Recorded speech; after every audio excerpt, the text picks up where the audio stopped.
Yo. Oh shit, where's my mic cut? Yo, we should be good. We should be good. I haven't fully checked in on everything, so if there's something wrong, something isn't... Oh, I just got a cramp. Oh, that's 30 seconds in. Oh, I just got a hamstring cramp. Oh, that's fucking nasty work. Oh.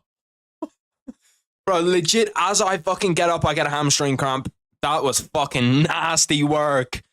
That was nasty work. Legit, the entire time I've been sat down here doing the thumbnail for this, doing everything for this, I can't even move my legs. I'm afraid it's going to cramp up again. But that's nasty work, bro. As soon as I got up to change my shit, I got a fucking cramp. You legit could not make it up. Got a hamstring cramp. Explaining to you while I'm late now does make a little bit more sense. I was at like a five-a-side football tournament. So I had to play in that, and I just got home now. Okay, fuck me. I think it's gone. That was fucking nasty, bro. As soon as I get up, I get a fucking cramp. 1 second, let me grab the remote for my UFC pay-per-views. ESPN Plus. I need my ESPN Plus remote, and then... I can't fucking believe that shit, bro. I just cramped up legit as soon as I got up. Fuck me. Okay, let's go over here. Let's try to find this. Found it right away. Never mind, they're showing UFC 302 replays. I look over on ESPN Plus and try find the correct channel. Find a channel, see like UFC fights, and no, it's not. It's UFC 302. Where did I find it before? I think I just go to the pay-per-view section. Pay-per-view, bang. One of these will work. We'll have actual UFC. That has PFL, KSW or something. There is like a fuck ton of MMA events on today. You've got like PFL, you've got the UFC have fights on. I think there's Callum Walsh was fighting yesterday. I was tempted to do a watch party for it, but I don't like doing watch party for boxing events where it's only one fight that I actually care about. Callum Walsh was the main event. He's an Irish boxer. If you don't know him, you will know him in a few years. But it kind of like, I don't like to do events as much where it's just one fight, because it's like a 40-minute watch party and then it's whatever. Okay, here we go. We are live. We've got the fights. Cody Stamen against Laplace. Laplace is the French guy, isn't he? I just remember him fighting in France. It should be a decent fight, though. The fights tonight are actually pretty good. Most of the time I'm complaining about a fight night, and I'm like, the fight night's not great. Like, all these fights are boring. We know who's going to win in most of these fights. But in this fight night, they're actually pretty good. Of course, I come in and there's an injury timeout. How many eye pokes have we seen? I'd love to see in like 3 months for someone to actually get the stats down of like how many eye pokes we see on average in a fight night or in a pay-per-view with the new gloves compared to the old gloves. Because I'm actually not sure if the new gloves have done anything. Like, I genuinely don't know. Are they using the new gloves in this? They look like the old ones. This is also, oh, that was a nice ass fucking check hook by Laplace. We are back. Let me go over here. Go over, go bang. Bingo, bango, bongo. Let me get rid of all of these. I've got so many different random ass tabs open. Pull my shit up over here. Go over here. Fuck. Didn't mean to do that. Okay. Now we should be okay. Pull my shit up. Bang. 1. There is 50 seconds after this. I'm probably not going to do timer for a lot of these fights because it's like, do I really give that much of a fuck about doing a timer for most of these fights? No, not really. Once we get to the main card, because the main card on this actually isn't bad. It's pretty stacked. It's like you've got at least decent fights on it. I'll probably whack on a timer then. But until then, it's like, is it like does anybody care if I actually have a timer on for these fights, for the early prelims, for the prelims? I don't think so. Let me drag my shit over, drag you over here, drag you into the middle, and then bang. Okay. Now we're finished. I need to go. Actually, we're not finished. I need to go Twitter, tweet out my shit. UFC. Can I just copy it from over here? Yeah, I can. I'm always so unorganized when I do this shit. I don't know why it constantly happens, but it always happens to where I just don't have shit done correctly. The only fight we missed as well was a women's MMA fight. So is that a huge deal? No. Is anybody actually annoyed that we missed women's MMA? Shit, you can't really be. Okay, let's whack it in the Discord too. If you haven't joined the Discord, make sure to join the Discord. The Discord's actually pretty good. Welcome to x.com. You know what really annoyed me? I don't like giving up cookies for sites because I don't like giving up all my fucking information for just no reason. But Tapology used to have it where you didn't have to give up any cookies to use their website. So I was like, okay, sick, let me use Tapology. And they've changed it now. Now you need to like give up all your fucking data, just use Tapology. And I'm like, bro, is that actually fucking necessary? Like, is that really necessary? Let me go bang. And then go... Oh, shit. Let me get the link from over here. I'm trying to do everything late. I don't know why this card started so late as well. This card has randomly started late as fuck. Bang. I really do not understand it. It was just like 50-50 that it just started this fucking... Bro, the bots on Discord are so annoying. You just won Nitro boost. What even is Nitro? Is Nitro like useful on Discord? Because I see constant scams where it's like, you just won Nitro, you just won Nitro, you just won Nitro. And I kind of look at it and I'm like, what the fuck is going on? People must have thought that the first fight was a robbery because I look at the UFC news. They put up the scorecards and it has 55 comments, 63 likes. That's when you know that we're in the fucking depths. When the UFC are just getting torched because they're judging. The UFC's judging's been fucking dog shit over the past few weeks too. It's been absolutely terrible. I don't know who they changed. I don't know what they changed. I don't know what commission's doing it that wasn't doing it before. But like the UFC judging is fucking awful as of recent. How many fights on the card did we actually miss? We couldn't have missed that many fights on the card.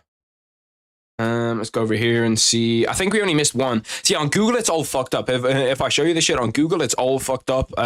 Where we have like, look, you have this fight, and then we have this fight, but then you have a bunch of fights that are just in between. I don't know if they mixed up 2 fight nights, because it's on the main card as well, where you have like 1 a.m. main event, midnight main event, 1 a.m. main event, midnight. I don't know why it starts an hour later too, bro. Like, the start time pisses me off. When it's a late start time for the UFC, it's just so unnecessary. Especially for fight nights, too. Wait, what the fuck? So is there a card on the 15th, then? Because I thought that there wasn't a card on the 15th. But all of these are 15th. Okay, that kind of makes sense as to why it's fucked up a little bit. Because there is a card next week. So what fights are actually on today? Okay, yeah, the Ikram Aliskerov one isn't on today. I think that's the only one though out of these. Main event. Ooh, these are both main events. Tatsu Taira isn't on today. Okay, that makes sense. I was looking at it on Google and I was like, bro, what the fuck? This fight night is stacked as shit. You've got like Tatsu Taira, you got Dominic Reyes, you got so many good fights on tonight. And then I kind of looked a little bit deeper and we actually don't have as many good fights as I thought. Subriel Matias, yeah, he's on the 16th. Why did they mix up these 2 cards together? Why did they just randomly mix 2 cards?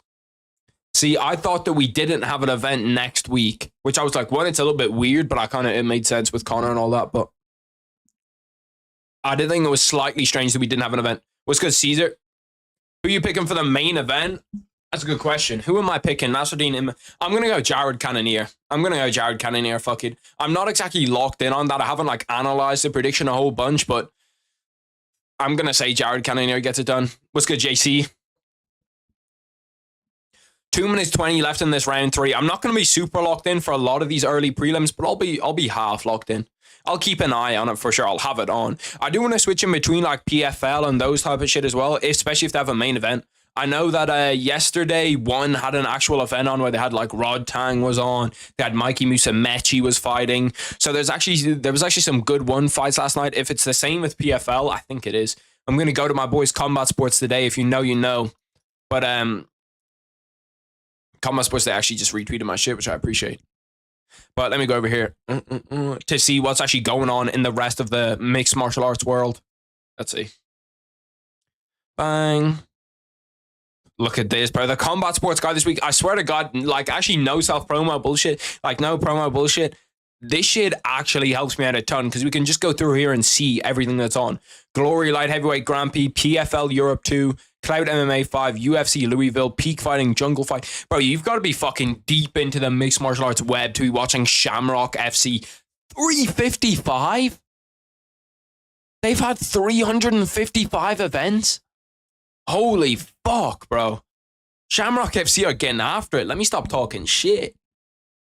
Shamrock FC have had 355 fucking events. Oh my God, bro. Those guys are getting it in. You've actually got to tip that. 355 events is a fuck ton. Like, I don't know if they have actual, like, pay-per-view. I presume they don't have, like, pay-per-view type cards.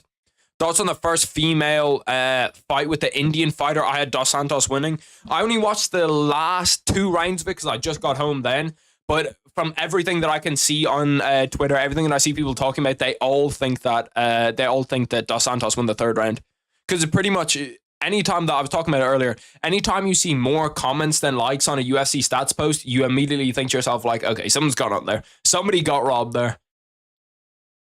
Bro, but the judging has been terrible in the UFC recently. Like that Paulo Costa card, what the fuck? That was one of the worst scorecards of the year. That's right up there with like Merab and, or not Merab. That's right up there with Cheeto and Corey Sandhagen, where it was like somebody had scored that fight for Cheeto.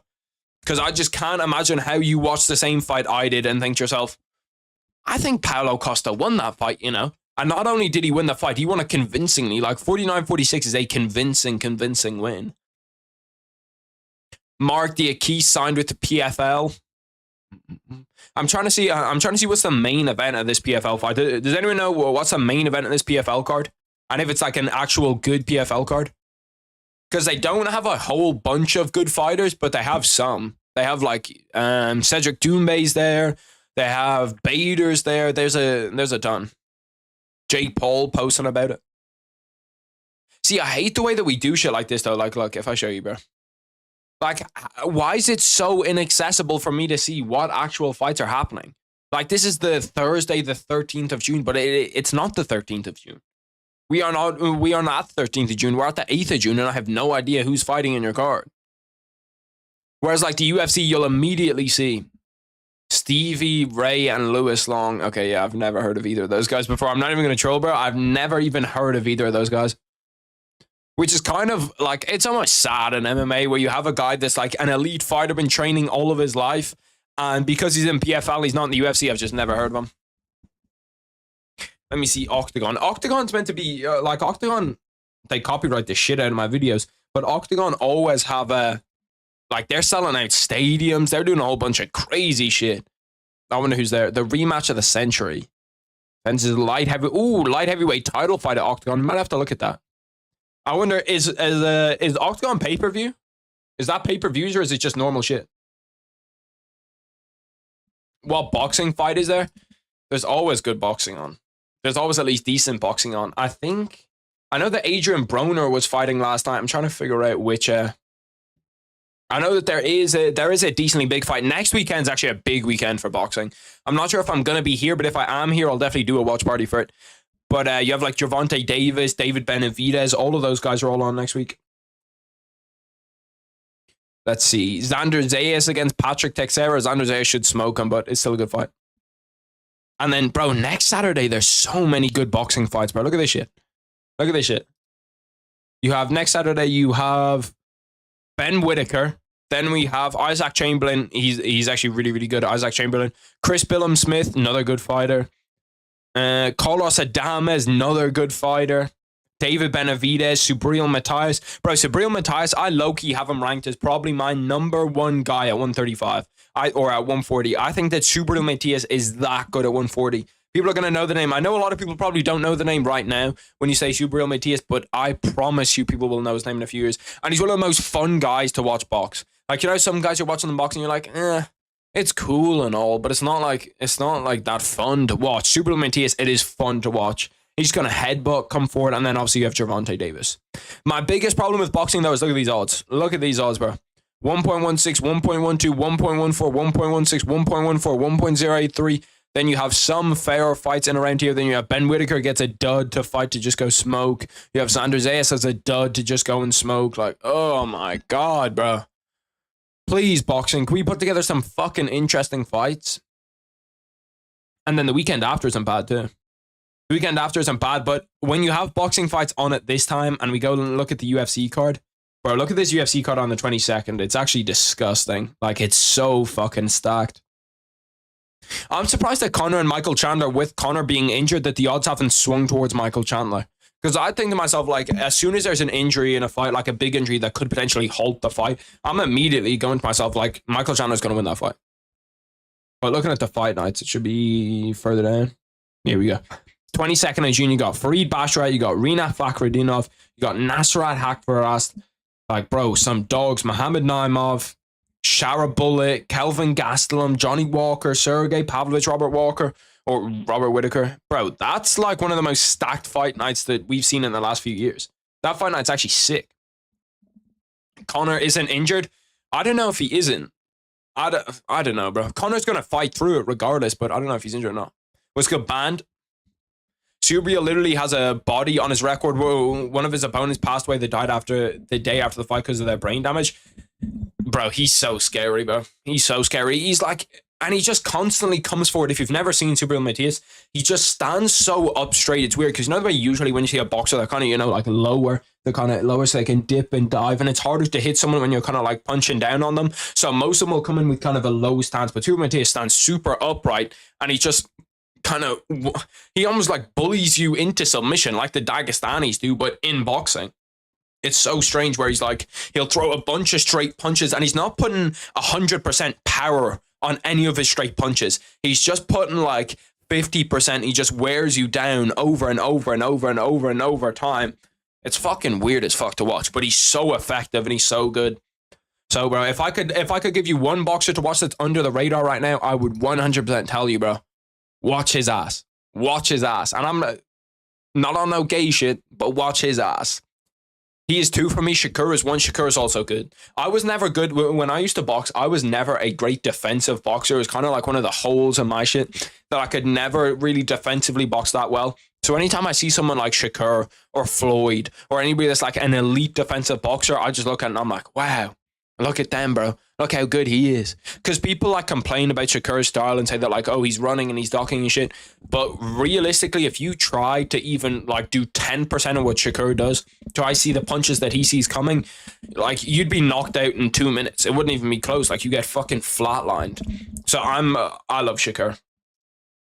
I think he's great. I'm also planning on doing some quizzes tonight, especially if we get into like the women's MMA section where it's just like 2 women's MMA fights on the early prelims that nobody really gives a fuck about. I want to do some quizzes, some shit like that. Patrol through Twitter, patrol through the UFC Reddit because I haven't looked at it in ages. Look at some hot takes. Because some of the hot takes that I see on Reddit are fucking terrible, bro. Like, I'll see some hot takes on Reddit and I'll be like, it'll be like, I don't know, something crazy like Aljamain Sterling's going to be the first ever triple champion in the UFC. And I'm going to be like, bro, what the fuck are you talking about? And I'll have like 300 upvotes just being like, yeah, I actually agree. Since he's already won that 135 belt, if he just goes up, he's a better wrestler than Ilia Topuria, he'll beat Topuria. And then look at Islam Makhachev. Look how big he was at 135. He can go up there and, you know, smoke Islam Makhachev at 155 too. And I'm like, bro, whoa. Hold on a minute. We've just jumped 5 steps into the future where all of a sudden Aljamain Sterling is 1, fighting Islam Makhachev and 2, beating Islam Makhachev. It's 11 p.m. right now. I'm going to go to bed soon so I can wake up at 1:30. Yeah, see, it's 11 p.m. for me as well. Yeah, it's a struggle. Bro, I don't know why this card wasn't an hour earlier. If it was me, I would have 100% had this an hour earlier. I don't know why they're all not 9 p.m. 9 p.m. prelims, 9 p.m. prelims, midnight main card. Let's just do it like that. Hot take, Ben Askren will be the first quintuple champion, bro. It'll legit be shit like that. It'll be something like, if Ben Askren doesn't get kneed by Jorge Masvidal, he goes on to be, you know, the second American triple or the second American double champion in history. He goes on to be the most dominant fighter of all time. And I'm like, bro, this is fucking hurting my brain. Fuck it, I'm going to show you them right now. Or it's either that or it's like the stupid hot takes I see from some people where it's like, hot take, Jon Jones is the GOAT. Hot take, Khabib is a really, really good fighter. He could be in the GOAT contender conversation. And it's like, bro, what the? Like, do you actually know how this works? Do you know how a hot take works? A hot take should have a lot of people where they're just like, no, bro, that's wrong. Like, it should be, at least you can back it up a little bit. But a lot of people should disagree with you. There's actually a fucking guillotine. This guillotine's deep as fuck, bro. Gomez has that guillotine. She's kind of like twerk it back. Bro, I don't know how people last in a guillotine for that long. As soon as I get put in a guillotine, I'm like, bro, I want to get the fuck out of here. Like, I'll do whatever is necessary. Where she fought the shit out of that guillotine.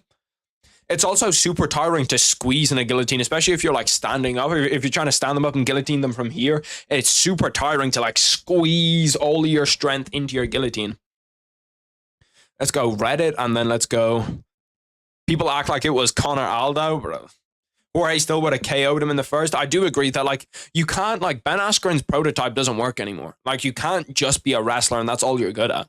Like, I say it all the time, but you have to be a mixed martial artist to be a UFC champion. At least now. In the past, you might have gotten away with it a little bit, but like now you have to be legit a mixed martial artist before, like, that's step one of the UFC now.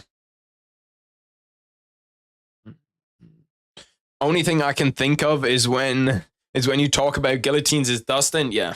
Dustin's legit known for them, which is weird because, like, before that Benoit Saint Denis fight where he jumped like 5 guillotines in a row, like, he wasn't exactly known constantly for just being the guy that jumps guillotines. Like, oh, he's just going to jump a guillotine no matter what. Reddit UFC hot takes. I guarantee you we're going to get some fucking outrageous ones.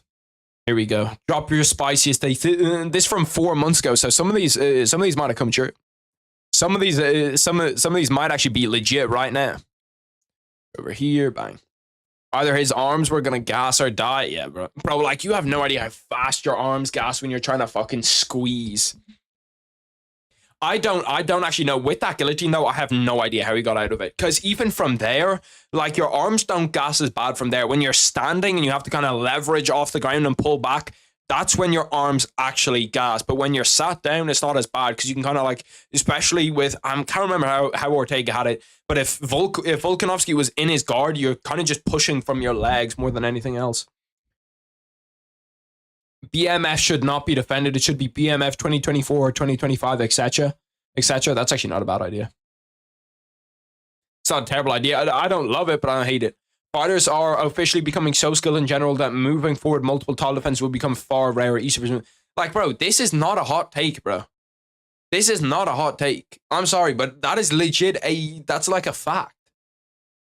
You get more parity as people get better. It gets harder to be like the best of all time as you get better.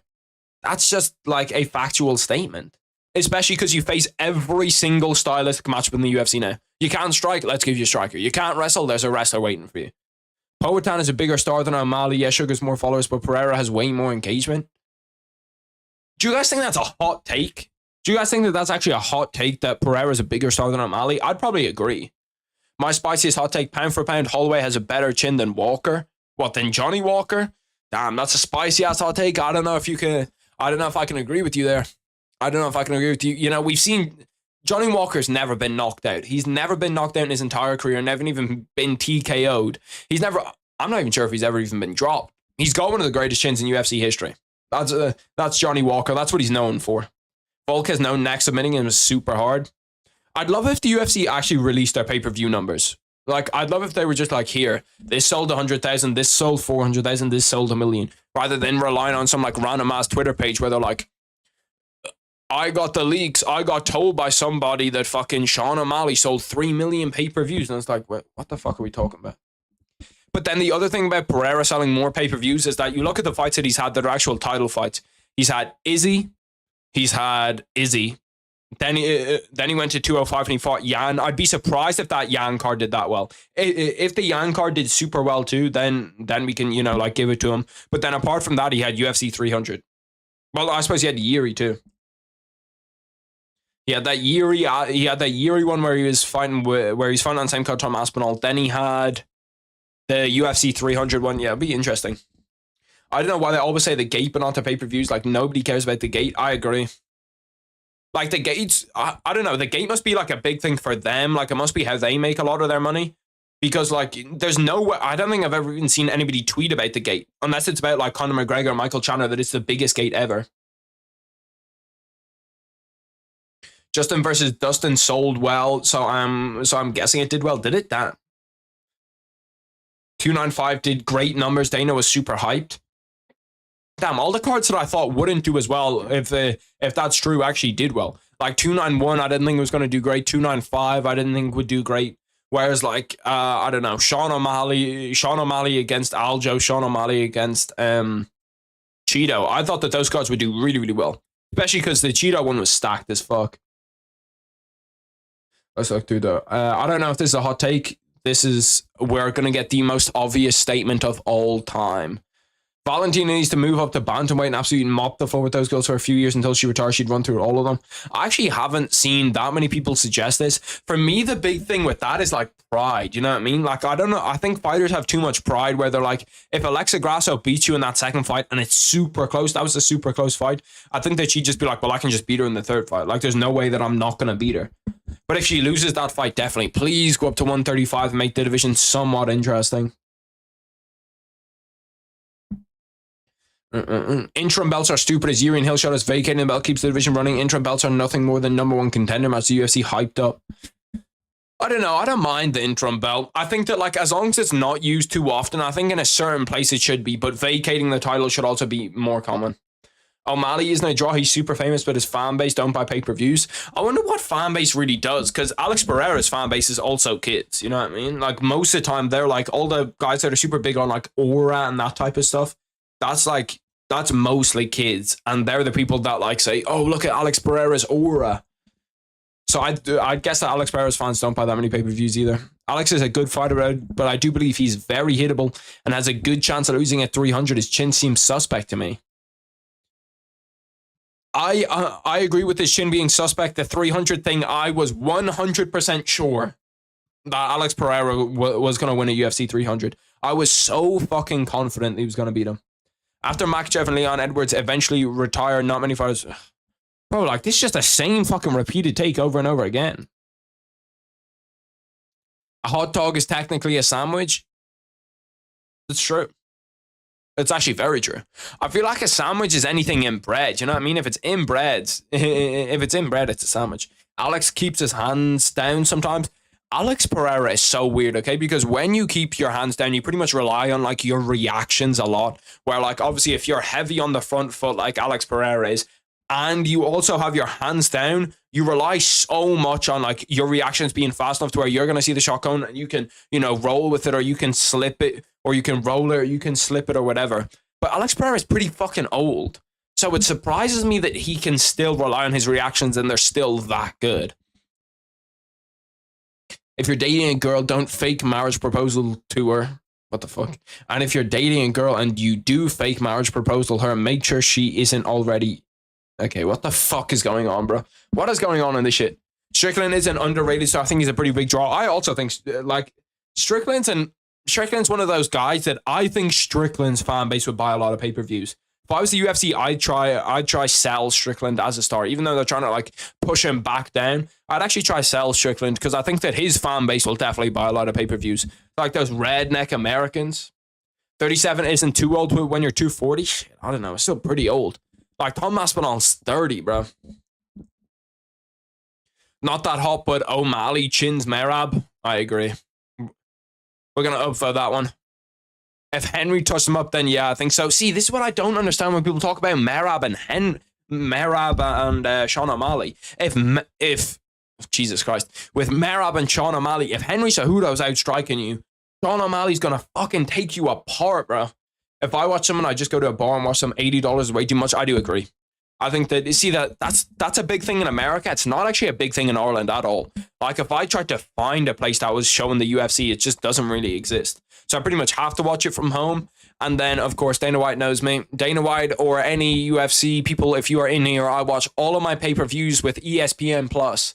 Buy ESPN Plus today and get €10 off UFC. What's UFC 304? No Jones, but who do you think has the longest in the UFC? And we ain't talking reach. That's a good question.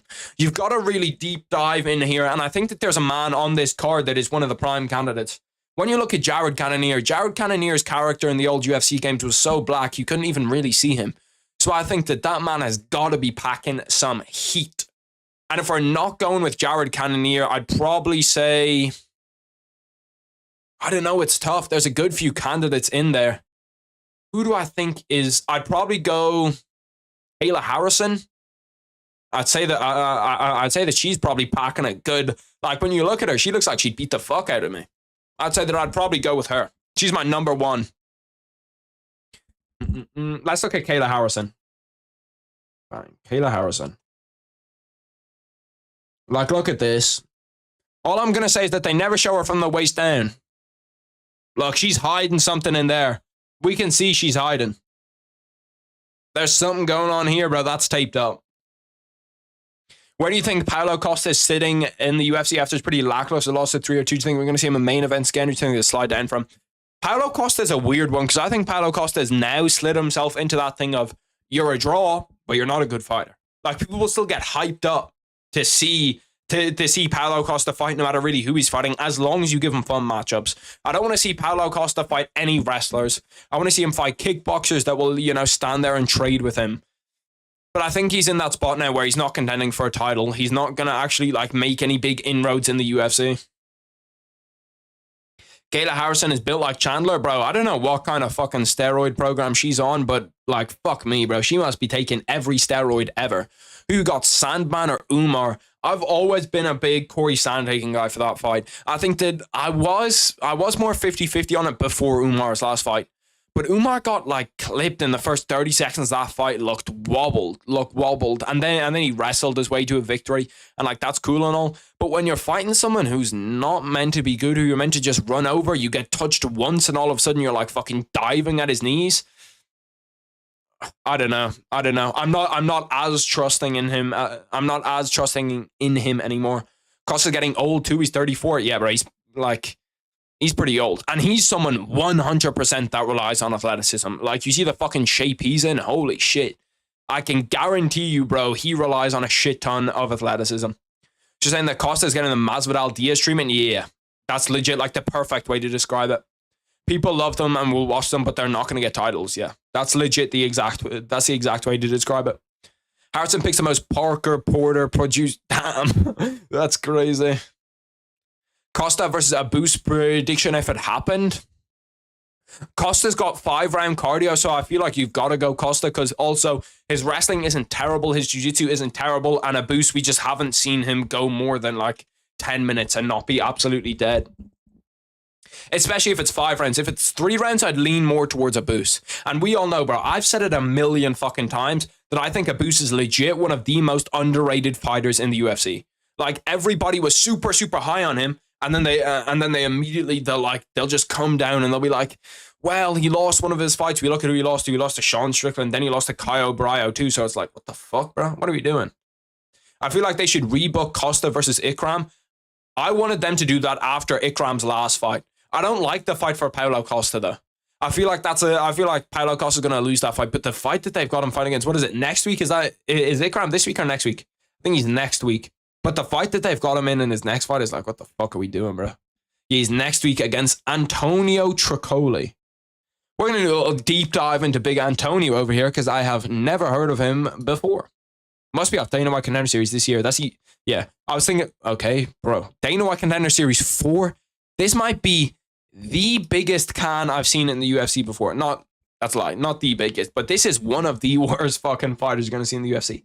How did he even get on Dana White's Contender Series? He went into LFC and then Jungle Fight and lost 3 times. Then they were like, fuck it. You won 1 fight in Juiz de Fora Fight Evolution 19. Then they're like, fuck it, chuck him on Dana White Contender Series. He draws on Dana White Contender Series, goes back to this B-tier promotion, gets a win. And now 3 years later, boys, 3 years later is fighting one of the top prospects in the UFC. What the fuck? How the fuck did they even have his number to call him up? Costa's wrestling is underrated. He denied Romero's takedowns. Yeah, he did. Sandhagen, I feel like, definitely beats Umar. Might even say that he beats O'Malley for the title after. I think, low-key, this is another one of my hot takes.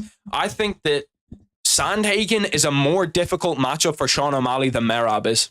I think if you're Sean O'Malley, if I was Sean O'Malley, I would be more worried about Sandhagen than I would Merab. Because Sandhagen just does everything that Sean O'Malley does, but he strikes maybe a little bit worse. He doesn't have the KO power that Sean O'Malley does, and his wrestling's better.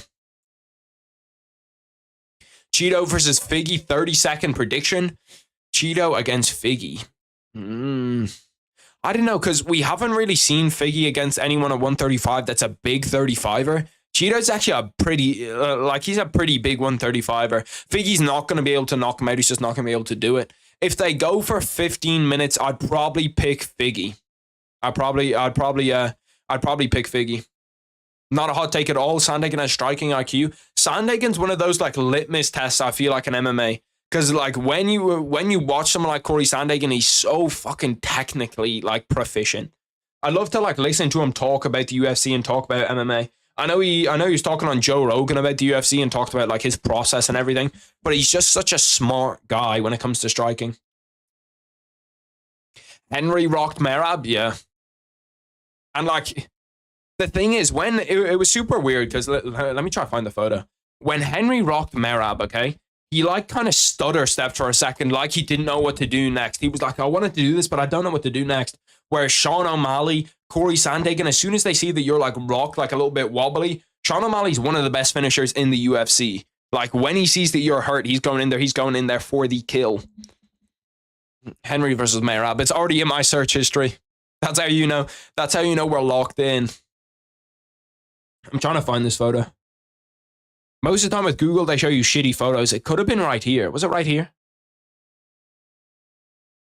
Where he hurt him? No, I think he's actually shooting right there. But I'm trying to find essentially it's just like this is pretty much the scenario. Apart from instead of shooting, Henry Cejudo comes up top and hits him up here.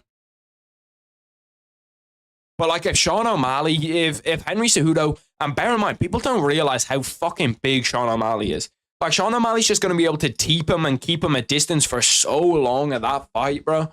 For so long. And then like as soon as Merab tries to shoot in like Aljo did, he's gonna catch a right hand to the face. Sandhagen is the BMF at 35. I might actually do that. You've low-key given me a video idea. I might do the BMF of every division. That guy was Mackenzie Dean's boyfriend. Who?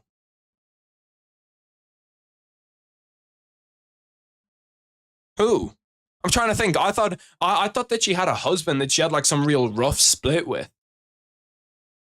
I might be bugging. How do you think Aljo's going to perform at featherweight in the future? Do you think he has the potential for a featherweight title shot? If he beats Movzar, yeah, for sure. If he can beat Movzar. If he can beat Movzar, then he kind of moves on to who else? See, the thing for Aljo is, this is the only problem for Aljo, is that he's not a big draw. He's not a big enough draw. So if Aljo beats Movzar, then it's like they're just going to throw him terrible matchups. They're going to be like, well, you've been knocked out before. Just give him a striker, give him Max Holloway, give him Volk, give him somebody like that just to try beat them, because they don't want Aljo to be the champion at 145. Although, if he is the champion at 145, they could get Sean O'Malley to come up and fight him. Aljo said he wants to fight a year. That's a weird fight, because I can understand why Aljo says yes. I can understand why Aljo wants that fight, because if Aljo takes that fight, he's gonna go in there and he's gonna out wrestle him. Like he's just gonna wrestle him and submit him. But if you remember that first round of Yair against Brian Ortega, Yair was fucking him up, bro. Like that could have been that was probably a 10-8, knocked him down. Looked like he was gonna finish him at points.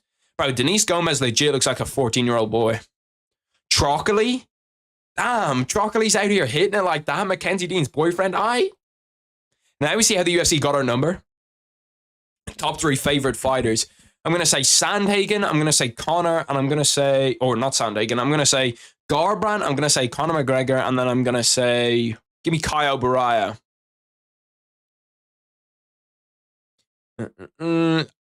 25 Pantoja, 35 Sandhagen, 45 Max, 55 Dustin Poirier, 70 Holland, 85, I don't know. Who's the BMF at 85? You have Robert, you have who? You have Izzy, DDP, Strickland. I can't put Strickland down there as a BMF. Who else you have in that top 5? You have Vittori, Costa. I feel like Vittori almost on his chin alone gets it. Just the fact that Vittori can go in there and like fucking just take an unbelievable amount of strikes and not even be hurt. But who is a BMF at 85? Let me look up 85 really quick. Who is the Movzar guy you're talking about? I haven't heard him. It's Movzar Evloev.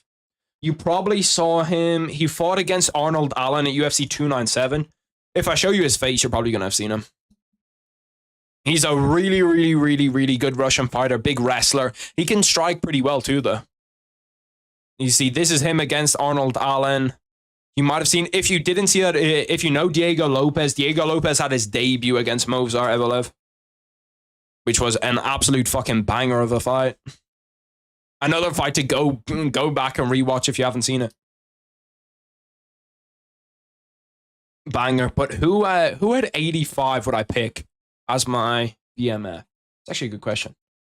UFC middleweight rankings. Anytime that I type up anything like U or UF related in my fucking Google, it just immediately pops up with the rankings. Like, look, I'll show you. And then I have to double space to get to the UFC ones. So look, UFC, and then I put in the C, it comes up with something else. Space twice just to get away from it. Then I have the all-time welterweight champions. Because most of my life is spent on these fucking pages. Looking at the rankings and shit. Who is here? Jack Hermanson, maybe? I don't know. He took that Joe Pyfer fight. Chris Curtis, Kyle Baraya. Kevin Holland's not an 85. I don't know why he's here. Michel Pereira is the BMF. I feel like that's not a bad one. Him or Anthony Hernandez. Anthony Hernandez is a fucking dog, bro. He is so good. I know who that is. I just didn't recognize his name. Oh, yeah, I could have been like, bro, me and names. When you ask me to pronounce names, bro, we're going to go downhill immediately. If Diego and Moser have a rematch, I pick Diego. I don't know. That's a difficult fight for... It would be a really, really close fight. I think that we're going to see that fight again. Moser robbed Allen so badly. I'm not even sure if Moser... Because, like, there was the knees to a grounded opponents thing, but technically they did follow the rules. The true BMF at 185 is the future champion, Bo Nickel. I think that he's the opposite of a BMF, bro. He's like, hey, give me the can. Give me the can or I'm not fighting. You give me a can or else I'm never fighting for the UFC again. I literally have never seen Anthony Hernandez get tired, and that's crazy for the amount of pace he pushes. Yeah. Like, that's scary, bro. Anytime you're going against a wrestler that just straight up doesn't get tired, it's like, oh my God, bro. It's like after 15 minutes, he's still coming forward. He's still trying to take you down. What time is Cannoneer? I think it's... I'm going to go on Bet365. They usually tell me. It is... They don't have it scheduled. How nice of them. Alex Perez Tattoo Tyra is 2:30, so I presume it's going to be 3 a.m. It's going to be done by about 3:30. This fight should actually be good, by the way, if you're watching. Daniel Marcos. Daniel Marcos is legit, bro. He's fucking good as fuck. Well, let's look through the rest. 205 Pereira, heavyweight Shamil Gaziev, bro. Shamil Gaziev, what a fucking bomb. He showed me, bro. He fully converted me to the wave that to be a good heavyweight, you need to have actually good cardio. You need to have like actually good cardio, actually be in good shape. I miss the days when heavyweight was just a 400-pound man going in there fucking people up. But yeah, I agree. 25, who would I put as a BMF? Difficult. 35 Sandhagen, I don't mind that much. I might put in somebody like, I don't know, actually, Piotr Yan, Song Yadong, someone like that. I'd probably pick Piotr Yan as my BMF at 35. 45 Holloway, of course. 55 Dustin Poirier or Justin Gaethje, you legit can't pick wrong. Holland at 170, I agree with. Hernandez, Vittoria 85, I agree with. Pereira 205 for sure. And then, oh, actually, 205's got so many good ones, bro. 205 has so many fucking good ones. Who would I pick at 205? You got like Yuri. You've got obviously Alex Pereira. Jamal Hill's a bad man too. And then heavyweight. Who's the heavyweight BMF? Who the fuck is the heavyweight BMF? It'd probably be like Tai Tuivasa or somebody. Or I'm trying to think. Sergey Pavlovich isn't a bad one. I feel like a BMF has to fight pretty actively, though. You know what I mean? I'm trying to look through and see who do I think is the actual BMF heavyweight. One of the Tafa brothers, actually. Surely it's got to be Junior Tafa. When he stepped in on 2 days' notice because his brother pulled out, that was fucking cold as shit. We gotta give it to one of the Tafa brothers, bro. Since my hamstring cramped up at the start of the stream, now I'm like pulling my leg back and forward super gingerly, just hoping that it doesn't fucking cramp again. Volkanovski is an underrated BMF, yeah, for sure. I feel like Volkanovski was kind of in that situation where he was too good to get a BMF title. Like he's a UFC champion, and they don't like UFC champions also being BMFs because it's like, you know, the BMF's just another title for them to sell. The blobbiest motherfucker, yeah, that's actually facts. You think Derek hits harder than Ngannou? No. I'd say I'd probably pick Ngannou. They should make a rule where if you want a heavyweight, you have to look like Daniel Cormier or you're not allowed, yeah. Daniel Marcos is fucking up John Castaneda, by the way. He's fucking him up. I love watching these clean strikers. There's 3 minutes or so left in round 1. Mauricio Rufy versus Benoit Saint Denis prediction.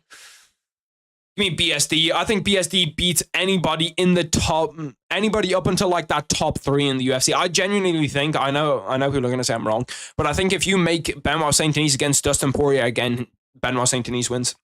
Apart from, obviously, Max Holloway, I think, loses to him too. Do you see, bro, I wanted to, it pissed me off so bad that Eddie Hall fight was pay-per-view, because I would have for sure just hopped on and like streamed it on YouTube. There was it was like a few months ago where they were doing like all this crazy shit. They were doing like 3 women against 1 man. They did like a 400-pound woman against like a 125-pound woman. Like a whole bunch of crazy shit that was just on YouTube that I was like, oh shit, if they do that again, I'm going to stream it. Just like do a little watch party with the actual footage right there. So I thought that Eddie Hall thing might be the same, but it wasn't. Stipe's probably a heavyweight BMF. Yeah, I actually don't disagree with that. But yeah, no, bro. Any fights like that, I'm super interested in. Like, I'd love if they just did that on the early prelims. If they just put together like some comedy fights where you have like 2 midgets against 1 fucking Eddie Hall or something. Even throw an extra midget because the midgets got fucked up, low-key. I think you'd have to balance it out in terms of weight. So whatever Eddie Hall weighs, he has to take that on in midgets. So if it's like 4 midgets equals 1 Eddie Hall, give him 4. Let him fucking go after it. Tom Aspinall. To be fair, Tom Aspinall definitely has a case after he stepped in on short notice to fight Sergey Pavlovich, who now people are kind of like, Sergey Pavlovich, but before people were like, he's the guy to beat Jon Jones. He's going to knock out Jon Jones. Jon Jones is ducking Pavlovich. And now as soon as these fucking... And now as soon as Tom Aspinall beats him, they're like, Tom Aspinall's the one that Jon Jones is stalking. Tom Aspinall's the guy to beat Jon Jones. They weren't midgets, they were 5'7". Damn, were they? No way, bro. They must have been midgets. Let me look at this shit. Bro, there's no way. They must have been... They had some sort of deformity. Look, see, yeah, Bro, these guys are not 5'7". Oh, actually, they are. They're actually pretty tall. Bro, they look... Well, actually, what height is Eddie Hall? Because Eddie Hall might not be that. Please don't copyright me for this. Look at him fucking power bombs the midget, then bang. Sleeps the midget too. Look at him, the fucking crowd goes wild. Let me see. Let me try to get an accurate size profile right there. Oh yeah, he is actually pretty tall. He is actually pretty tall, because you can see he's bent over here too. Let me scroll down a little bit. Let's see this shit. Look at them trying to game plan with a little 2v1. They actually don't look too small, yeah. I thought that they were midgets. Eddie Hall went 1v1 after beating him 2v1? Nah, that's fucking outrageous. They've just thrown the guy in there to die. How did they get Eddie Hall to sign up for that? How did they get Eddie Hall to sign up? Eddie is 6'2", 400 pounds. Oh, 400. Holy shit. Fun fight idea. Mighty Mouse and Pantoja against Francis and Ngannou. Yeah, that'd be good. Damn, Daniel Marcos got some beef. He just slapped away. Yeah, he just slapped away his hand. Like he went for a handshake at the end. Slapped away his hand. I want to see a PFL middleweight versus Eddie Hall. I don't know. To be fair, Eddie Hall is trained, but when you saw that whole shit about Bradley Martin, like, I think me, as a white belt in jiu-jitsu who's boxed a little bit, I think that I could fuck up Bradley Martin. No bullshit. Because, like, he's just not going to have seen combat. Like, he doesn't know the shit that you'll know. Like, there's even tiny little things that you'll pick up if you box or if you do jiu-jitsu or anything that I think that if you applied them to just a normal person with no training, you'd fuck them up, bro. DJ beats Ngannou in a pure Brazilian jiu-jitsu match? I don't know about that. I don't know about that. Well, it depends. I suppose it depends gi or no gi or whatever, but I don't think so. Brady was stiff when he sparred Sneak Out, yeah. I've seen, oh yeah, Conor McGregor sparring with the Mountain. Bro, that was crazy. When you're seeing him trying to like dip and dive away, and the Mountain is essentially just like this. He's like, let me just try and grab him. I'll show this photo. I'll show this video actually. Conor McGregor versus the Mountain. I saw that thing. I saw that Bradley Martin shit today. But see, the thing is, Logan Paul is 1 on juice, So Logan Paul's on any steroid you can get on the fucking market. Logan Paul's popping that shit in his ass. And 2, he was actually a really, really, really good wrestler in college. So it's unsurprising. Like, if I was to box Logan Paul, I think I'd fuck him up. But if we were to do like jiu-jitsu or wrestling or anything, he'd for sure cook me. Let me drag myself down here at the bottom. Like, look at this shit, bro. First of all, he's in jeans, but you can see that he's just trying to like grab Conor by any means. I don't know how the fuck Conor gets out of this. Like, look, see, if he had any wrestling at all, there's no way Conor gets out of that. They're also playing around a bit. I wonder if Conor's punches hurt him at all, like do any damage to him. Conor's taking it pretty serious too. You can see that shit hurt, bro. You see that little wince of him, bro, when he got hit in that body, clean ass body shot. You can see right here. Look at his face. He just goes, ugh. Look at that shit. I've been there before. That'll get you ready for a fight though. The intimidation factor is pretty much gone with a fight after you're fighting the fucking mountain. He is so big too. He's like 7 foot tall. 7 foot. He must be close to 500. He must be like 450, 440. You can see Conor went in there with a game plan. To be fair, the mountain isn't throwing any punches, which obviously they told him not to do or whatever. But like if the mountain was able to throw punches, I think he'd fuck up Conor. Maybe his wrestling's not bad. No, his wrestling is. I was thinking to myself, because what you're meant to, that's like actually a real wrestling thing. Like once you get their foot trapped, you can like pull the foot out, then pass it to the other side and just kind of like dump them over like that. So I was about to say, shit, if he knows that. He knows about as much fucking wrestling as I do. But yeah, no, it was crazy, bro. It's crazy watching someone that's that big. I'd love to watch the mountain against Bradley Martin or someone Bradley Martin's size against them. People can hate Jake Paul, but he's actually legit. No, his boxing is good as fuck. Do some shadow boxing. I would if I legit didn't cramp up. I stood up at the very, very start of the stream when I was just standing up. I can't remember what I was standing up to do. I think to fix the phone or whatever. When I was standing up to do it, I cramped. I got a cramp in my hamstring. Conor versus Gaethje prediction. I would have said, if you asked me this question before UFC 300, I would have said 100% Gaethje beats him. But when you get knocked out that bad, bro, like that's a nasty KO. And when you get like, when the KO is that bad, that could change you forever. Like his chin may not be the same again. Bradley small compared to the mountain, yeah. Eddie barely lost to Thor with 3 knockdowns with a torn bicep. He's a beast. I thought I had a torn bicep because like whenever I do jiu-jitsu now, like my arm from here down just hurts like crazy. So I thought I had a torn bicep, but I woke up the next day and it was okay. It still hurts really bad anytime I do jiu-jitsu, but at least it's not constant pain, so I know it's not like a tear. You think Conor takes him out? I'd probably pick Conor after that KO. After that KO, I'd pick Conor. Now, if you had a torn bicep, you would know. Yeah. Because it was legit, like, it was fucking an 8 out of 10 pain when I'm done jiu-jitsu. It's like my whole arm is shaking with the pain. It's that bad. What about Conor versus Volk? I think Volk's too good of a mixed martial artist. Depends what weight it's at. If it's at 170, like, Conor might just be that much bigger and it might make that difference. But if it's at like 145 or 155, give me Volk. Every time I start to respect Jake, he does something like the Tyson fight. I don't know. The Tyson fight is 50-50 for me because I don't take that much away from Jake Paul because Mike Tyson, it would be different if he got like, say a fighter that we know is like broke or something, or a fighter that's really struggling for money went out there to fight Jake Paul and he was like 62 or 63 years old. Then I'd be like, okay, what the fuck is this, Jake? But Mike Tyson's got money. Like he's like his weed brand, he's got a whole bunch of business deals, his podcast. He's definitely got more than enough money to be fine. So he's the one that obviously said, yes, I want to do this fight. You know what I mean? When I tore my calf, I couldn't even look at my leg without crying and being incapacitated. All this crazy. Do you think that when legit fighters like Ben Askren fight Jake, they feel added pressure? Oh, yeah. Bro, the pressure must be crazy when you're coming out.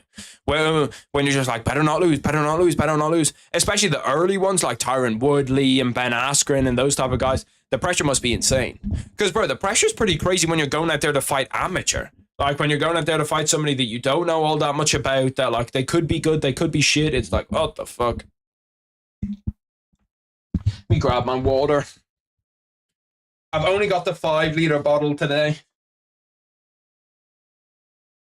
I also have to walk on the side of my foot because I have to walk on the side of my foot because I have this crazy blister at the bottom of my foot from playing football today.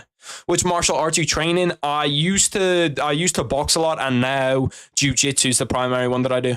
I do about 5 days of jiu-jitsu a week, or 5 jiu-jitsu classes a week, and I love it.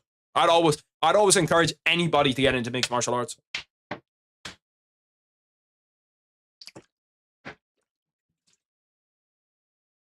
That big ass bottle, bro. Askren's definitely a legit fighter. Like, when you look at his wrestling pedigree, him in the UFC, he's definitely legit, but he's not a legit boxer. Askren, I can tell you right now, bro, Askren is not a legit boxer. But legit fighter, yeah, definitely. I got the bagel here ready. Oh, bro, I've been eating so many. I go through like little phases where like I eat a lot of one food. Bagels are the current thing that I eat a lot of, and they're just so good.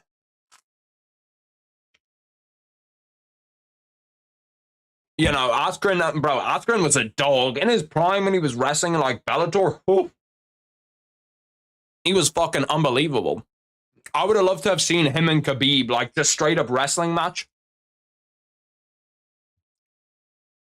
If Askren didn't get KO'd by Masvidal and also Jake Paul, he'd have a lot more respect, yeah, for sure. If he just, like, lost to Masvidal via any other KO, really, even if he gets knocked out by Masvidal, but it's the fact that he lost the way he did that turned him into a meme for the rest of history. Yeah, no, Askren's skill set, it doesn't translate to boxing. Because, like, he isn't a boxer. Like, you wouldn't expect it either.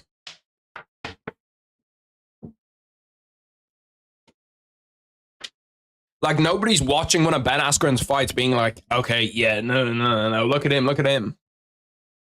You know what I mean? Look at him. He should box. He'd be a great boxer. Wow, his striking's so good. This is like the third fucking nutshot timeout that we've had today.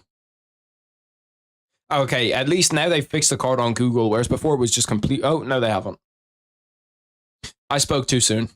I thought that they fixed the card here. I'm just trying to see the fucking card. Let me see. I don't need the backstory of the UFC. Show me here.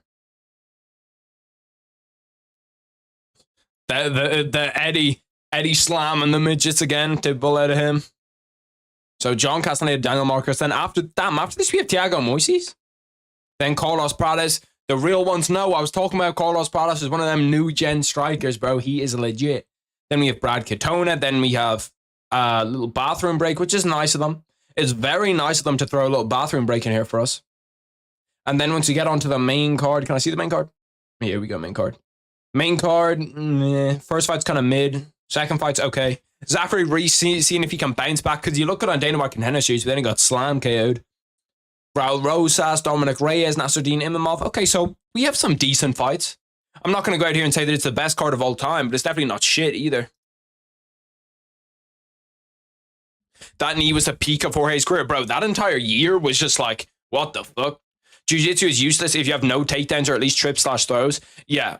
Well, kind of, yeah, because most of the time a fight will end up on the ground just naturally through like the scramble or whatever. But in jiu-jitsu, yeah, of course, like I'd basic wrestling and basic kind of like, I don't know, basic judo and basic wrestling, I'd consider those to be a part of jiu-jitsu. Because like you do need takedowns 100%. Even if it was 10 or 11 seconds, but that to be like a 3-second KO, yeah. It's crazy, bro. It's crazy. Bro, I wonder, that's like one of the biggest what ifs for me, is like, what happens to Jorge Masvidal if he doesn't get that KO? And what happens to Ben Askren in the UFC if he doesn't fucking have that knee go straight into his forehead? I'm surprised it didn't like crack his skull or something, because like he got hit with a full force, full-fledged knee. They're still promoting that McGregor-Chandler fight, so I'm hoping it's on. I wonder what injury Conor had. I wonder what injury Conor had that made people I kind of think that he wasn't going to be able to fight. Because it could be an array of different things, bro. Like, I heard somebody say that it was something to do with the foot. But, like, if it's something bad, like, bad, that he was even thinking about pulling out of the fight, it must be something actually serious.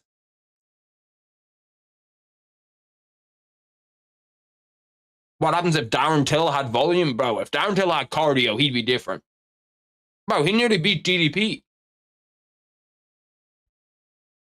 Daniel Marcos just knocked down Castaneda round 3. But yeah, no, he like legit nearly beat DDP.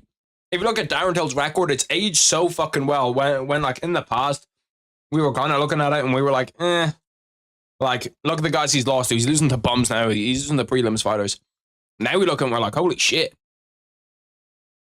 Like, look at his record that made him leave the UFC. He lost to Jorge Masvidal, which, like, that's not a terrible loss. Beat Kelvin Gastelum, lost to Robert Whittaker, Derek Brunson, and then lost to DDP. Which is like, what the fuck, bro? It's like, that's a nasty record. And yeah, you go out on a 3-loss streak, but you lose to 3 fucking unbelievable guys. Or at least like top 15 guys. What happens if Dana White wasn't a Mighty Mouse hater and never traded him? I don't know if Mighty Mouse grows to be the star that he is today if Dana White never traded him. Because I feel like that kind of motivated Mighty Mouse to start YouTube and all that different type of shit. And if Mighty Mouse doesn't have a YouTube channel, there's no way people still talk about him the way they talk about him right now.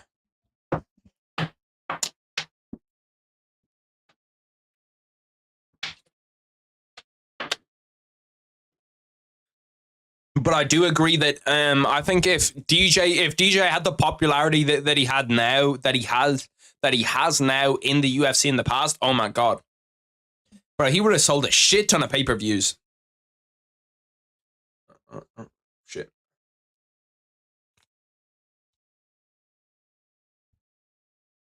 I always say Islam in that matchup.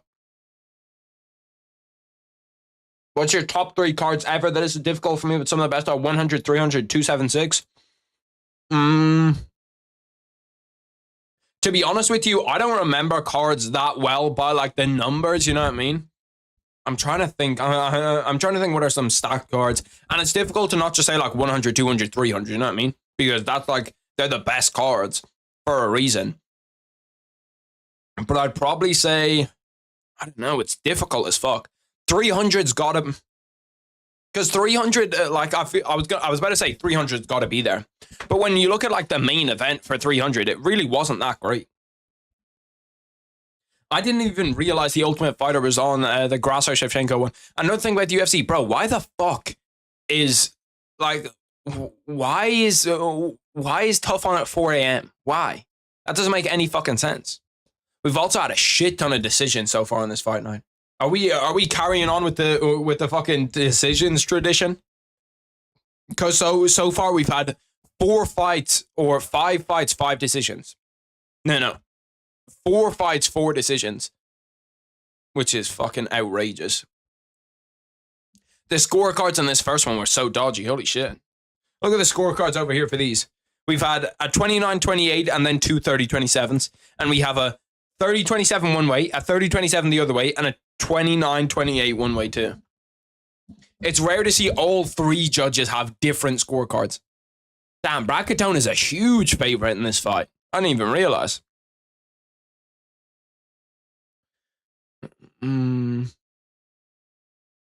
UFC 1 was stacked for real, had all the OGs on the card. I don't think I've ever even looked at this UFC 1 card.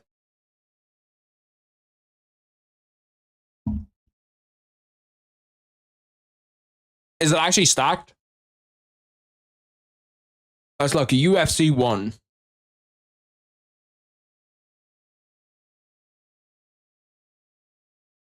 Royce. Damn. Royce Gracie, Ken Shamrock. Okay. Gerard Gordu. He's the guy that blinded somebody. Ken Shamrock. Okay. To be fair, there's not that many like all-time greats in here. There's 2. There's Royce and Ken Shamrock. That's legit it. I don't know who Jason DeLucia is. Ooh, I've heard of the name, actually. Let's try to find them. I thought it was Bruce Lee. I mean, when I saw this first photo over here, I was sure that was Bruce Lee. Where is he now? Damn.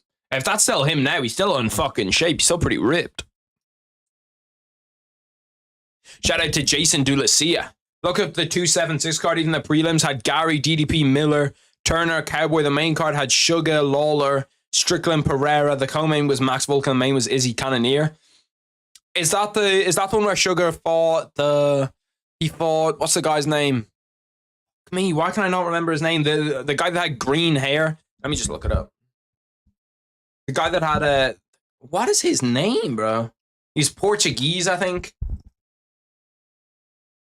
UFC 276. Let's take a stroll through this. Oh yeah, this is the press conference where Sean Strickland was talking shit to Izzy, right? Yeah, before that fight. Sean O'Malley. No, this is the Pedro Munoz one. Okay, I forgot this fight even happened. There's tons of fights like that where I'll look back at a card and I'll be like, damn, I didn't even realize he fought him. Jalen, Jim Miller, Ian Gary. I actually remember watching this fight right here. DDP Brad Tavares. Bro, what is it about the same fighters being on the same cards all the time? Let me find this. Where's the Pereira Adesanya 1 card? What is it? 281? Yeah. Look at think about all the fighters that were on that card before, and now look at the fighters that are on this card. You still have, maybe I'm fucking blind. Am I just dumb? It was the Pereira Adesanya 2 card. What's that? 285, I think it is. I don't like the way that it goes in years as well. It's not 285. Oh yeah, I forgot. It's like 2 months before. Was it after? I thought it was in like March. Maybe start of April. Yeah, start of April. But if you look at the prelims here, finally I've gotten to my point. Am I fucking dumb? There's no way. Okay, now I have to find this card. Ian Gary and DDP both fought on the card. It's the card that I made. Oh, it's the Jon Jones card. So my point's just irrelevant. Ian Gary and DDP are both on this card. Was meant to be the point. And I thought they were on the Izzy card again, but they're not. Where's DDP? DDP was on this card, yeah. This is the one where the guy threw in the towel. I bet on DDP to finish Derek Brunson in round 2. And the guy threw in the towel with 1 second left to save my bet. What a hero. 142 was trash, among the worst cards ever. 301, if 301 lived up to it just because like the fights were really good, but 301 on paper is one of the worst cards ever. Like at least this shit has some names you can still quote. Rumble against Vitor, Jose Aldo, Chad Mendes, Rusmar, Paul Harris is on here. This is the rest of the main card. Edson Barbosa's on here. Thiago Tavares. I don't know. Some dogs on this card. Damn, 1 early prelim is crazy. I wish the UFC did that shit now, low key. Shit, give us 1 early prelim, I'll be happy. Because right now we still have what, 2 more prelim fights? Where are we watching the fights? I watched them on ESPN Plus. I'm sure that somebody could help you out there if you needed some external sources.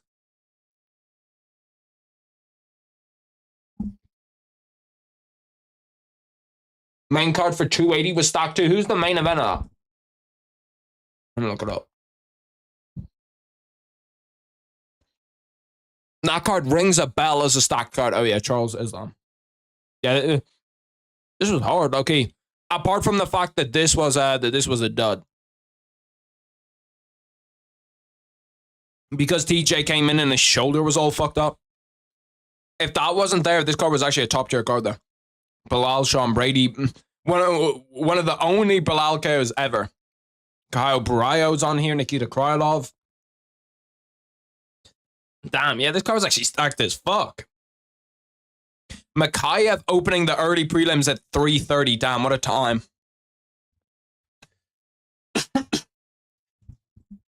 That's when the Saudi said that we want the cards on at the correct time for us. We don't give a fuck about the UFC. The UK should have said the same thing. 1 sec, I gotta get a stand for this mic.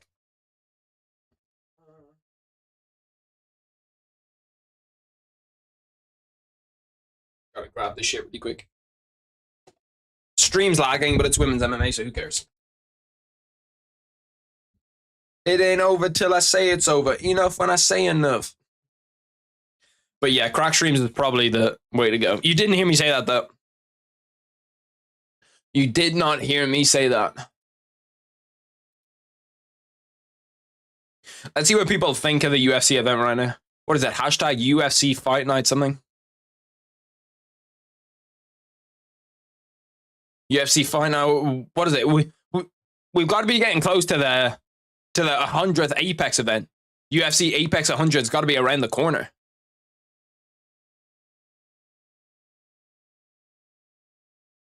Bro, everything's just infested with this shit.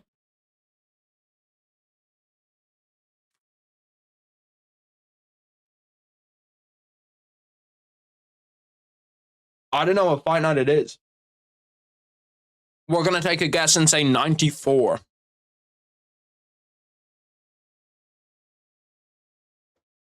UFC Apex 94, is that what it is? Am I bugging, bro? What the fuck is the hashtag for the UFC? I'm trying to see. I'm trying to see what people think of these snoozers.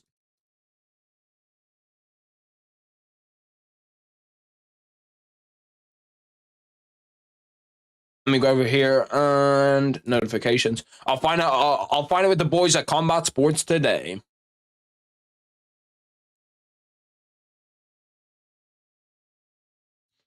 You know, and even they're saying that it's a rough start, and these guys love MMA. These guys like actually fucking love MMA, and they're saying that the card is shit. That's when you know it's ass.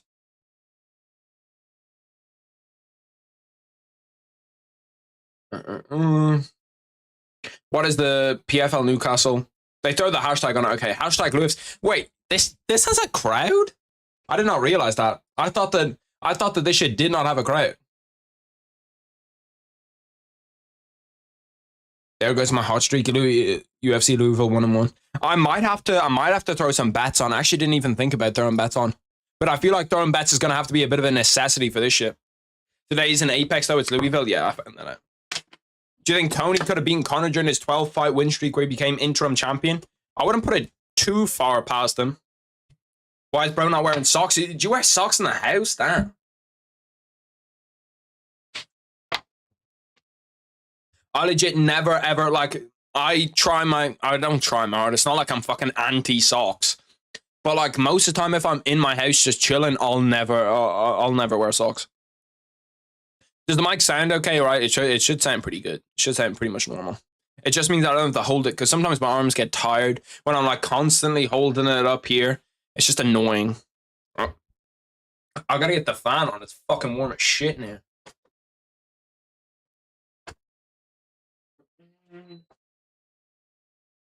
It is blaring air.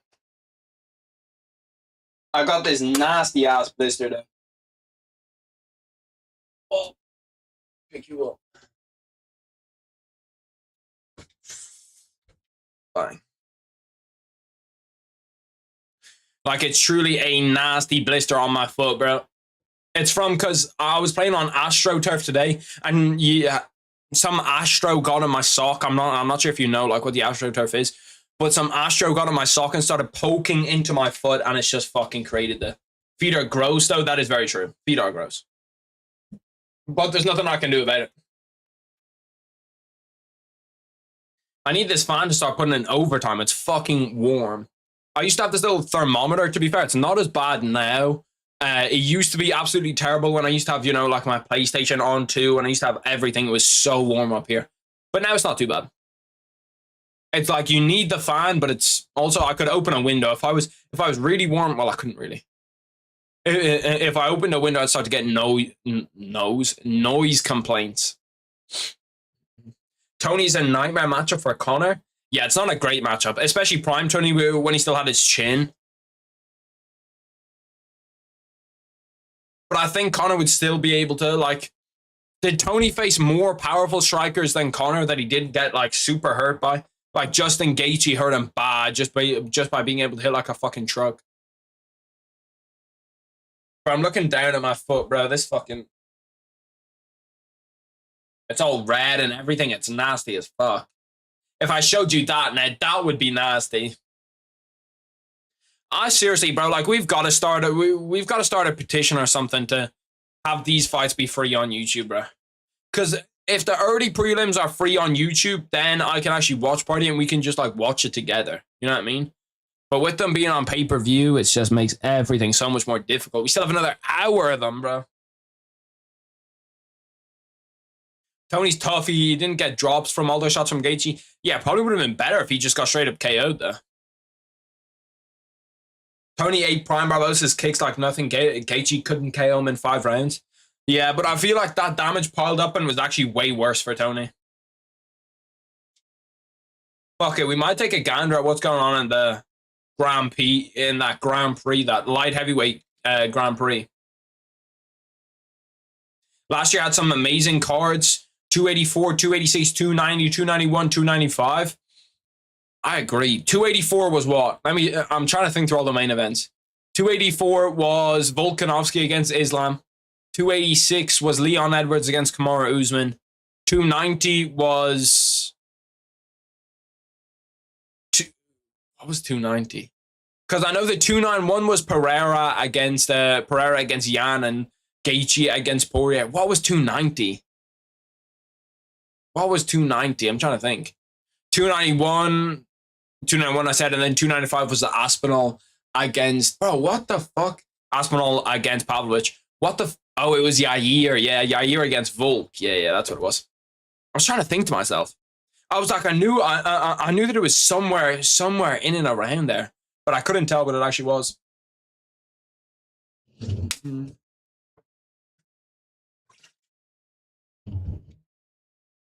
289 was terrible.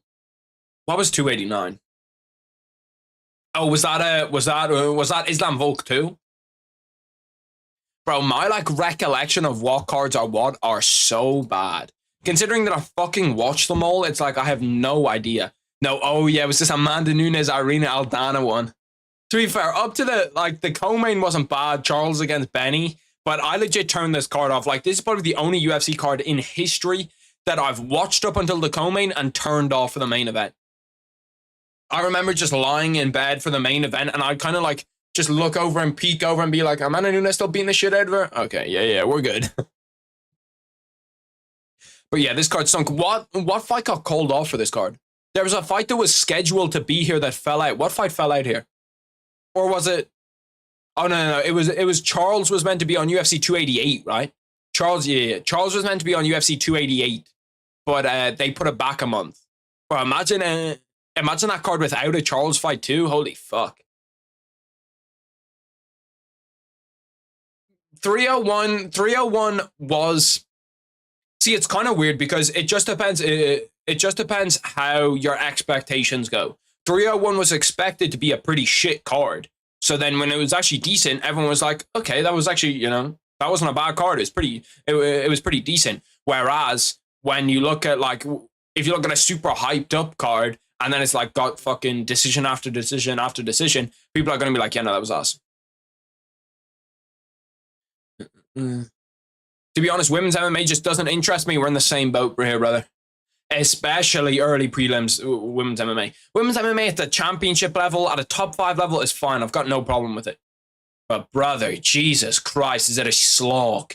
Like, we haven't even seen a finish yet. We've had about 4 women's MMA fights. They could have just told me to stay home. I'm going to try find where this kickboxing is on there.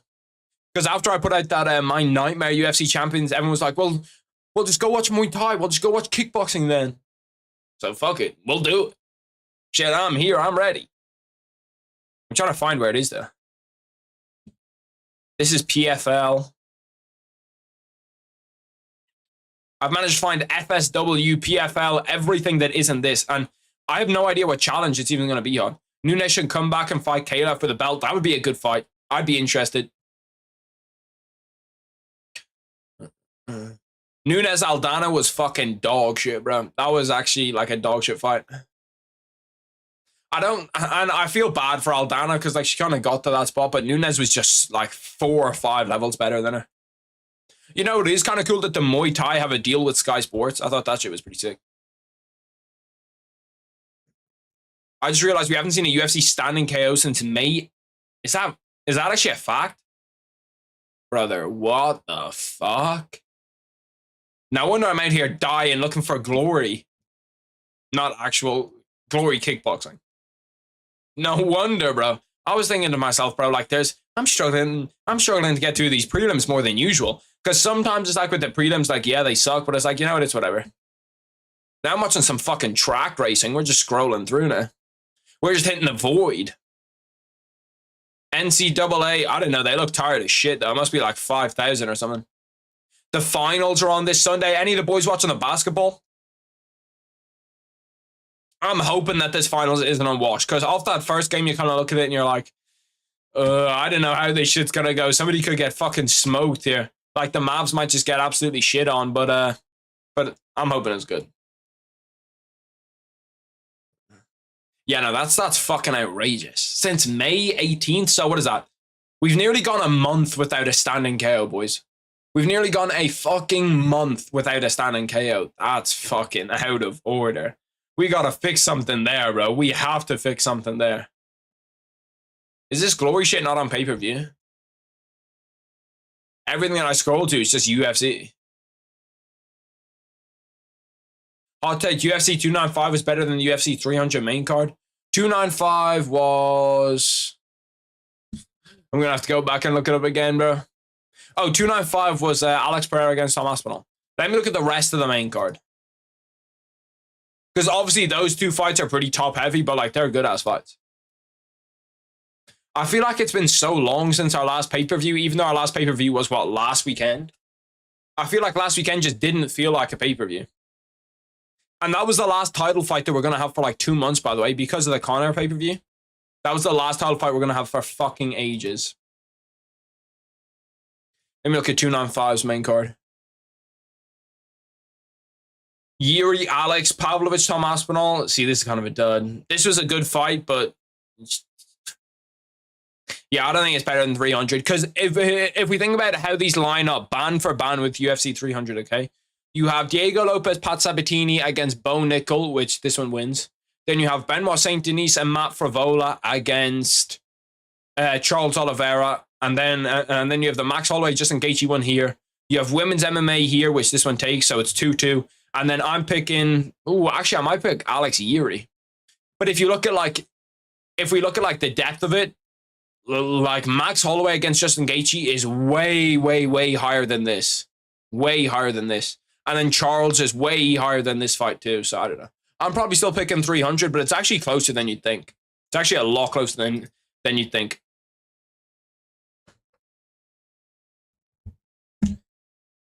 $299 had the best main card. $299. Oh, yeah. Yeah, it was pretty good. $299 was good, but not insane. MVP Holland was boring. I actually really enjoyed MVP against Kevin Holland. Because it's like two strikers and it's like that super tactical shit. MVP put damage on him, yeah. Bro, I'm so excited for MVP against Ian Gary. I think that fight's going to be a banger. I really do. I can't actually see that fight being a bad fight. Like the amount of times that I'm like working through it in my head and I'm like, who wins that? Who wins that? Like, is he going to beat him? Is he going to beat him? And then I think through all of them and I'm like, bro, there's no fucking way. There's no way that that's not a good fight. Is there only a 3-rounder? Damn. I kind of wanted it to be 5. I thought maybe with Ian Gary and Conor on the same card, they just whack it on there as a 5-round and say, fuck it. Bro, does Glory just not like exist? Like, how the fuck do you watch this shit? Because I actually want to watch it. Where to watch Glory Kickboxing? You can literally give me any country and I'll be able to find the channel. Where to watch Glory Kickboxing? Fubo, Amazon Freevee, Plex, TCL. Fucking hell, bro. What the fuck are these channels? That's some random ass dookie channels, bro. Holy shit. How the fuck do I watch it? Okay, so yeah, in Ireland. In Ireland, bro, what the fuck are these? Plex, Rakuten TV, or Sports Tribal? Bro, these guys just have the most dodgy sports ever, bro. They have foosball, which is like the shit you do where like you're twisting the thing and the little plastic characters kick. They have hunt fish, skateboarding, paddle time, bike, stadium, whatever the fuck that is, bike, court sports network, Trey Sports Stars, boxing world actually seems pretty cool. Chess TV. Hold on. Don't pull that shit up. I thought, oh, this is NCAA basketball. It's just random ass fucking shit there. I don't even think that the shit that I have, oh shit, there's 50-50. That's the screen that I used yesterday for the video, or today for the video. Just, bro, I'm fucking trying my best. I don't even know where to look. Kind of sad to say, but one championship in boxing I've been better than the UFC these last 3 weeks. Dead ass, bro. Dead ass. Dead ass.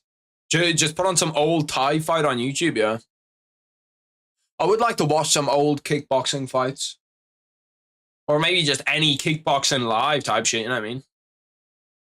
This week, next week, and especially the 2 weeks following that are insane for the UFC. Yeah, they should be like, bro, we're going to have some fucking good events. We're going to be eating good. We just have to strive our way up to the 22nd. And then as soon as you get to the 22nd, we're like, oh, that's holiday. You know what I mean? That's like Robert Whittaker against Hamza Chimaev. That's like, okay, this is a banger. I want to look at the week. I want to look at the weeks beyond that, though. Let's see what the weeks beyond that look like. UFC. Every time, see, this is a double-edged sword because anytime I type in UFC and just try search for randomly just normal UFC, it always pops up with the auto things as well. Okay, so beyond that, we all know that Whittaker, Hamza Chimaev's great card. 303, decent card. Like, decent card as long as Conor fights. If Conor doesn't fight, this immediately becomes like a 0 out of 10 dud. Okay, the weekend after, or we miss a week again, bro. We're missing a lot of fucking weeks of the UFC. And then after that, we have this, which isn't fully done. Damn, it's not even fucking started, this shit, basically. You have 4 fights on this card. Then this, yeah. I'm going to be honest, boys. That's kind of stinking right now. Right now, that's terrible. There's no way that Park Jun-young, who legit sounds like he could be a fucking dictator. Have I seen you fight before? The Iron Turtle. I remember that name from somewhere. Yeah, I was about to say, I've definitely seen you fight before. Yeah, he's been in the UFC for fucking ages. There's some, like, random people like this that will just, damn, Korea have their own, like, version of American Top Team. They have KTT. So that's typical out of Korea. But yeah, no, if that's actually the main event, we're cooked. I'll be real. Then after that, we have 304. Bro, there's such a long wait between pay-per-views now. Okay, so we go, how long? That's 27th of July. We go back here. 302. 27th of July, 2nd of June to 27th of July, we don't have a single title fight in the UFC. We have 0 title fights for about 2 months, bro. About 60 days, we have 0 title fights. Fuck. Top 5 favorite fans? What, you mean like the UFC fans? I don't know. The Iron Turtle is a dictator-ass name, yeah, that has. He couldn't be killed. The Iron Turtle. Let's see if I can find this glory shit.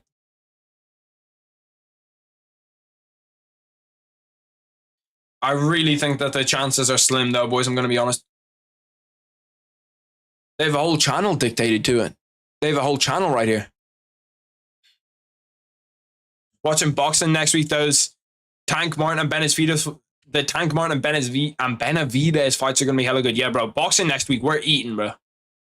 I go on to Glory, and it's fucking Glory from the 1900s, I'm going to be honest.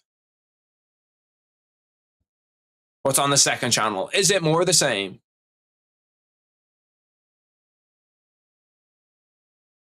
Should have done Tony versus Nick for the Corey Umar card. Tony versus Nick for the Corey Umar card. Against, I feel like I'm baiting myself into something here, but against Nick who? Nick Diaz? I don't want to see brothers fight each other. Bro, what is this glory kickboxing shit from the legit fucking prehistoric ages? I still can't believe that they have a whole section just out there for glory. Shout out to the boys over at Glory doing their thing.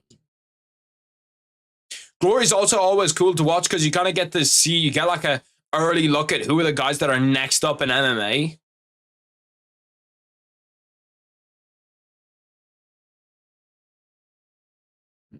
Who you got tonight for the fight night? I've gone kind of 50-50. I've slid back and forward a little bit, but I'm settling on, for right now at least, I might change before the fight, but I'm going for... Give me Jared Cannonier. Give me Jared Cannonier. The fights after Conor versus Chandler are not announced? Oh, okay. That makes sense. I need a sneeze, but the sneeze isn't coming. We're almost there. It's like edging me. Hot take, but even as a kickboxer myself and someone who loves striking, I'd rather see a fight that ends in a decision submission like Dustin Islam than a fight that ends in a KO. That is a hot-ass take. I'd always pretty much rather see a KO than I would a submission. And I do jiu-jitsu. Like, I understand it. I know, like, why shit's happening. I know how shit's happening. But I'm always just like, shit, yeah, like, the KO is going to be better. It's going to be more fun. Like, I feel like there's no submission that's ever gotten me as hyped as that, like, Max Holloway against Dustin Poirier KO. Who do you think are the best fighters to never have won an undisputed belt? Dustin Poirier's got to be up there. Alexander Gustafsson is right up there. I'd probably say Gustafsson is my number one.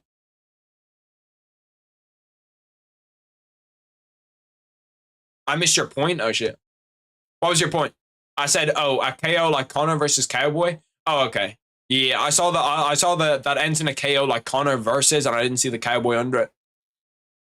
So would I rather see a KO like Conor Cowboy, or would I rather see a submission?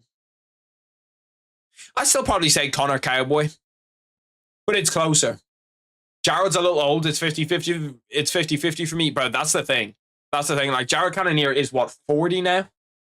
He's 40, and he's at 185. It's not like he's at 240. Gustafsson is my girlfriend's favorite fighter. That first Jon Jones fight was just too good. Oh, shit. Gustafsson is my girlfriend's favorite fighter. That first Jon Jones fight was just too good. We rewatch it often. It was a banger, bro. That fight was unbelievable. I also rewatch that fight a lot. Sometimes when I'm going to bed, I'll just throw on like a UFC fight in the background, and it'll always be like a good fight or a fight I haven't seen. So you kind of end up watching a lot of fights you've never seen before, or fighters you haven't seen before. Like, I went through a phase where I watched a lot of like GSP and Anderson Silva. You know, like guys that I wouldn't have actually been around to see when I was a fan of MMA. Well, GSP I saw, like GSP Bissing. But like, I watched a lot of their fights, and they're just so much fun to watch. She hates Jon Jones, though, so she gets sad at the end of it. No, that's crazy. Why does she hate Jon Jones? He's such a nice person towards women. He's always like super, super candid with the women. He's got no allegations against him. Just an overall good guy. He'd never use his power. He'd never use his power for something that isn't good. I tried to find Glory. I tried to give you the watch time. I tried to give you the hours, brother. I could not find you. I legit couldn't find it. And I sure as hell ain't paying pay-per-view for it. I'll tell you that much. Jon Jones, the devoted Christian, he's a good man. Jon Jones is a good man. He's just misunderstood a little bit. People talk about a whole bunch of stuff, okay? Jon Jones, when he was taking drugs, some people say, look at him. Like, he took drugs. But when you think about it, okay? Jon Jones only took the drugs so somebody else wouldn't take them. He was really trying to give up his life to save another. That's why he took them. People just misunderstand him. And then people say some other stuff. They say, well, look, he crashed into a pregnant woman. The pregnant woman was a drunk driver. He was just trying to say to her, listen, you could injure somebody else on the road, so I'm gonna have a little minor crash and crash into you. And then you say, well, why did he run away then? It's very, very simple. You just have to think about it. He ran away because he didn't want to embarrass the pregnant woman. He put all the attention on him. Like, he's just selfless. He's a selfless guy. And why did he beat that woman? He found out that she was a bully, gave her a taste of her own medicine. That's just Jon Jones. Jon Jones is the #1 advocate for pregnant women's safety in cars. It's another thing. Jon Jones thought, you know what? These cars aren't up to standard. Somebody's got to take a hit here. And it's got to be one pregnant woman. So he decided he's just going to test the safety. Yeah, exactly. Ban prevail. You know it, bro. You understand it. You understand it. He was helping out his dealer. Bro, like, people don't understand how good of a guy he is. How good of a guy he is. His dealer calls him up and he says, hey, Jon, I've got this new stuff in. I'm going to go homeless unless you buy it. You're my only guy. You're the #1. I need you to pull through here and take these. Because if you don't take these, I'm going to give them to a little 4-year-old boy and he's going to become addicted to steroids for the rest of his life. So think about it. Jon Jones had one choice. It was either, listen, you either take the steroids or a 4-year-old boy loses his life. He's a great guy. Jon's wife has a great resume. She's fought to go 50 plus times. All I'm going to say is, get her at 135, bro. Get her against Raquel Pennington. I'll watch the shit out of that. She started losing ever since they changed the scoring system to damage-based is crazy. And when he said he was going to kill those drug testers, he was simply defending his property. Bro, like, people understand that. That was lost in translation. He was singing along to that very popular song, Kill 'Em With Kindness, and they thought that he was saying to kill them. But really what he was saying is that he needs to, you know, kill him with kindness, where he is a UFC fighter, but he's trying to, you know, do good for the world now. He's done his battles inside the cage. Now he's trying to battle outside the cage, and he's no longer battling with his fists. He's battling with kindness. He's a great man. He's a great man. Nobody ever talks about it. Bro, if a fucking, like, could you imagine the UFC drug testers just being like, knocking at your door, like you're just there sleeping in. It's like the one day you get to sleep in, you're training 7 days a week, and the one time you get to get like your 10-hour sleep, you hear a knock on the door at 5 a.m. You SADA testers, give me your piss right now. You can't piss, we don't care. Force it. Nobody ever talks about it. Jones was helping out his wife by testing her chin. His wife said that she was an aspiring women's mixed martial artist. So he said, sure, we can spar a little bit. We'll spar for fun, you know what I mean? Some technical sparring. A drug tester and drugged up Jon Jones is mad at you? Yeah, it wouldn't be a fun time. I would not be there for... I would be vamoosing my way out of there. I'm not going to lie. Did you see the Jones and DC call today? Yeah, that was funny as fuck. You can tell that DC still hates him, bro. He hates him. But he couldn't show it there. He couldn't be like, fuck you, Jon, you bitch. He had to, you know, calm it down and be like, oh yeah, Jon, I'm happy that you're doing good, bro. I'm happy that you've changed your path now. Oh. I'm just saying, if Wanderlei Silva didn't want to just take the test, I'd just leave. Yeah. I wonder how the new testing system is with like the drug-free sport shit. Because Sean O'Malley went through an entire title fight and didn't get tested, bro. Didn't get tested once. So it might just be the wild, wild west now and we don't really know about it, where fighters can just really take whatever because they're not going to get tested. Or Dana White's gonna say to them, like, as soon as Aljo's a champion or something that they don't want to be a champion, if Bilal wins the belt, all of a sudden we're gonna see Bilal gets tested like 160 times in 40 days. They're trying to frame Bilal and shit just to make sure he doesn't have the title. Yeah, Wonderboy is a loser. Jones is a great guy. Everybody knows that. Jones got great personality. Never done anything wrong. They do need good-ass health insurance, though. But yeah, no, like, that would be one of my least favorite jobs ever, bro. That would, like, USADA agent is just, terrible. Because, one, you have to be up at 5 a.m. every single day going around to people's houses, and I'm not an early morning guy. I despise the early mornings. Honeycomb, you said it, I didn't say it, but I don't disagree. I don't disagree. There's something fishy going on there, huh? You like those kids that much? How much do you like the kids? We got a sting operation on them. They were going to test Conor, but he gave them some proper 12 samples, so they left him off the hook. Yeah. Conor gave him some free proper 12 and said, I'll get you cage side at the next fight. I'll get you cage side seats to the press conference. And they were like, he's such a good guy.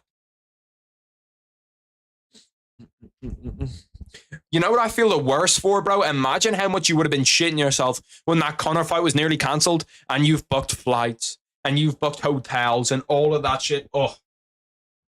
I'm gonna take a gander at what the flights cost to go over to Las Vegas. They're probably all booked up, but let me go. What's the best site to look at flights? Is there like an actual site? Let me just look this up. Flights from Dublin to Las Vegas, 28th of June. Flights from Dublin to Las Vegas. Bro, I want to go to Las Vegas so bad. You need to have some, first of all, I'll go over there for a big fight. And then you need some bread so you can gamble after, bro. Dublin to Las Vegas. Flights from Dublin to Las Vegas, 28th June. Look how expensive these fucking flights are going to be. Nice. Flights to Las Vegas. I appreciate that.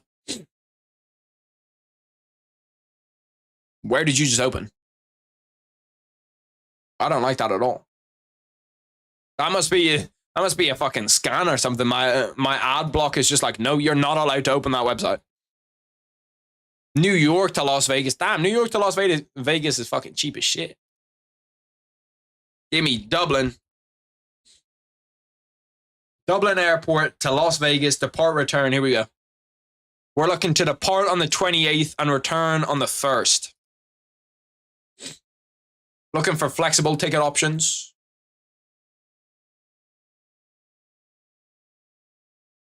Is there anything here? Is it all gonna be like booked up or some shit? They're actually not the worst. 684. 25th to the, okay, this is where you can see like as soon as the Conor fight ends, that's where you're good. 26th to the 29th of June is 1.3k. That's the day after the Conor fight ends. Then we have, yeah, no, it's expensive, bro. It's fucking expensive as shit. It's actually not as bad as I thought, though. The hotels are definitely... See, that's the thing about Las Vegas is that they've got, like, so much shit there that they can actually handle having, like, big fights and stuff. Like, imagine that was in Dublin or something where, like, there's just not enough space for people. I've seen the video with Daniel Cormier dancing with food, bro. It's funny as fuck. Gambling in Las Vegas after a fight is basically just a meet and greet for all the fighters on the card and Dana White, yeah. Although Dana White's going to have his own special room because he's putting down like hundreds of thousands of dollars. Jon Jones fan be like, yeah, I know he did a few bad things, but DC is fat, which is worse. That's crazy. If Bilal wins, they're going to make a 165 pound division and change to 177 and strip him. I don't even know what the new testing thing is called. I'm pretty sure it's called drug-free sport. I think that's what it is. I sent it to my cousin and he said his life was better without it. Yeah. DC, that's a minus 10 million aura move from DC right there.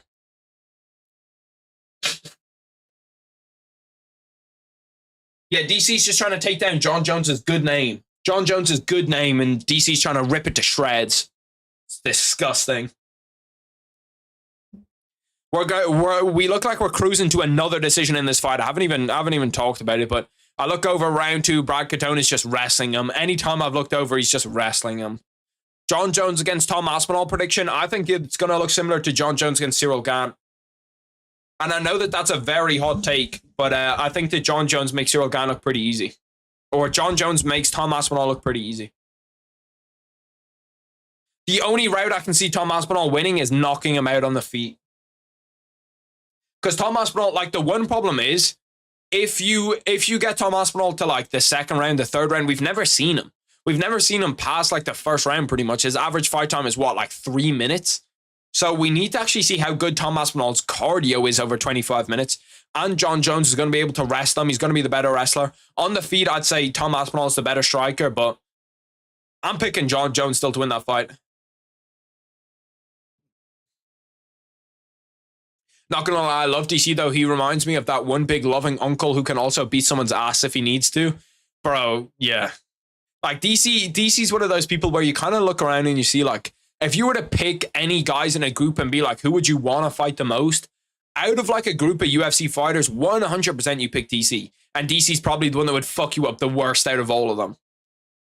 Like, if you saw Bradley Martin and DC standing beside each other and you had no idea which one was which or, like, their pedigree or anything, like, Bradley Martin probably wouldn't be able to fuck you up at all. If you have any kind of training, Bradley Martin would be like, yeah, it would be annoying and he's big, but, like, DC could actually kill you in a minute.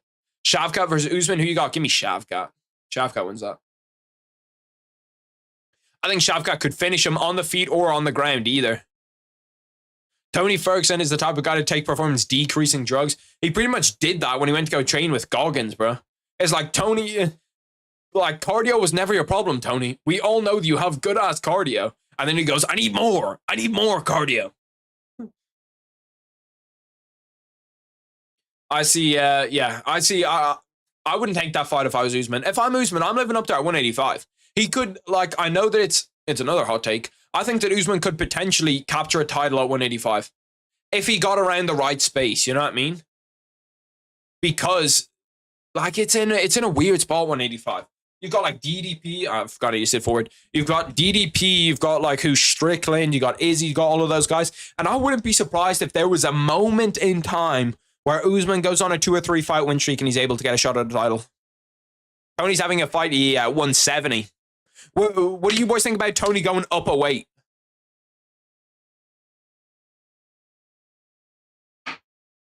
That says that's on 8 p.m. ET. Yeah, okay. So 8 p.m. ET is 2 a.m. my time. I think that's on the main card. Maybe it's 1 a.m. my time, and that's the main card. Tony would have subbed Conor. Bro, how many fucking decisions have we had in the last 2 weeks? We gotta start counting these boys up, bro, because this is getting ridiculous. Let's go through the cards and see out of how many fights have we had decisions. Were these all decisions? What prelim wasn't? This one. Okay, so we've had how many prelims in the last? We've had 1, 2, 3, 4, 5, 6, 7, and then there's just 7. Is there only 4 here? No, there's 5. No, 4. Okay, so there's 4 here, so we're at 7, and then we look at this card, and we've had 1, 2, 3, 4, 5, and we're about to have our 6th fucking decision. Holy shit, bro. We have had 13 prelims and 1 finish. 1 finish. Dana, I'll be real. We got to start bumping the fucking bonuses up or something. These guys don't give a shit. Imagine you bought tickets to UFC Louisville and you've got this fucking Snoozeville going on. Holy shit, bro. I'd be pissed. I've had a terrible stomach virus all day in the streams. Help me distract you from that. Thank you, brother. I appreciate that, bro. I appreciate that, band. Bro, stomach shit is the worst ever. You know that feeling that you get? I get it all the time whenever I have like a blocked nose or something, or like my stomach's hurting or something. I'm like, damn, you didn't fucking appreciate enough when you didn't have a blocked nose, or you didn't fucking appreciate enough when your stomach wasn't hurting. Next time your stomach isn't hurting, you better appreciate that shit, you bitch. And it's like, and I always think that shit to myself, and then as soon as it happens, I'm just like, yeah, I'm fine. Like, my nose isn't blocked right now. Never once in my life thinking, I'm grateful my nose isn't blocked today. Do you think Bilal could win a street fight via decision? Absolutely, bro. Absolutely. Bilal could actually win any kind of fight via decision. I genuinely think that Bilal could go out in the Super Bowl and have it be a draw. They'd go to like quadruple overtime. They'd be like, bro, it's 2 a.m. We've lost our fucking permit here. We got to go. And on paper, this fight night card ain't bad. Fighters just underperforming. Yeah, for sure. Like, I was looking at this fight and I was like, okay, we've got some good cards here. The main card's on ESPN, not ESPN Plus. Yes, I'm pretty sure. One of the worst champs ever. Who? I didn't see who you said. Hot take, but IMO Jikas loses to Usman, Strickland, Cannonier, Usman, Hamzat, Rob, maybe even Imamov. Imamov is crazy, I can't lie. I think that Jikas loses to Strickland's difficult because Strickland, you know, obviously they went to split decision. Robert Whittaker, yeah, I'd pick Robert Whittaker in a rematch. Usman, I think Jikas is too good on the feet for Usman. Actually, I don't know. That fight's close to it. There's a lot of those fights that are close. I disagree with Cannonier. I disagree with Hamzat. And I disagree with Imamov. I've had terrible nausea all day, and I definitely wish I would have appreciated not being nauseous yesterday. Yeah, bro. It fucking constantly happens to me. My girlfriend just got over this virus, and I was hoping I wouldn't get PRR. That's the worst shit ever, too, bro. When someone passes it on to you and you know that they did it, I always have to try my best. Whenever someone's sick, I'm like staying away from them. I'm like, bro, don't give me that shit, bro. Because like when you're sick, if I'm like sick and I'm trying to like talk and like make a video, bro, it's the worst. It turns like a 20-minute video into a 40-minute video because every 2 seconds it's like, gotta blow my nose. Everything is like, oh, my throat's sore. I've never experienced nausea. I had it on a boat. At least I think that's what it is. Is seasickness the same as nausea? Where like you just feel like you're gonna get sick? Let me look this shit up because maybe I don't even know what it is. What is nausea? Nausea is the sensation of having to vomit or having the urge to vomit. Yeah, okay. So it's pretty much just like the bit of I had it when I was on a boat because you're going like up and down and up and down and up and down. And I didn't even realize that I got seasick. I never got seasick until then. But I was on a boat for like 2 hours, bro, and by the end of it I was like, fuck, bro. On the way back, it wasn't too bad because on the way there, we were on some dusty ass fucking, I don't even know what they're called, cruise. Is it a cruise? I call them a ferry is what I'd call it. But it's kind of like a cruise type thing. It's like a cruise if a cruise was shit, okay? But the first one that I was on, I was like, bro, this is fucking ass. Like, why? Like, this is terrible. We just sat at a table, no reception, no nothing, can't do anything. And then on the way back, there was like Sky Sports, TNT Sports. There was like the NFL was on. There was the AFC. There was the was that AFC and NFC? Yeah, there was the AFC championship game was on. So I was like, oh shit, we're good, bro. Like we're locked in. So I was happy. I was happy with that. But on the way there, bro, it was terrible. I was nauseous the entire way after. And the problem is like, I was trying to sleep. I was like, okay, fuck it. Well, we'll just sleep away the nausea. And I couldn't do it. Like my body just would not go to sleep. I just started to suffer for days, so now I know what I'm in for now. Oh, no, that's ass. How would Hamzat versus Usman at 170 go? It's a good question.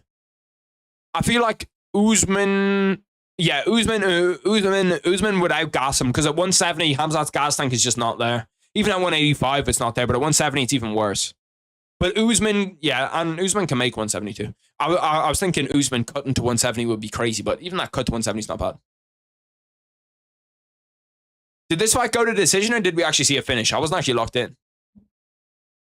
Maybe did they stop it with doctor stoppage? No, they didn't. I'm pretty sure it went to decision. Hard stomach pain is worse than migraines, in my opinion. I've never got migraines, but I've been concussed before multiple times. And people say that like the headaches you get with the concussion are kind of like a migraine. But yeah, now stomach pain. The worst pains for me are back pain. Back pain is top one worst pain. Where it's like you can't do anything about it. You can't get away from it. There's nothing you can really do to fix it. Then there's other shit where it's like, it's very annoying, but you can like say with some stomach pains, you can kind of lie on the right side and you'll be like, okay. Or like it won't be as painful in some spots, but yeah. Anything you can't fix is just a worse shit. Neck pain sucks too.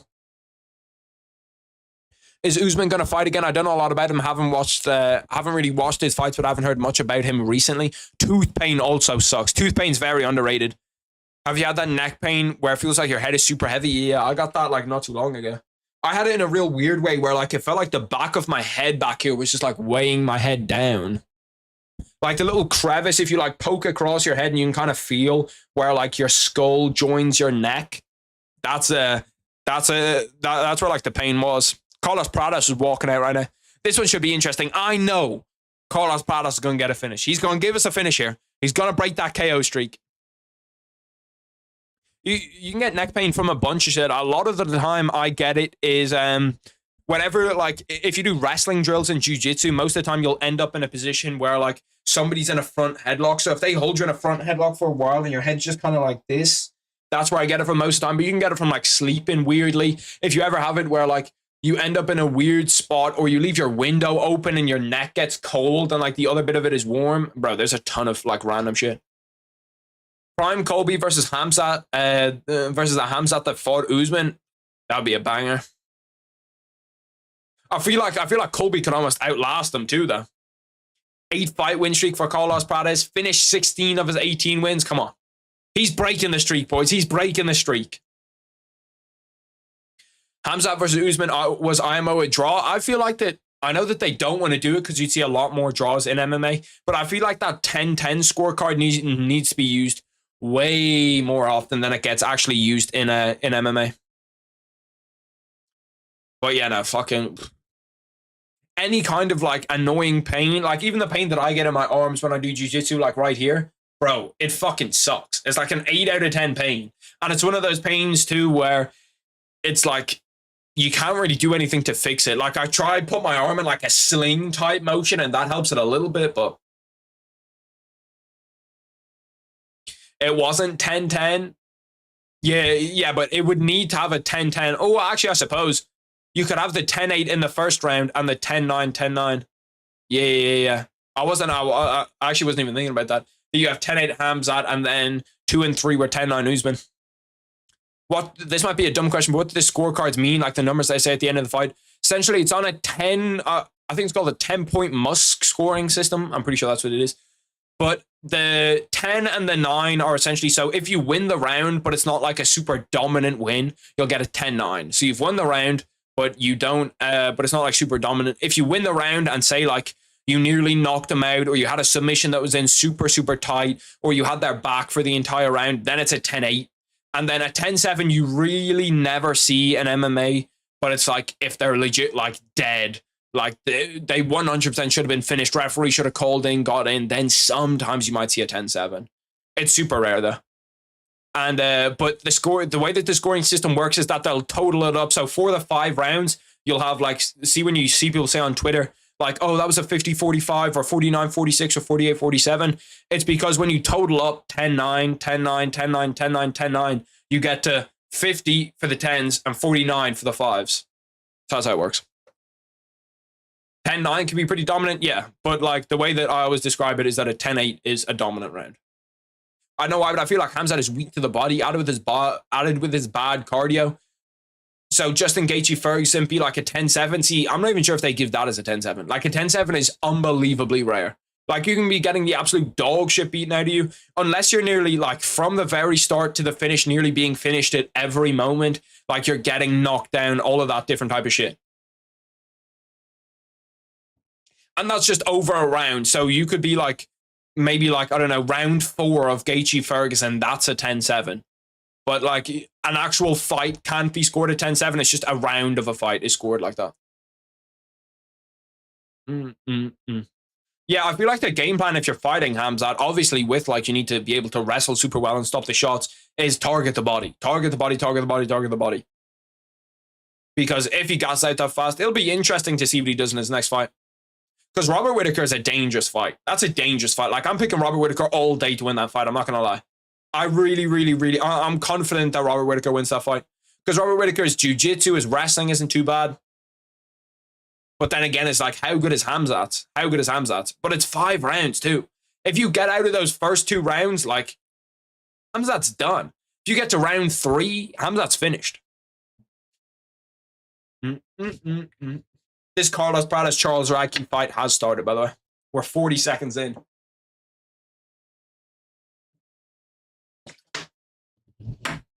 Charles Radke immediately starts to wrestle him. Boo!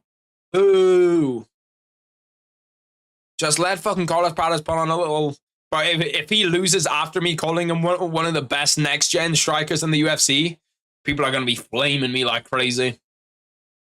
It happened when I was talking about Robles de España, and then Robles de España lost. Everybody was like, damn. How do you think a rematch between Usman and Strickland would go at 185? Usman and Strickland at 185. I feel like Usman is the best style counter, apart from obviously like Alex Pereira, to Sean Strickland. Because like Sean Strickland, he wants to like walk forward and he wants to have like his little teeps and he wants to have, you know, like just like kind of jabs, straight shots. He's not really going for anything powerful. But I feel like when you're constantly walking forward into Usman, it's perfect for him to just like shoot over and over and over and over and over. It's a 5-rounder. Robert is the favorite all day. Yeah, I'd agree. It is close though in the odds. Let me look it up. I'm pretty sure that the odds for it are super close. Let's find it here. 22nd of June. Ooh. Hold on a minute. Can you see it? Let me zoom in. Let me zoom it in. Let me zoom it in. Hold on, boys. Hold on, boys. We might have found a fucking money glitch. Drag myself down a little bit. Robert Whittaker, Khamzat Chimaev. Robert Whittaker is a big-time underdog in this fight. Like, a huge underdog in this fight. To give you how big of an underdog he's in this fight, let me try to find a pay-per-view to, like, compare it to a different fight. He's a bigger underdog than Bilal is against Leon. He's the same underdog Curtis Blades is against Tom Aspinall. They think that Curtis Blades is as likely to beat Tom Aspinall as Robert Whittaker is to beat Khamzat Chimaev. That's fucking outrageous. That is actually crazy. That's fucking crazy, bro. Bro, I'm fucking mind-blowing. Bro, we're gonna have to launch that one. We're gonna have to go after that money line. Holy shit. That seems fucking outrageous to me. One sec, I've got to open my door. My dog wants to get in.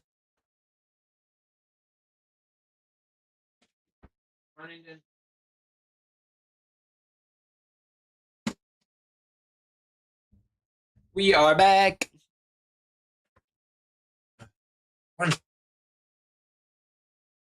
My dog's afraid of fans. She doesn't like how the air just comes out randomly. She doesn't know where it's coming from.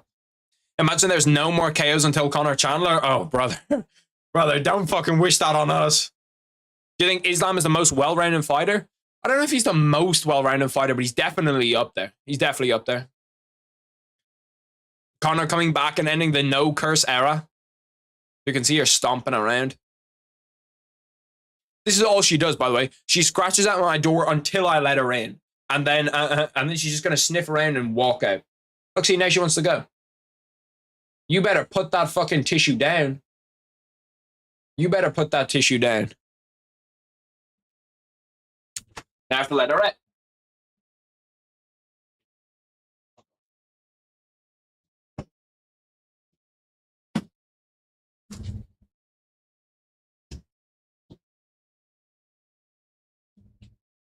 Do.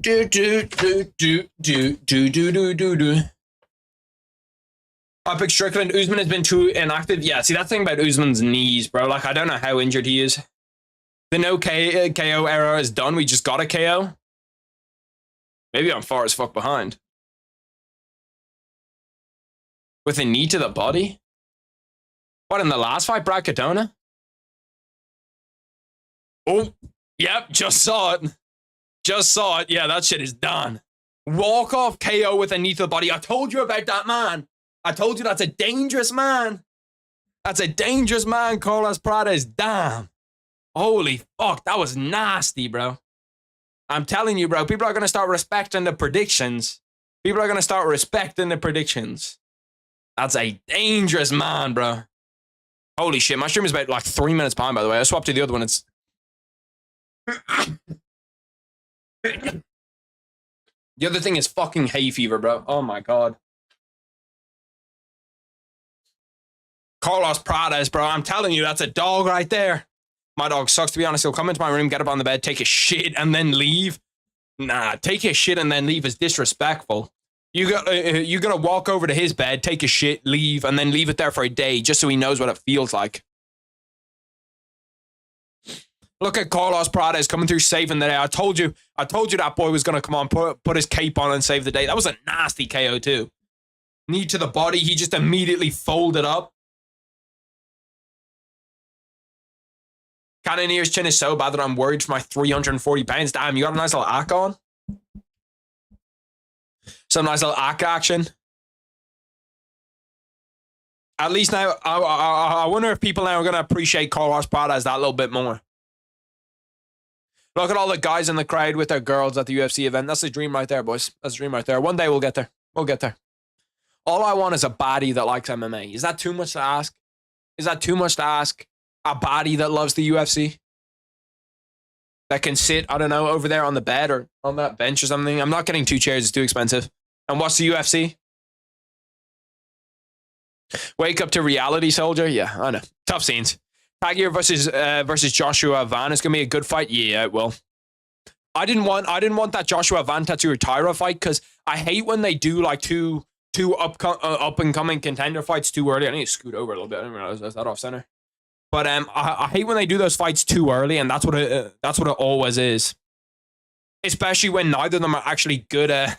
You dirty for that? No, that's crazy. Bro, chairs are expensive nowadays. I can't remember, this chair costs like €120 or some shit. It's not cheap work buying a chair anymore. You gotta fucking go out there, break the bank. Goldberg versus Hill prediction. I'm gonna say Carlo... I feel like Jamal Hill, I don't know if he doesn't think injuries exist or what's going on, because he came back way too early from his, what was it, an ACL tear or something? Just get her a plastic chair. No, that's crazy. I was trying to give her a bed at first. A plastic chair is crazy. But Jamal Hill, like, he just got knocked out. What? It's going to be about 3 months by the time that comes around, because UFC 300 was, what, April 6th, I think? And UFC 304 is 29, is June 29th. So it's going to be about 3 months, but that's not long enough to recover from a KO. There's just no way. So I think Carlos Ulberg's going to KO him. My trajectory for this is Carlos Ulberg KOs him, but then we kind of see he gets fraud checked a little bit later on.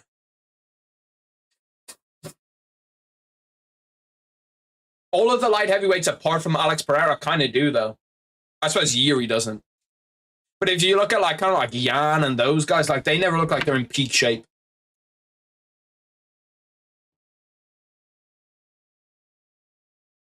There was a time that time off was mandatory for fighters coming off KO. I don't know what happened to it. It used to be like 6 months. Like it's medical suspensions. I don't know if the UFC enforced it, if USADA enforced it, who enforced it. But like it used to be, you're not allowed to train for 6 months if you've been KO'd. Like you're not allowed to do shit for 6 months. You just are straight up not. Especially if it's a bad KO. And don't get me wrong, the Alex Pereira Jamal Hill KO was a terrible no. It wasn't a terrible KO. But a KO is a KO. And even like, if we think about it, boys, okay? If Jamal Hill wins this fight against Carlos Ulberg, if he wins this fight, does it actually make a difference? Do we think that it actually, like, it doesn't get him a title fight? It might get him a fight against Yuri, which he would have got anyway, coming off losing his title. He would have got that fight anyway. It's going to get him a fight against who? Like, if it's not a champion, it doesn't really matter. Like, let's look at the UFC rankings really quick, okay? Let's look at who we could have fought at 205. Who actually are the realistic propositions for Jamal Hill to fight at 205? We have Ankalaev is going to fight Pereira. So, but this fight doesn't get him an Ankalaev fight regardless. Let me move this shit around. Let's go up here. Ankalaev does not get him, or beating Carlos Ulberg does not get him an Ankalaev fight. The Yuri fight, he can get anyway. If he wants the Yuri fight, he could get it 100%. The Jan Blachowicz fight, he could get that. The Rakic fight, he could get it. Like, this does actually nothing for him. I'm just happy it's not Khalil Rountree, though. Khalil Rountree would have actually sent that man to the grave. He would have sent that man to the grave. Put him in another fucking universe. 2.5 months, April 13th. Oh, yeah, that's what it was. April 13th. If that was the case today, Volk wouldn't be in the situation he's in right now. I was talking about that at Jiu-Jitsu, about like how Volk's going to turn out to be like one of the biggest what-ifs in MMA, where it's like, what if Volk doesn't take that fight on short notice? Because everything has gone downhill since then. I love Khalil. He's got champion written all over him, in my opinion. Yeah, I like Khalil a lot too, bro. That's the only problem, is that he's kind of old. He's kind of old, but bro, he's so fun to watch. Got KO power. He's got fucking everything. This is the last prelim. And it's got Ludovic Klein on. It's actually not a terrible prelim, this. Hopefully it just doesn't go to decision. Imagine we go from like whatever the fucking decision streak that we've been on into just a KO streak. We get like 7 KOs straight. He's most likely fighting Yuri next. That fight makes so much sense. It's the fight that I made when I was doing like UFC 300 next fights to make. I constantly talked about that fight because you have Yuri gave up his belt when Jamal was meant to fight him. Then you have Jamal Hill has to give up his belt when Yuri's meant to fight him. So it's like, it just makes too much sense to not make that fight. I listened to his podcast on the Jackson podcast, and it was fire. It's really down to earth. I haven't watched enough of the Jackson podcast. I watched a few episodes, and then I stopped. But bro, I love hearing fighters talk. I always think if you dislike a fighter, go listen to them talk on a podcast, and like, I don't know what it is, but they always just come across as good guys, at least most of the time. Some of the time they come across as dicks, but like Dustin Poirier seemed like a pretty good guy when he was on Joe Rogan. All the fighters that I dislike, I listened to them on Joe Rogan and I liked them. And if I liked a fighter and they were on Joe Rogan, like Max Holloway on Joe Rogan, I listened to him and I was like, I like this guy even fucking more now. They got a huge selection on fighters on there. They've interviewed like everyone. Yeah, I know that they were meant to interview Ian Gary. That would have been a sick interview. To have Ian Gary on their podcast, because I don't even think we have an Ian Gary podcast. Like, let me try to look this shit up. Ian Gary podcast. The shit that pops up on my YouTube is just constantly training highlights, training. No, there's no podcast. There's one from 1 year ago with Liam Harrison. But that's it. There's nothing else. So I think that an Ian Gary interview would actually be pretty cool. And he goes on Helwani's show every once in a while. What he did to Bobby was not acceptable. Who? I just can't stand Ian Gary's face. Makes me angry. Nah, that's crazy. I hate Armin. Oh yeah. Trust me, bro. We're on the same boat for the Armin shit. We're on the same boat with the Armin shit. We are on the same boat, bro. Going up and talking that shit to Bobby Green, like fronting. He's a bitch. I'd slap the shit out of Armin. Watch Stipe's Jackson episode. I'll watch it. I like to watch shit like that. I like to watch shit like that where, like while I'm playing Madden. While I'm playing Madden, I'll just like flick on a little podcast episode or whatever, and we'll just start, fucking going. Armin and Bobby are cool now, are they? Shit, I don't know. No, I mean that Alex might fight Yuri next because he wants to fight soon. Ankalaev wants to fight in October. Bro, what is it with Ankalaev being like, I'm only fighting in Saudi Arabia? Where are Ankalaev's last fights? I know he has one in Saudi Arabia. One in January in the Apex, I think. But where are Ankalaev's fights? Because I'm not going to lie, bro. There's something about the Dagestanis and when they fight in Saudi Arabia that they just get like an insta buff. Where was this? That was 277. I doubt that was in Saudi. No, that was in Texas. But that's Anthony Smith. Draw against Jan Blachowicz. Where was this? Las Vegas. Like, why does he all of a sudden just really want to fight in Saudi? He's like, yeah. Let's do it in Saudi Arabia. Let's do it on the Saudi card. I don't know why all the Dagestani fighters are so, like, they just really, really want to go to Saudi. It must be something about the rehydration windows and all that shit. I like and hate Ilya at the same time. I'm kind of in the same spot where I can appreciate Ilya. Like, I don't hate him by any means. I can appreciate Ilya, but he's definitely not one of my favorite fighters.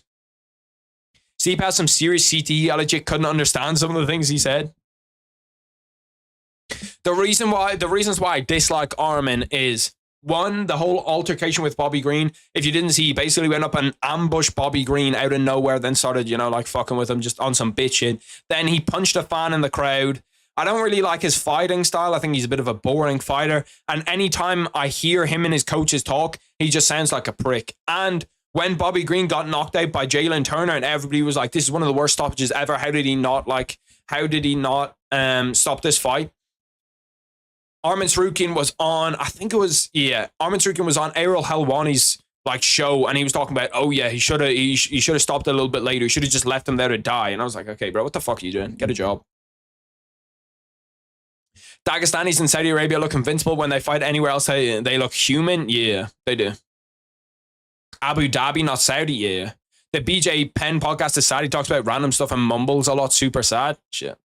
To be fair, that happens to me. To be fair, I don't mumble that much, but fucking up my words happens to me all the time. So if he doesn't edit that shit out, yeah, especially if he's reading off something too. The worst thing for me is when I have because obviously I don't remember everybody's fights all the time off the top of my head. So I'll have just people's fights in front of me, and if I try to read off that, sometimes I'll be like, Ilya beat my favorite fighter, and he was so smug. He's just annoying as fuck. Yeah. I don't know. I personally think that Max Holloway's going to beat him. Ilya has clean boxing. Yeah, bro. Nobody can doubt his skill. Oh, shit. What the fuck? Thiago Moises just got knocked down out of nowhere. That was like a flash knockdown. This fight's going to get stopped. I think no, Thiago Moyes built back up to his feet. The fuck happened there? What do you get hurt by? We're going to see it in 30 seconds with the replay, but I don't know what the fuck happened there. I saw like everything was normal. And then all of a sudden he just kind of like steps back and falls over himself. BJ will just talk about something that doesn't have anything to do with the comment and then start laughing for no reason. Definitely CTE. He seems more like the fucking Joker than CTE. Just started laughs out of nowhere. When DJ Penn lost that street fight.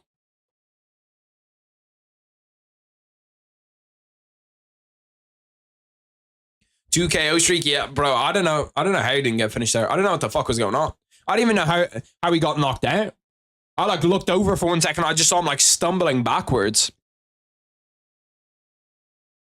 I've never listened to the BJ Penn podcast. I'd love if like I know that Corey Sandhagen doesn't have a podcast, but bro, I'd love if he had a podcast. DJ's one, I don't listen to it that much, but it seems always good. Whenever I see clips, it always seems good. Was it a head kick? Oh yeah, that was a head kick right on the fucking dome. Wait, no, maybe it wasn't that.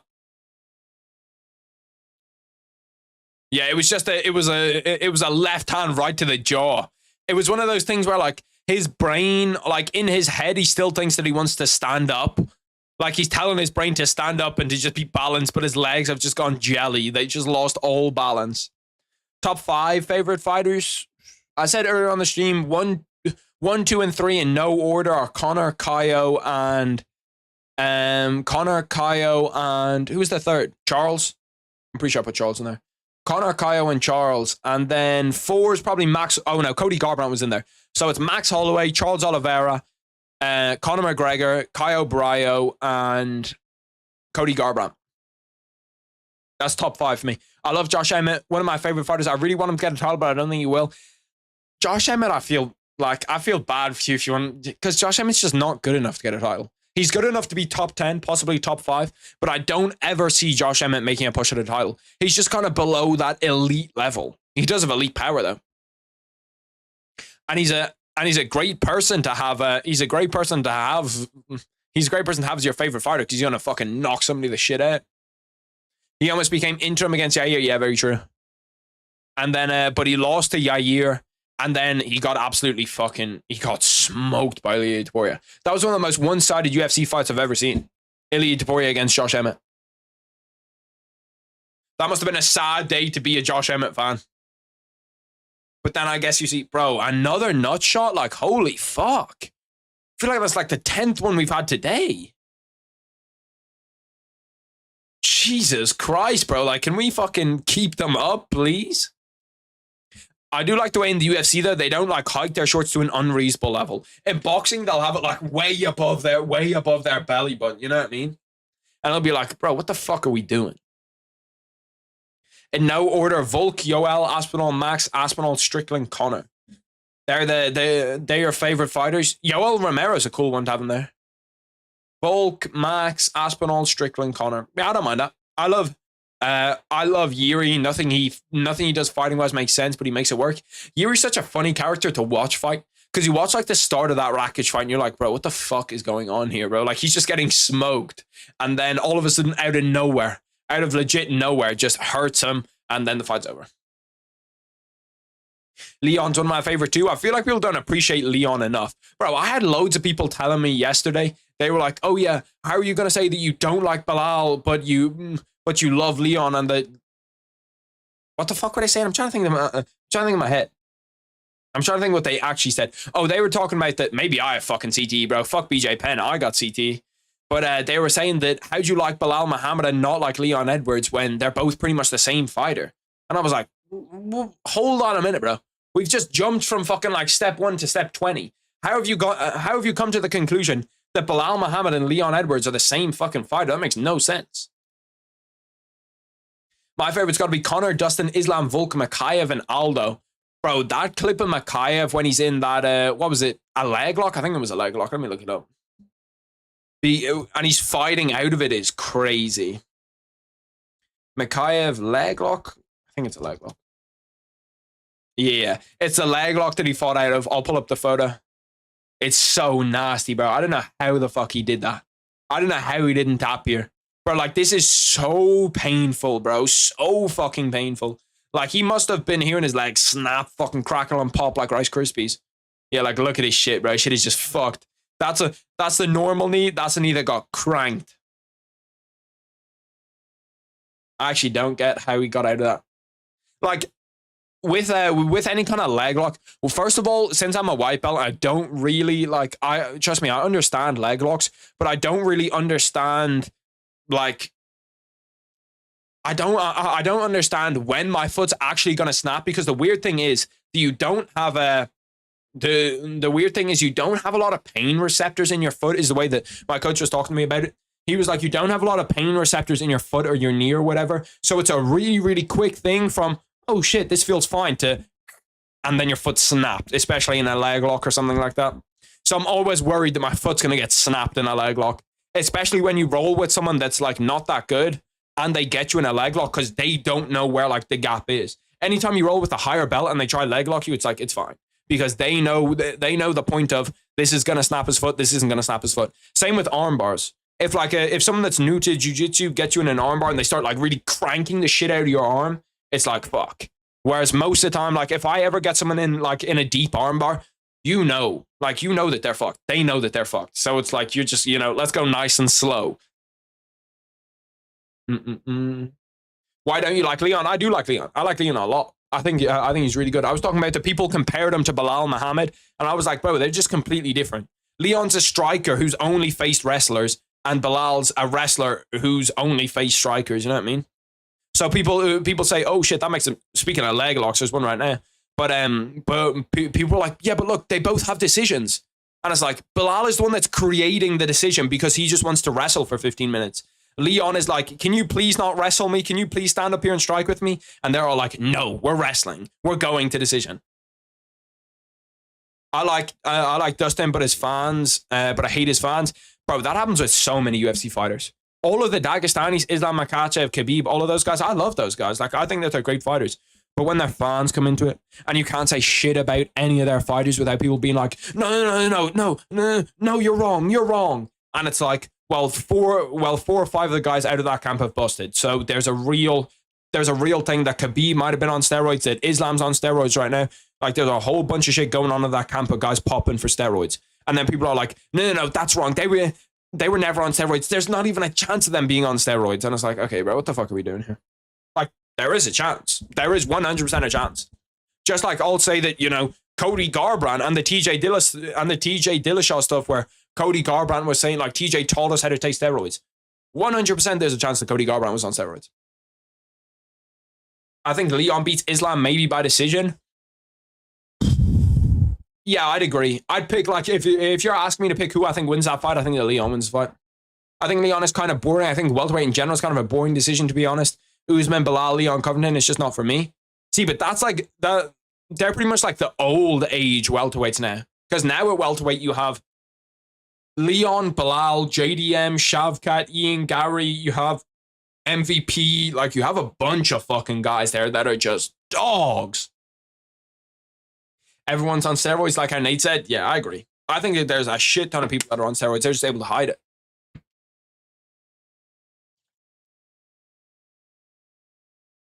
And that's the same in boxing. That's the same in every sport, I think. Like, in basketball, in the NFL, in the NFL, they don't even really try tests for it that much. They allow most of them. So I think in every sport, steroids are a big thing.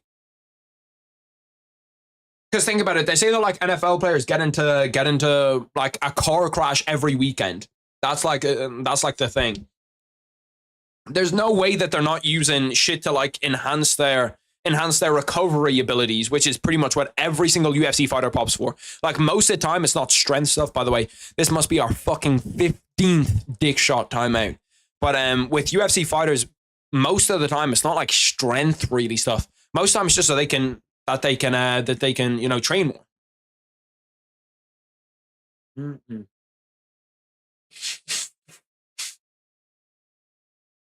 You know how I feel about Ian Gary, that isn't helping the case. I do like Shavkat though, an MVP. See, I understand not liking Ian Gary outside the cage, but inside the cage, bro, he's so fun, bro. He's so fucking fun to watch.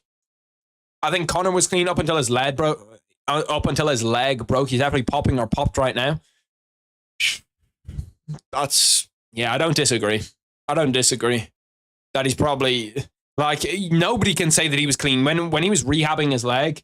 But, like, I don't expect him either. Like, I don't mind UFC fighters doing that, low-key. I really don't. Because you can see that, like, Conor's lost pretty much all of that muscle that he put on. He's lost all of it. And, like, it was just to make sure that his leg actually gets better and that he gets better faster and all that type of shit. One of my favorite fighters right now is Kevin Holland. I really hope he rides off that submission and gets a title shot. Ooh, I don't know. 170's a fucking murderer's row, bro. And he's already lost to JDM. He's lost to a lot of them guys at 170. I can't see him getting a title shot, but he's for sure, like, he's one of the most fun fighters in the UFC. And he's got a great career in the UFC where, like, he makes a shitload of money because people love him. He doesn't make pay-per-view money, don't get me wrong, where, like, he gets pay-per-view points. He doesn't make title contenders, champions money. But he makes good money because he's so loved by the UFC fans and because of his title shots. Rank your top favorite fans of the channel. I didn't even know I'd rank that, to be honest. There's so many people, like, all of the boys that comment on my videos, all the boys that are in the live streams, is like, I can't really rank it, you know what I mean? I could probably give you, like, a top 50 list or something, or a top 100 list, but top 5 is too selective. I think he's a likable dude. I love watching his fights. Always so fun. That Hamza fight was funny as fuck. Bro, him talking shit, the clip of Dana White talking about call up Big Mouth, that's such an iconic clip in the UFC now. This fight's gonna go to decision as well. I can smell it. We're 2.5 on its way. We were close, boys. 1 KO streak. Shit, it's not bad. It's not bad. It's something. Do you think Colby's in decline now, or is he a better Colby? I think Colby's gonna retire by the end of this year. I think Colby, like, in his next 1-2 fights, is gonna retire. He just doesn't have it anymore. And watching him in that Leon Edwards fight made me think, like, I'm not even sure if he wants to be a UFC champion anymore. I'm not even sure if, like, that's actually his goal. Old head fans... Ooh, one sec. Old head fans are the worst. They can't upset that Volk is the featherweight goat and Aldo isn't, and that Islam is more skilled than GSP. There is kind of that type of thing where it's like, you have to go through different genres, or not different genres, different eras, okay? So for me, when we're doing like GOAT debate or who's better as in a fighter, you have to really compare them to their own era.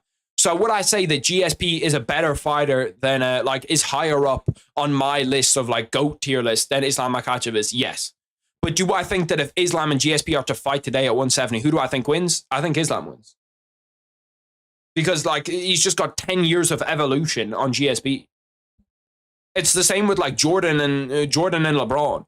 Jordan was in the 1990s, so yeah, he was super dominant for his era. But if he was around now, bro, the guy would not be shit compared to LeBron.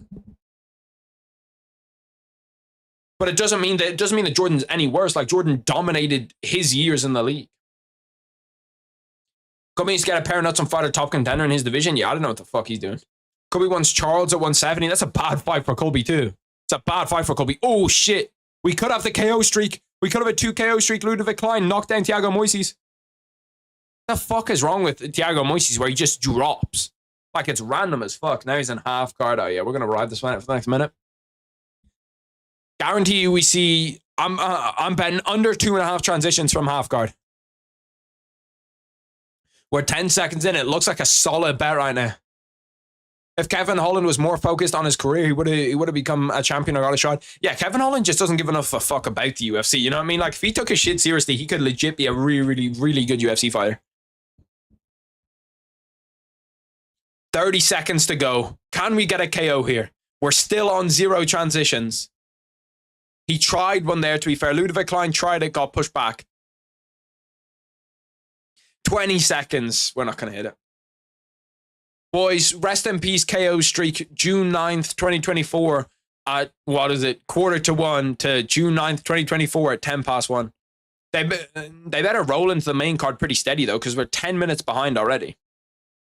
That's the one good thing about a lot of decisions, is that there's no, like, downtime. Most of the time when you have something where it's like, I don't know, you'll have a shit ton of KOs. There'll be like 30 minutes of downtime in the middle. MMA is a younger sport, though, so the sport evolves more and more than other sports like basketball and soccer, since it's been around for a longer time. Yeah, which is why I mean about the GSP Islam thing. Like, 10 years of mixed martial arts now is a fuckload of evolution. Like like imagine Islam Makhachev came out there, started calf kicking GSP. Like GSP wouldn't know what the fuck to do. So then we have to take away a whole bunch of shit. And we have to be like, well, since GSP never faced a calf kick, you have to take that away. And it's like all the different shit, like the cage wrestling. GSP never faced like a cage wrestler, one of those Dagestani guys. So it's a mess.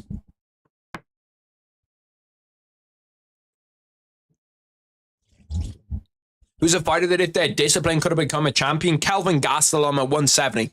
When Kelvin Gastelum was at 170 and he just didn't want to make the weight, he just didn't want to diet to 170. And he was like around his prime. Like he went up against Israel Adesanya and put it up to Israel Adesanya for that interim title. There's no way he wouldn't have won a title at 170. No way. So for me, it has to be him. It has to be him. Wow. Prime Usman beats GSP. Yeah, I think I don't know. I'd probably still pick GSP in that matchup, Loki. I feel like one day all of the champions are going to be Dagestani guys. Nah, probably. I doubt it'll ever happen like that. Like, they don't really have heavyweights either. Top 50 fans of your channel ranking? Shit, I can't do the rankings. I can just list off some people, but then again, I can't name everybody. My memory's fucking dog shit, to be honest. Especially with names, bro. The worst shit ever is when like when I'm at jiu-jitsu, even now at jiu-jitsu, okay? I'm thinking to myself, like, I've trained with these guys for 3 or 4 months, okay? And there's some guys that I look over and I'm like, I talk to you every time I come into jiu-jitsu. Like, I know you. I don't have a fucking clue what your name is right now. Like, I've got no idea what his name is. And I'm trying to think to myself all the time, like, what is his name? What is his fucking name? And then I'll hear somebody else say it and I'll be like, oh, yeah, that's it. But names in general, bro, I'm the fucking worst at names. Like, actually the worst at names. Let me look over here. Let's go into the UFC Reddit and just see what's cooking on the UFC Reddit. UFC Reddit. Or we can do some quizzes either. I'm 50-50 on what I want to do right now. I was listening to Eminem's new song recently, bro. That song is fucking fire. Did GSP get better when he fought Bisping? Rogan said he did, but I always have said he didn't, and he just showed a divisional gap in his skill set. I don't know. GSP was kind of old then, and I feel like GSP is a really, really good guy to go in there and win a fight, like strategic, and go in there, just game plan and get shit right. Sergey Pavlovich could be a champion, and he's a Russian. I don't know if he can. I really don't know if he can. He has the power to do it, but I don't see him ever beating Tom Aspinall. Go to takedown defense from Klein, yeah. Bro, Klein is, I don't know. Bro, the prelims are just getting worse and worse. Is it just me? Am I the only one that every time I watch the prelims now, I'm like, bro, what the fuck is going on here? Like, I feel like every single time I watch, there's more women's MMA. It's like they're shoving it down my throat. It's like the first 4 fights at least are always women's MMA. It's like, I need the prelims to start heating up a little bit.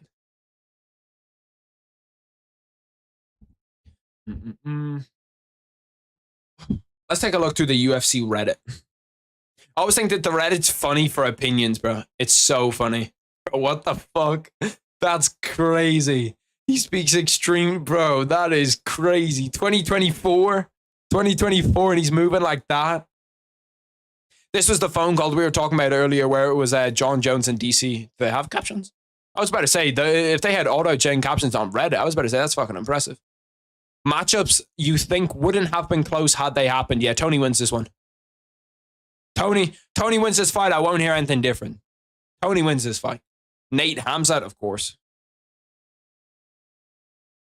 Yeah, but nobody even thought when that matchup was made. Everybody was like, damn, they're doing fucking Nate dirty, bro. Why are they giving him Hamzat? In fact, now probably people think Hamzat is worse than what they thought back then. Before, they thought it was just going to be like a straight up mauling. LeBron James against Colby Covington? What the fuck? Jones versus USADA. Classic matchup. Classic. Still see lots of people say Charles would submit Prime Khabib. As a Charles fan, Prime Khabib would manhandle Charles. I think that Charles is a way harder fight for Khabib than he is for Islam Makhachev. Like, I feel like that Islam Makhachev fight is just a bad stylistic matchup for Charles. Do you think Hamzat is good enough to get a title one day? Yeah, of course. Is he good enough to get a title? Yeah. Will he get a title? I don't know.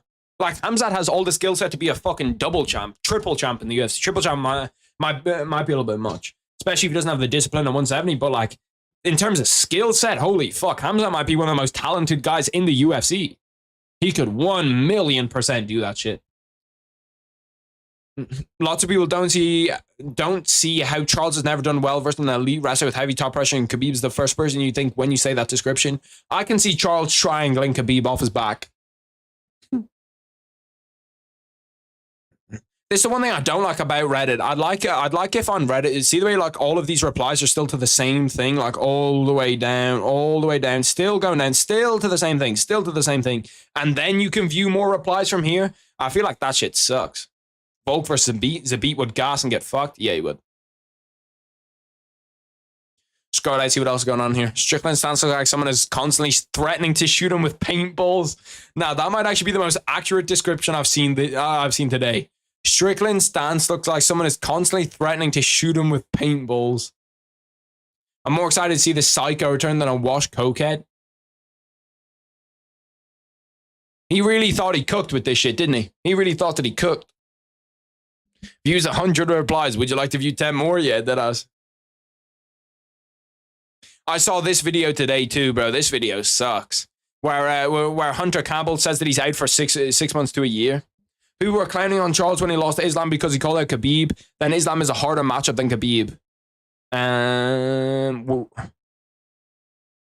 Yeah, I think Islam's a way harder matchup than Khabib is.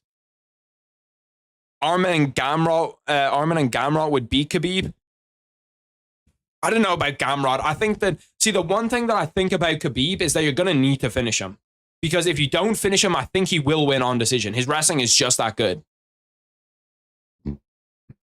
If you're nervous, don't talk. It's crazy. Give me some subtitles on this one. Fucking no subtitles? Bro, this is what we need for the early prelims. Dana, how many fucking signatures on a petition do I need to get this on the UFC prelims, bro? To just get fun fights. Get any kind of weird, wacky, fucking random fights that you can, bro. Get that on the prelims. There's absolutely no way this is Daniel Cormier. I refuse to believe that. I was trying to look and see if this is American Top Team. Okay, that was definitely not Daniel Cormier. Yeah, but Gamrot's just the most boring cunt on the planet. That's a problem. Gamrot is like my #1 nightmare champion in the UFC. First female Indian fighter in UFC history. Like, how do you end up in MMA when you come from India as a woman? Alex Pereira giving a trim? Fuck me, I would not want him to go to there. That would be comedy. Imagine Jamal Hill said he's had enough of his online haters and offers them 20,000 if they show up to the gym. Pereira just shows up. Hunter was telling Jon Jones about how like he lost, about how long he was out for. Fuck it, let's go for a UFC quiz. Especially while we're waiting for the rest of the fights. There's tons of them that I've clicked into and I'm just like, eh. I have to do all of this shit. Oh, this is just long. Just set limited preferences, fucking. UFC champions, WWE pay-per-view opponents of Brock Lesnar. Okay. The UFC champions one I've already done, so I'm not going to do it. What's your opinion on cats? I have 6 of them. I feel like they're the best low-maintenance pet. I'm a big dogs over cats guy, but I don't actually hate cats. Some people are like, if you like dogs, you have to hate cats. And if you like cats, you have to hate dogs. I don't mind them. I think they're all right. But I definitely pick a dog over a cat. We can do the easy shit here. Okay, what the fuck? I thought that one was gonna be easy, just like a pick a thing. Last 5 UFC champions by weight class. This might be difficult. What do you think, boys? Do we do that 5 minutes? 5 minutes. We have a go at this shit. See if we can do it. You boys can obviously help me. Just don't like Google it on your side. Don't Google it on your side. See, when we get to women's, we're gonna be cooked, bro. Like 2012 women's bantamweight. Who the fuck knows, bro? Who's gonna know that? Women's flyweight, women's strawweight, women's bantamweight, women's featherweight. Fuck. I want one that has I want one that just has. It's just like, I don't want to name something. I just want to click a photo. Me and my girlfriend are kind of crazy. We have 3 grown cats, 2 kittens, 2 outside cats, 2 dogs, and a turtle. The turtle's kind of sick. I wanted to get a duck to just kind of like roam around my room and chill a little bit, you know what I mean? Or a chicken maybe, but I was afraid that the dog was going to eat the chicken. And the dog could eat the duck too. Can you match the UFC champion to their division? Oh, yes. Kevin Randleman. I thought it was going to be current champions. I'm starting to sweat a little bit now. Kevin Randleman was a heavyweight. Jessica Andrade. Fuck. Featherweight? No, I didn't mean to hit featherweight. I meant to hit flyweight. Fuck. Okay, well, whatever. I meant to hit flyweight. We all know that I meant to hit flyweight there. I need to catch up. I'm 59 seconds behind on your stream. Henry Cejudo, 2018. Obviously, he won 135. Where is 135? Featherweight men's. Okay, well, you had to put men's on it, which is throwing me off. Flyweight, featherweight. Yeah, okay. Brother, I'm actually retarded. I can't say that, but I'm actually dumb, bro. Like, I know what the thing is, and I fucking pressed it wrong twice. Jose Aldo, he won featherweight. Amanda Nunes, 2016. Okay. Have I been exposed? Dave Mena, welterweight. Boys, I might actually just be cooked. This is actually exposing more than me not knowing fighters. This is exposing me when I'm fucking here. I don't know what the names of the divisions are. I can name them all right here. Flyweight 125, bantamweight 135, featherweight 145, 155 lightweight, 170 welterweight, 185 middleweight, 205 light heavyweight, and 260 heavyweight. Why is my brain not connecting the dots over to the quiz? There's 20 seconds left. Fuck this quiz. That quiz doesn't even count. It's not real. It's actually a fake quiz. Typing challenge. There's nothing I'd rather do less. UFC. There's 4 of them. Is this the same one? No, this is a different one. Okay, Redemption, boys. Redemption. Jermaine Durandamy. She won 145 in women's, so it's featherweight. Flyweight, bantamweight, featherweight. Valentina Shevchenko. She won flyweight, flyweight, bantamweight. Brother, I just cannot click things right. No, bantamweight's 135. It's the fucking fact that women's have a 115 division. That's what throws me off, bro. Henry Cejudo, 2018. He won the 135-pound title. Flyweight, bantamweight men's. Did he not win 135? Am I fucking dumb, bro?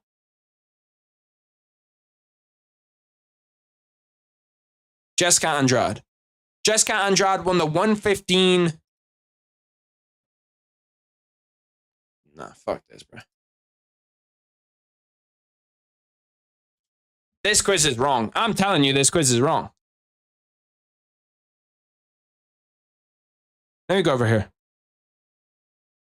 Yanja, bro, she is fighting at 115. The quiz is wrong. You are incorrect.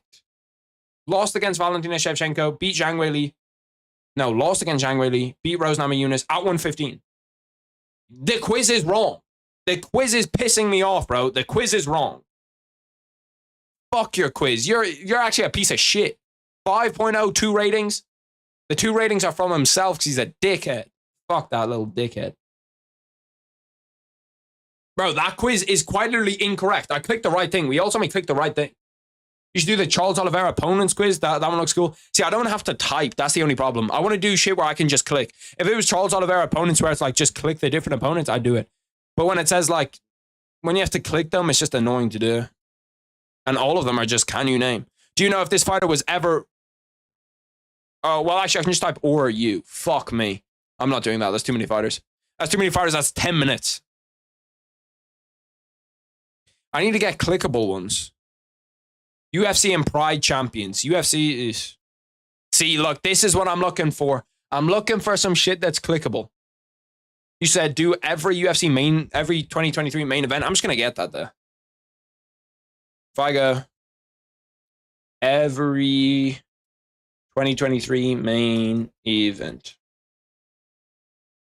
Nice, bro. That's real great spelling out of me. Every SmackDown, WWE, UFC 2023 main eventers. Every UFC, main card fighter. That's difficult. That's not easy. Oh, with fight nights in here? Hell no, bro. With fight nights, I'm absolutely cooked. Fuck no. Fuck no, we ain't doing it with fight nights in there. I just end up randomly guessing fighters. Yeah, bro, you've got me cooked. With just straight up, see, that takes 20 minutes though. I kind of want just like an easy quiz that don't take too long. I need a redemption. I need a redemption one to get back on track. That's what I need. Can you fill in the UFC crosswords? No, I don't want to do that. I'll be real. That takes ages. Francis Ngannou. See, look at this. George St. Pierre's UFC record, clickable minds. This is the type of shit we're looking for. Every person Dana White has insulted. Okay, here we go. Can you pick the fighters that George St. Pierre has fought inside the UFC? Matt Hughes. Bro, the duds in here are actually kind of nasty. No Anderson Silva. No Robbie Lawler. He fought BJ. He fought Sarah. Didn't fight Sonnen. Fought Nick Diaz. Bro, look at the nasty little duds that they've laid in here. Fought Johnny Hendricks. Did he fight Josh Koscheck? Bear in mind, we're at 5. We still have 11 left. I know he didn't fight Chael. He fought Carlos Condit. Did he fight Robbie Lawler? I know that Robbie Lawler's in and around there. No, don't click that. Don't click that. Don't click that. Don't click that yet. John Fish, Kara Parisian, Josh Koscheck.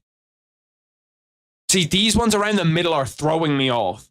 These ones around the middle are throwing me off. Jake Shields, Dan Hardy, Sean Sherk, Jake Ellenberger, Benson Henderson. He didn't fight Benson. Benson's at 155. I don't think he fought Dan Hardy. He didn't fight Anderson. Did he fight Robbie Lawler? I don't know. Fought Frank Trigg. Fought Thiago Alvarez. Oh my God, wait, I have fucking 10 seconds left? What the fuck is that? I just started clicking because I had 10 seconds. Can I do it? Can I do it without this shit? Yeah, practice. Okay, here we go. Okay, so let's get all the ones out of the way that we had. I don't like the way that it's in a different order now. Diego Sanchez, Benson Henderson, Sean Sherk, Carlos Condit, Jay Huron. Oh, there was a tight guillotine in the UFC for a second. He fought Jake Shields 100%. Okay, well, you know what? I'll take it. I'll take the hint. He fought Josh. That means he's in here somewhere. Josh Koscheck, yeah, I took him off. Carlos Condit. Boys, did he fight Carlos Condit? I have it in my head that he fought Carlos Condit. So here we are. From here, I know he didn't fight Chael. Never went up to 185. Could have fought Robbie Lawler. Didn't fight Anderson. Didn't fight Benson. Did he fight Caro Parisian? He did fight Carlos. Okay. Carlos Condit. Did fight Caro Parisian. I thought so. Jake Ellenberger, Dan Hardy, Jay Huron. Damn, that leg lock is tight as fuck. See, leg locks are different in the UFC when you get punched in the face, though. Like, he's just beating the shit out of him as he's cranking his leg. Fought Fitch. I have a feeling that he fought Jay Huron. I have that in my head. I don't know why it's only 1:30 on the first time. I need some time to fucking think through this. I don't think he fought Robbie Lawler.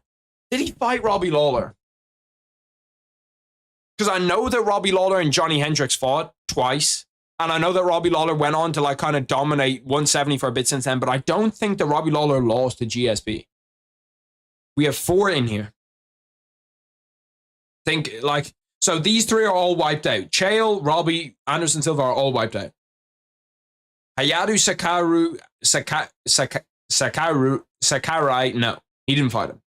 So we're in between. He also didn't fight Benson Henderson. Ryo Chonan, Chris Lyle, Sean Sherk, Diego Sanchez, Jake Ellenberger, Jason Miller, Dan Hardy. Fuck.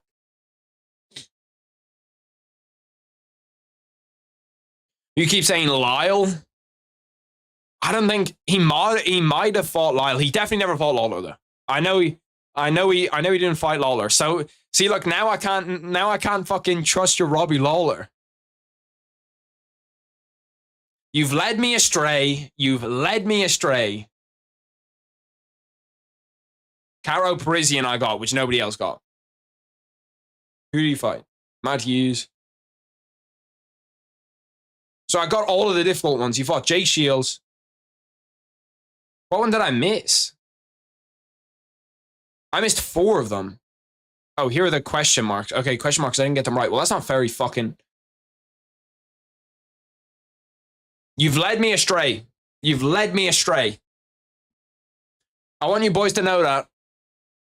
With your UFC knowledge that you fucking sent me down the hole, I should have went myself. Top 100 men's pound for pound fighters 2024. Holy shit.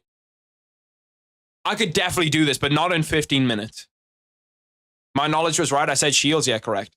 You did say Shields. Do you boys think I could do this in 115 minutes?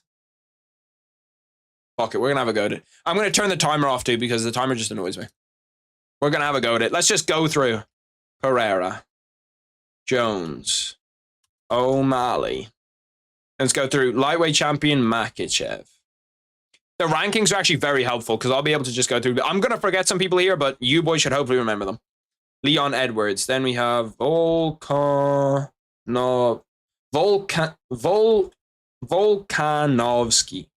I always spell it wrong. Then we have Tuporia. Also have this big box. If you see like my arm in the way here, I have this big ass box in front of me. Then we have Aspinall. We have Holloway.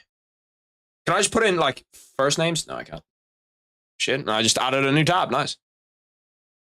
Then we have lightweight number 1. So we have Gaethje, who's not the lightweight number 1. We have Poirier. Damn, how fucking up to date is this? Is Arman Tsarukyan? No, but we do have Arman Tsarukyan. I should probably just go through the top 15 of each division. We have Pantoja.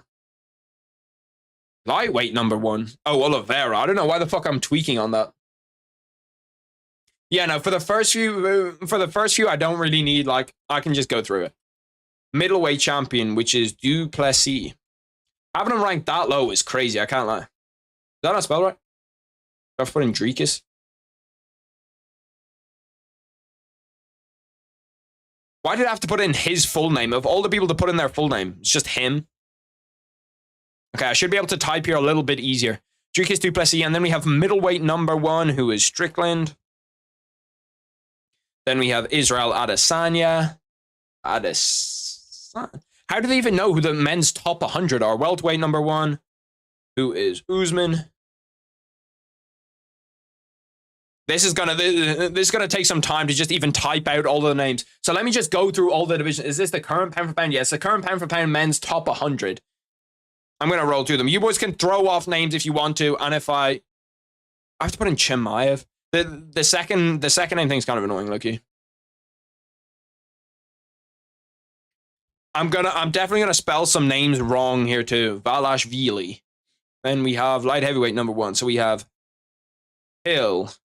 Ankalaev. Let's just start rolling through all of the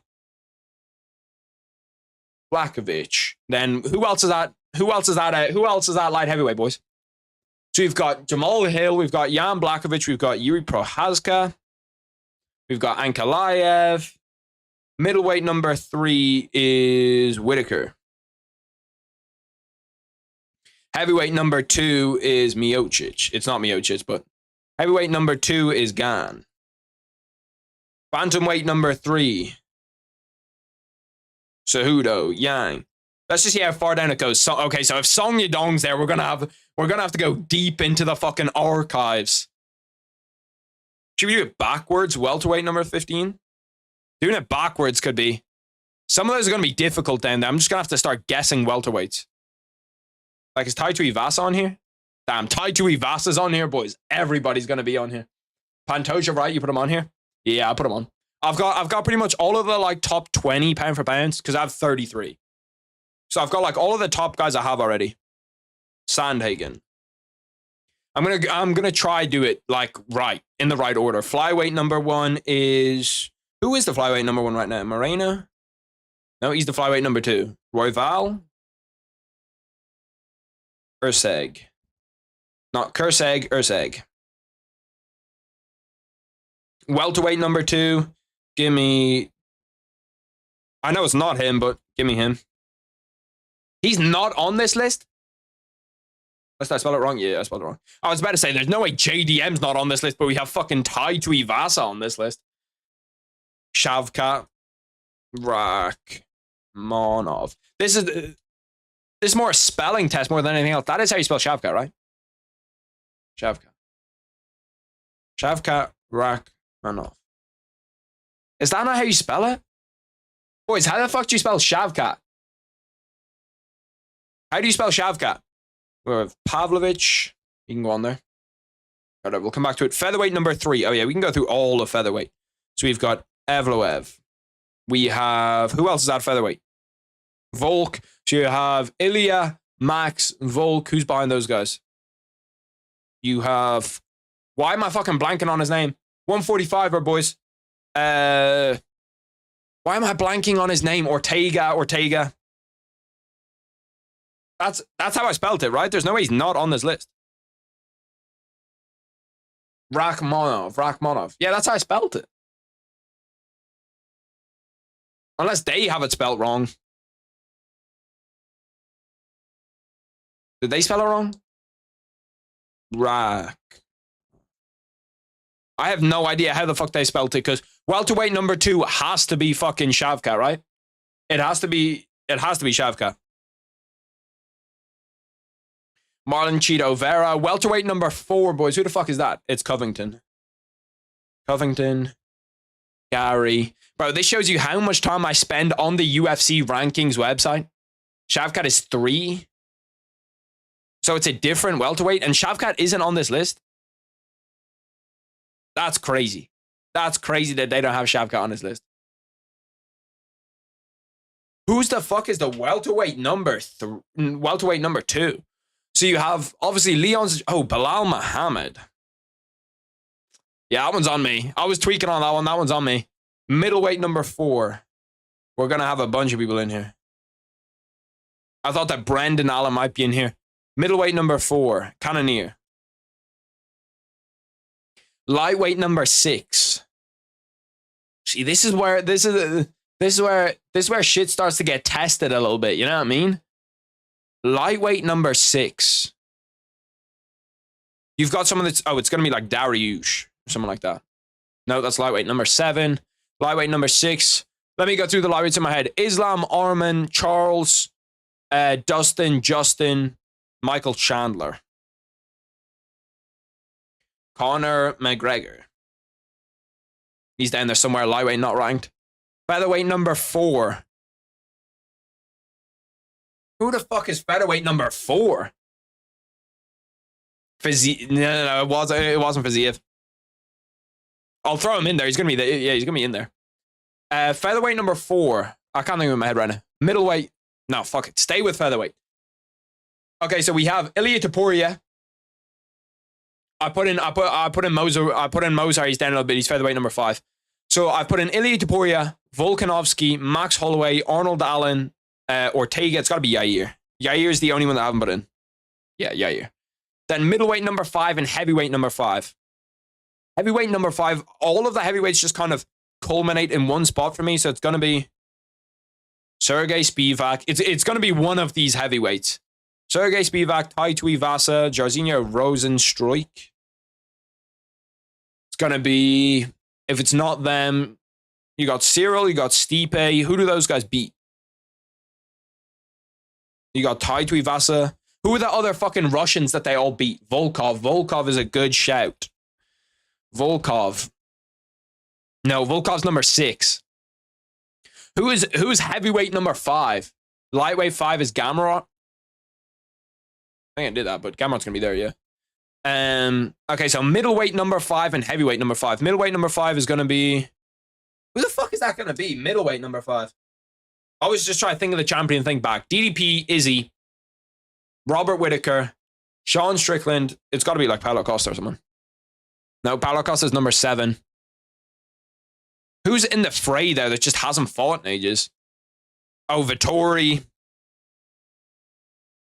Then heavyweight number 5 is going to piss me off, bro. Who the fuck is heavyweight number 5? We've got Cyril. We've got Cyril Gane. He's up there. He's up and around it. You've got Stipe Miocic. Oh, Almeida. Almeida's who it is, definitely.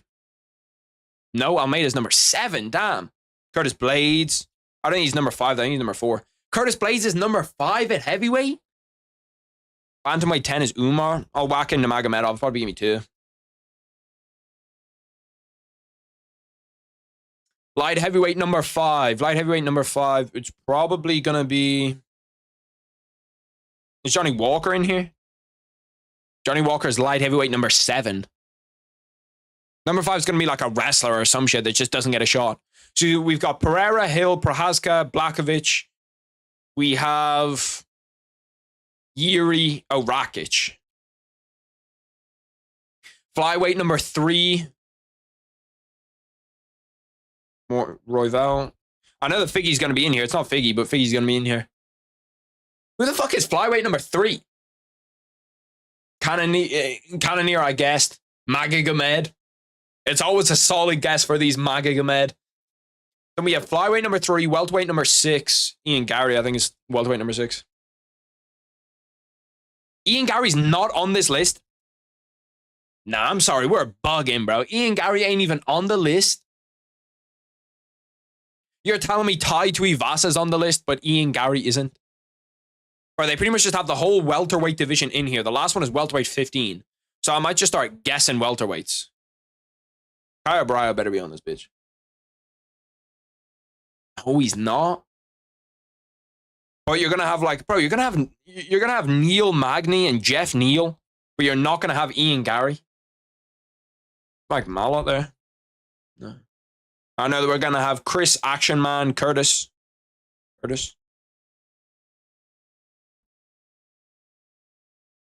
Bro, what's his second name? Ian Gary not being on the list brings a smile to my face is crazy. Albazi, that's a shout. Albazi's what I was looking for. I appreciate that. You have to put Machado Gary? Do you actually? No fucking way. Machado Gary. No, you don't. He must be on the list. He must be welterweight number 6. That's where he is ranked. I've looked at the website enough. He is ranked at number 6. Flyweight number 4. My flyweight fucking rankings are terrible. Albazi, you have Kai Kara France. Thank God there's not that many of them here, because I'm actually not that good at it. Featherweight number 8. Who's in and around that conversation? Josh Emmett's probably there. Yeah, Josh Emmett. He's featherweight. How is featherweight number 7 ranked below featherweight number 8? How the fuck does that work? MVP. Can I just put in that? Put in Venom Page. That's how you spell it, right? Or is it just Page? Why did I put in Venom? I put in his fucking nickname. Instead of just Michael Page. Ian Gary's on the list. You already guessed him, did I? Oh, shit. Oh, yeah, there he is. Ian Machado Gary. He's welterweight number 7, so who's one slot above him?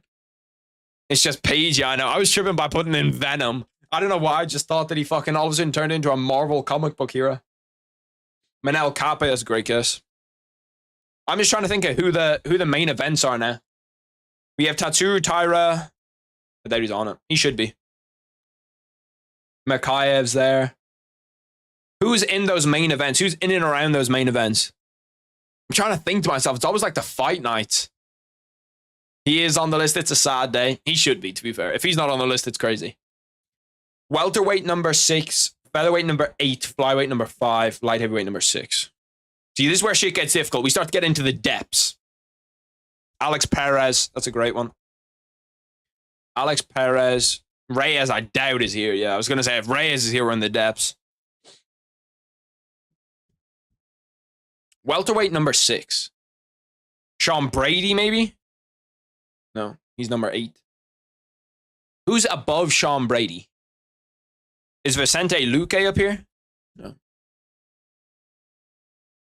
Who's Ian Gary? Like, who's in and around Ian Gary's spot? This welterweight number 6 is gonna fucking piss me off, bro. I can't lie. Aldo's probably on here. That's a good guess. No. It might not be updated enough for Aldo, because I presume he's on here. We're starting to stall a little bit. Let me just go through in my head. Fighters that fight in divisions. We've got Matt Steamroller Favola. How the fuck is he not there? I don't understand how Chris Curtis isn't here either. He's legit like number 15th in that division. Like, Brendan Allen should also be here if we're doing all the shit that we're doing. Featherweight number 13. Fuck me, bro. I'm getting tested. Kevin Gastelum? Nah, he's not on here. Boys, my knowledge is actually getting fucking cooked here. I'm not gonna lie. Cheeto I put in. Cheeto's down here somewhere. Yeah, Marlon Vera. I'm not sure if you can see it that well. Can you see it? Holland is 15. Holland's a good shot. Who's in here? Welterweight number 6. Featherweight number 8. See, this just throws me off because I'm not even thinking Diego Lopez probably on here. No? Because Diego Lopez is ranked. He's ranked at, he's a ranked 45er. Maybe he's not. Bro, fuck me. Bryce Mitchell, Gilbert Burns. Yeah, okay, now we're starting to flow a little bit. Bryce Mitchell, Gilbert Burns. Vicente Luque, I tried. Kai Kara France, I've already done. Kai Kara France is in there. Featherweight number 8. It's just gonna be some shitty wrestler down in this featherweight division that I can't remember. It's always like names that I know, but I just can't think of. That's what constantly happens. Whereas like light heavyweight number 6 is gonna be someone weird. I've tried Johnny Walker, right? Yeah, I've tried Johnny Walker. And then if it's not Johnny Walker, who the fuck else is there? Mark Coleman's just at every UFC event now. Nicolau, he's actually a good one. How the fuck do you spell his name? No, that's not it. Mateusz Nicolau. Mateusz. That's flyweight number 5. That's a big one. Why can I just not think of fighters right now? Is it? No, Ikram's not going to be on here. He should be, but he's not. I need to, okay, this is the meta life hack, bro. This is the meta life hack. We're going to think of fighters that are booked. Who's booked at UFC 304? You have Ian Gary, MVP. We have Conor Michael Chandler. We have, who else is on that card? Khalil Roundtree Jr. I'm telling you, boys, that's a life hack. Khalil Roundtree Jr. He's light heavyweight number 8. Then we look at who else is booked on cards. Who's on that England card? Paddy Pimblett. Paddy Pimblett's probably on here. He's not on here. Bobby Green's got to be on here. Bobby Green's not on here. Grant Dawson's got to be on here. Grant Dawson's not on here. Jim Miller on here?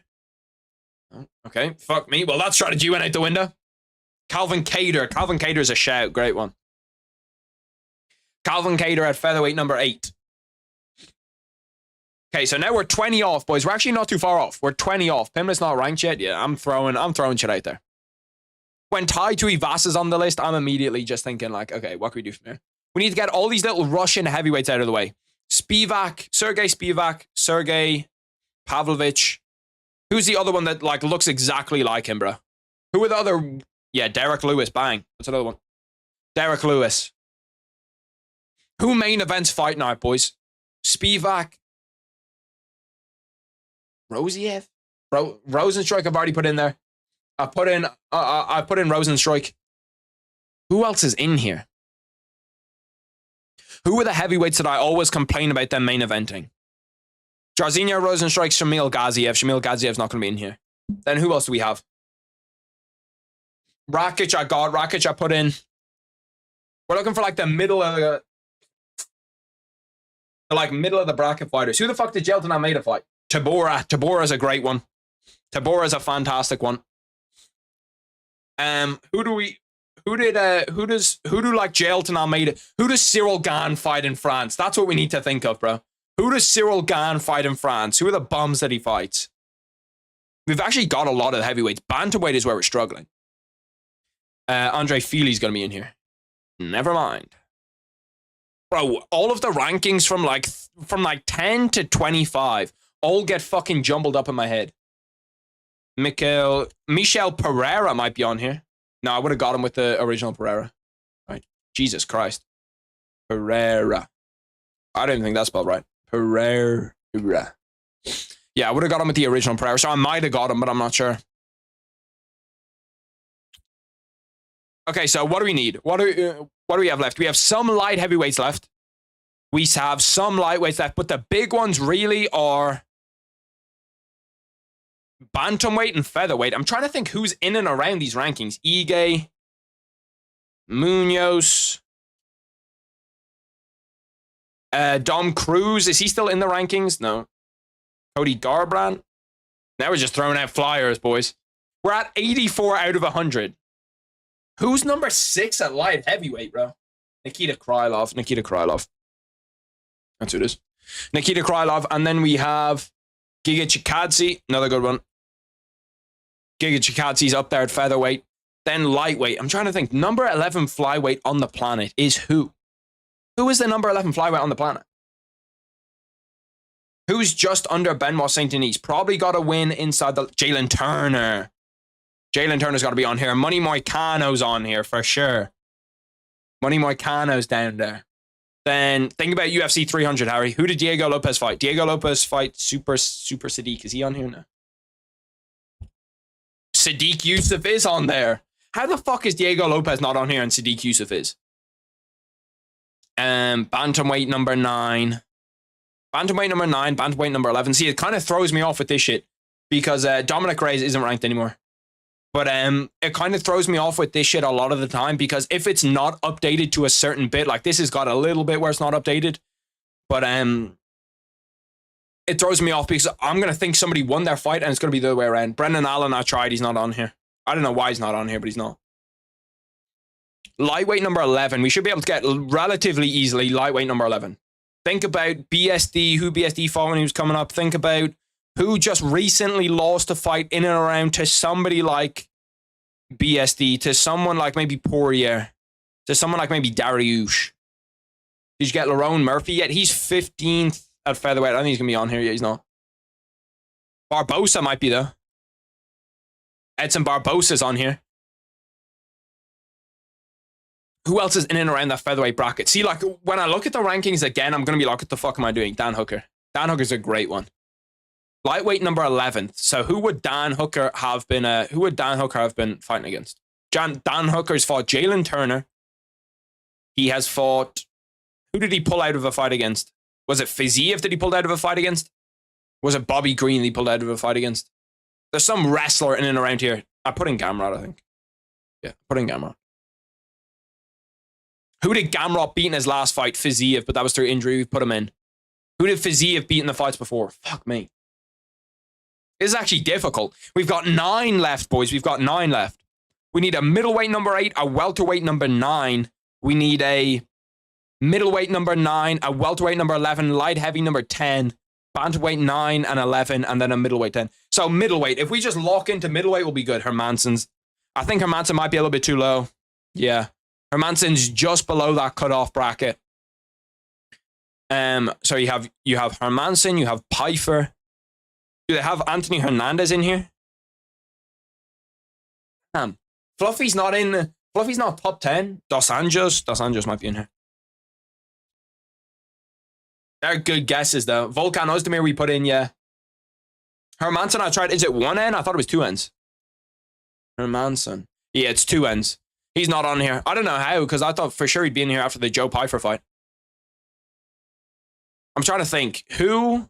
I'm trying to originally think of the top 5 and then think who's beyond that. Imamov. Imamov isn't on here? Imamov isn't on here. Buckley should be. Okay, Buckley's at 92. We're at 92, boys. We're limping to the end here. I might just give up, low-key. Delitse's a great one. Delitse's a great one. Delitse's middleweight number 9. So we have Roman Delitse. We have Joaquin Buckley. He's at welterweight, though. Then who else is in this clop of middleweights that I can't think of? Hernandez Hernandez I put in there. He didn't get a hit. Joaquin Buckley did though. Joaquin Buckley got us one. So now we're 7 away. We're missing lightweight number 11. It's not. He's just under Benoit Saint Denis. It's not Fiziev. It's not Turner. It's not Moicano. Who is in between those guys? It's not Bobby Green. Kopolov isn't ranked. He just lost Anthony Hernandez. I'm going to have to go for the give up. Fuck it. We've been here for 24 minutes. Who do we miss? I put in It's Imavov. It's not Imamov. I put in Imamov. Rob Font, Color. Hermanson I put into. Okay, so we're counting the ones that we got. Benoit Saint Denis. I'm fucking dumb as shit. I'm actually so dumb. I'm so dumb, boys. It's not even funny how dumb I am. Benoit Saint Denis, I talked about for fucking 20 minutes. He's the one that's in here. Who's around Benoit Saint Denis? Who's around Benoit Saint Denis? It is fucking Benoit Saint Denis. Okay, then you have Anthony Smith here. I don't think he's here anymore, but we should have thought of him. Rob Font, Kyler Phillips, Jack Hermanson. We're counting that as 95. We're counting that as 95. Benoit Saint Denis is me being dumb, but Imavov and Hermanson were spelling mistakes. That's not my fault. We can take a look at who everyone else didn't get to. Kyler Phillips was the lowest one. Benoit Saint Denis was 34%. Same with Hermanson. So we got 2 of these 3. Oh shit, round 1 KO for Zachary Reese. Damn, 20-second KO. Smith actually moved up. What the fuck? Zachary Reese got a round 1 KO. The KO streak is back, boys. We are back in fucking business. Rob Font we should have got. Nasruddin Imavov we did get. I'm taking that one. Wonder Boy we definitely should have got. But we got most of the difficult ones. That's actually not a bad showing out of us. Oh yeah, I forgot Anthony Smith won. Why did I think that he just lost that fight? It was in my head because what Vitor Petrino did was so stupid. It was just in my head that he lost the fight.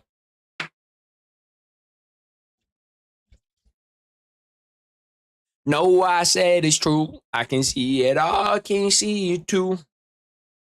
So how many fights into the main card are we now? We're an hour and a half away from the main event. And I think that now we're starting to actually roll into some really, really good fights. Let's check really quick. Let's check who's on this main card. So we have Jared Cannonier, Nasruddin Imamov. Then we have Dominic Reyes, Dustin Jacoby, which is okay. So we're still 1 fight. No, this is the fight that just happened, okay. So we have Bruno Ferreira against Dustin Stoltzfus. That's not a great fight, but after that, we have... Damn, fuck me. We have Raul Rosas Jr., then we have Dominic Reyes, then we have main event. So we're actually fucking cruising, to be honest. We're not doing too bad. We're not doing too bad. We've got Cannonier Imamov. Let's go from the bottom. So we've got Bruno Ferreira against Dustin Stoltzfus. Damn, Zachary Reese just folded his ass. Fast ass KO. What was that, 20 seconds? It was 20 seconds max. What are you folding with? Let me see this.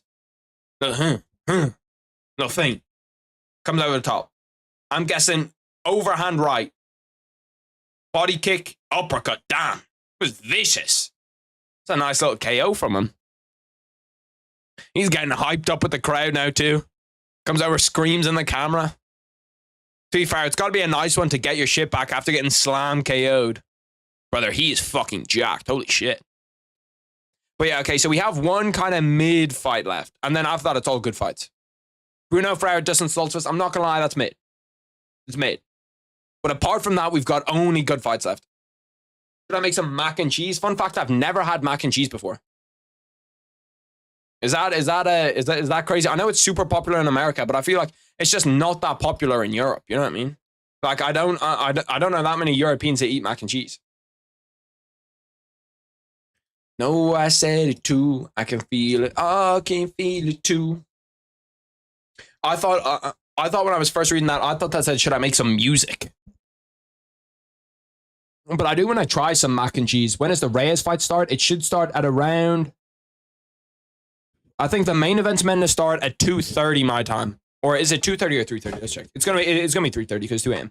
So it should start at 3 a.m. I've never really had it besides at school. Damn, they give that shit to you at school? My school lunches were fucking terrible. My school lunches were legit ass. It was shit where it's like, well, to be fair, at the start, but then once I got into secondary school, which is kind of like a mix between your middle and high school, then the lunches are actually pretty good. You have like chicken rolls, which is essentially like chicken tenders in like a bread roll. You could get like chicken and chips. You could get a ton of shit. You could get a ton of shit. No, I said it's true. Zayas versus Texera is live. Got the undercard. Got some good fighters on that card, low-key. But when it's ESPN Plus and it's just a pay-per-view, it just kills it. It's fire. I'm addicted to it. I'd love to be able to make it. I just can't really, like, cooking's not my forte. I'm going to be straight up. What country is the best food? Probably Italians, low-key. You got pizza, pasta. Like, you got some bangers. I say Mexico. Yeah, Mexico's right up there. Then you have Mexico's up there. You had you have Mexico's up there. You have Chinese food's up there. Indian food's up there. Italian food's up there. I'd probably say number one is Italian food, though, for me. Number one's Italian food. But ahead, one of your videos looks good. I'm better watch it. I'd appreciate it, bro. Appreciate you showing love. I'm going to look and see. I want to get a random ass quiz to do. I don't want to just do like a UFC quiz. I feel like a random quiz could be fun. Let's just go on to the quizzes page and flex the knowledge. Valentina Shevchenko's in the crowd. What the fuck is she doing in Louisville? Oh, I suppose her season at Tough is probably done. It's probably over. She's probably in camp. But I was thinking to myself, bro, like, what the fuck? Like, how is she on Tough and doing that shit? I heard Arabic food is good as well. I've never had Arabic food. I've had, well, actually, is falafel, is that Arabic or is that like Indian or some shit? Let me look it up. Is falafel Arabic? Someone said it might be Jewish. It's eaten in the Middle East. Our falafel is usually made with fava beans, an Egyptian cuisine. Okay, so it originated in Egypt. That's interesting. Eating some Egyptian food. Up next is that Zayas Texera fight as soon as these fights are done. But I'll be 50-50 on. I'll probably watch that one from bed. I can't believe this card started so late, though. Like, if this card started at a normal time, we'd be heading into the main event right now. Which would have been sick.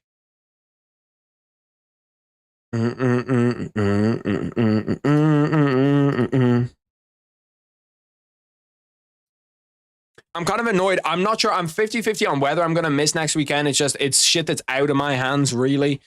But I'm going to have to see. We're going to have to see with it. Because next weekend's card actually looks pretty good, too.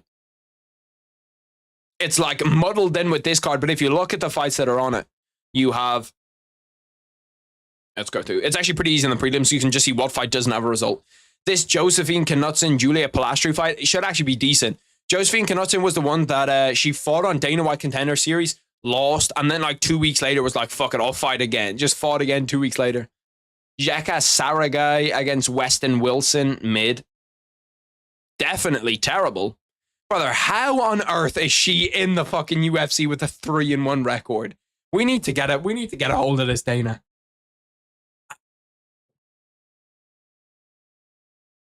I actually can't even believe this. I'm not sure if you can see that properly. I'm going to zoom in just in case you can. Look at this record and tell me how is she in the UFC. 3-0.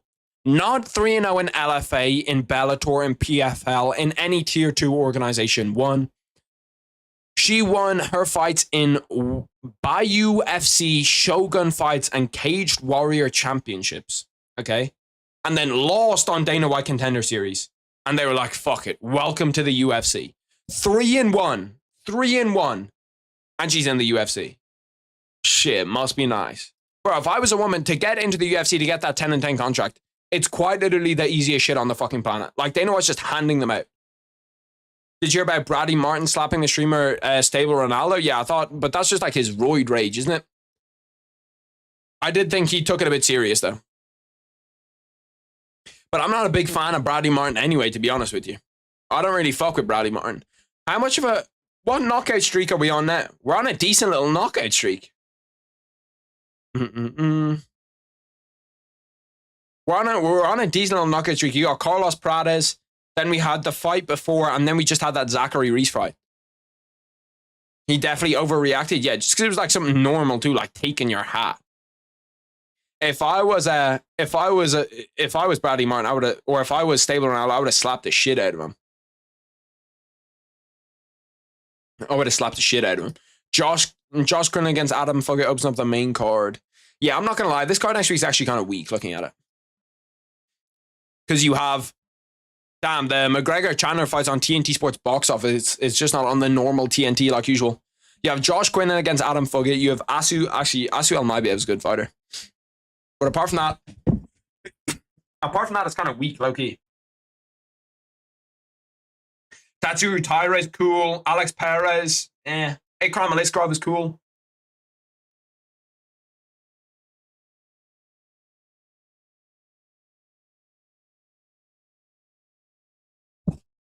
But apart from that, low-key, this card's kind of dead. I'm not tweaking about this. How is Van Tagir not the co-main way better than every fight shown besides the main? Where the fuck is that fight? Is that a prelim? Is that a prelim? Damn, where the fuck? No way that fight's a prelim, right? No way they have Joshua Van on the prelims. That's disrespectful as fuck. When he was meant to be a main event. Bro, they have Tagir Ulanbenkov and Joshua Van on the prelims. That is crazy. That's fucking wild. Could you KO Bradley or would you rely on your jiu-jitsu? I could probably knock him out. I'd be surprised if I couldn't knock out Bradley Martin. He's pretty big, but if he doesn't, like, it depends. Has Bradley Martin ever trained before? I don't think so. I don't think I've ever seen a clip of him training. So if he's never trained, I'd knock him out. I'm pretty confident. And shit, if it goes further than that, I can always use my jiu-jitsu. You know what I mean? But I'd probably, I don't know, like jiu-jitsu in street fights is a lot better just because you're not going to cause serious damage to the person. Like, what if I was in like, not Bradley Martin per se, just because he's like someone that's famous, so it'd probably be a different situation, but just a normal person that's Bradley Martin's height and weight.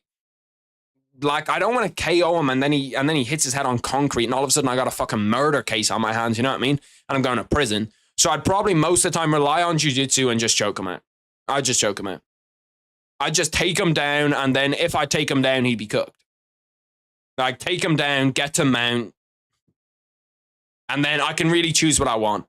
Do I want an arm bar? Do I want an arm triangle? Do I want to turn to his back, get a rear naked choke? Do I want a omoplata? It's just whatever. Do I want an Americana? There's tons. Wrestling is the best base for a street fight, in my opinion, and best base for MMA. I actually think that kickboxing is the best base for both. Or Muay Thai.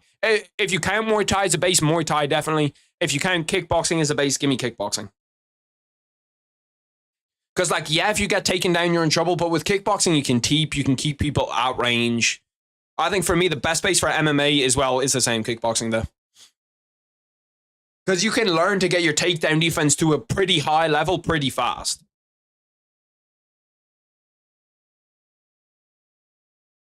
Or just take him down and ground and pound. Yeah, true, I could.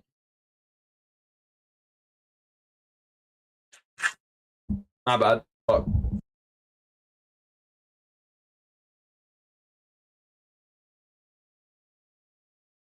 Bro, my nose is fucking, it's just a hay fever. It's crazy, bro. My hay fever is always pretty bad, but like, it's just ass right now. I'm always sick at like every part of the year, which kind of sucks. I've got asthma and terrible chest shit. So in the winter, I'm always kind of sick, you know what I mean? I got a cold or a flu or whatever. And then in the summer and the spring, I got fucking hay fever. So I was like, holy shit, bro. It's like all year round. It's a full-time job. Do you see the video of that guy that got suplexed on concrete? Nah, I never saw that. See, that's the thing, though. Like, bro, like, first of all, the guy that's on the bottom is probably either dead or brain damaged. You know what I mean? There's definitely, his life is never the same. And the guy that's on the top that did it, that's suplexed him, he's in prison. So it's also never going to be the same. Yeah, kickboxing is up there too. Yeah, it's one of, I think kickboxing is now the best base for MMA. It was close for a while. It was definitely wrestling for a while, but I think that kickboxing is now officially the best base. Dude got suplexed outside Texas bar for Damn, this is going to be nasty. I already know it's going to be nasty. Who got suplexed? See, look, this guy's just walking away, too. This guy's not... Yeah, see, look. See, that guy's a pussy, bruh. I'll show it. Fuck it, I'll show it. Let me pull it over here. See, this guy's a pussy for just suplexing. First of all, he walked away. This guy's walking away. Oh, actually, I don't know. He did swing at him. I didn't see this bit. He does swing at him, and then after he swings at him, this guy's like, what the fuck? But suplexing him on concrete is just such a fucking terrible idea. Like, it's such an awful, awful, awful idea.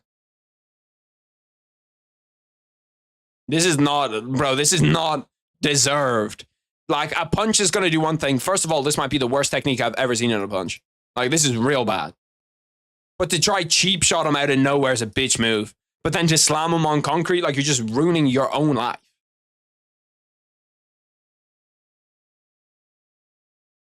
I don't know why I'm scrolling through this, bruh. There could be anything on Twitter here. Damn, there ain't fucking anybody at this Nardo Wick concert. What the fuck?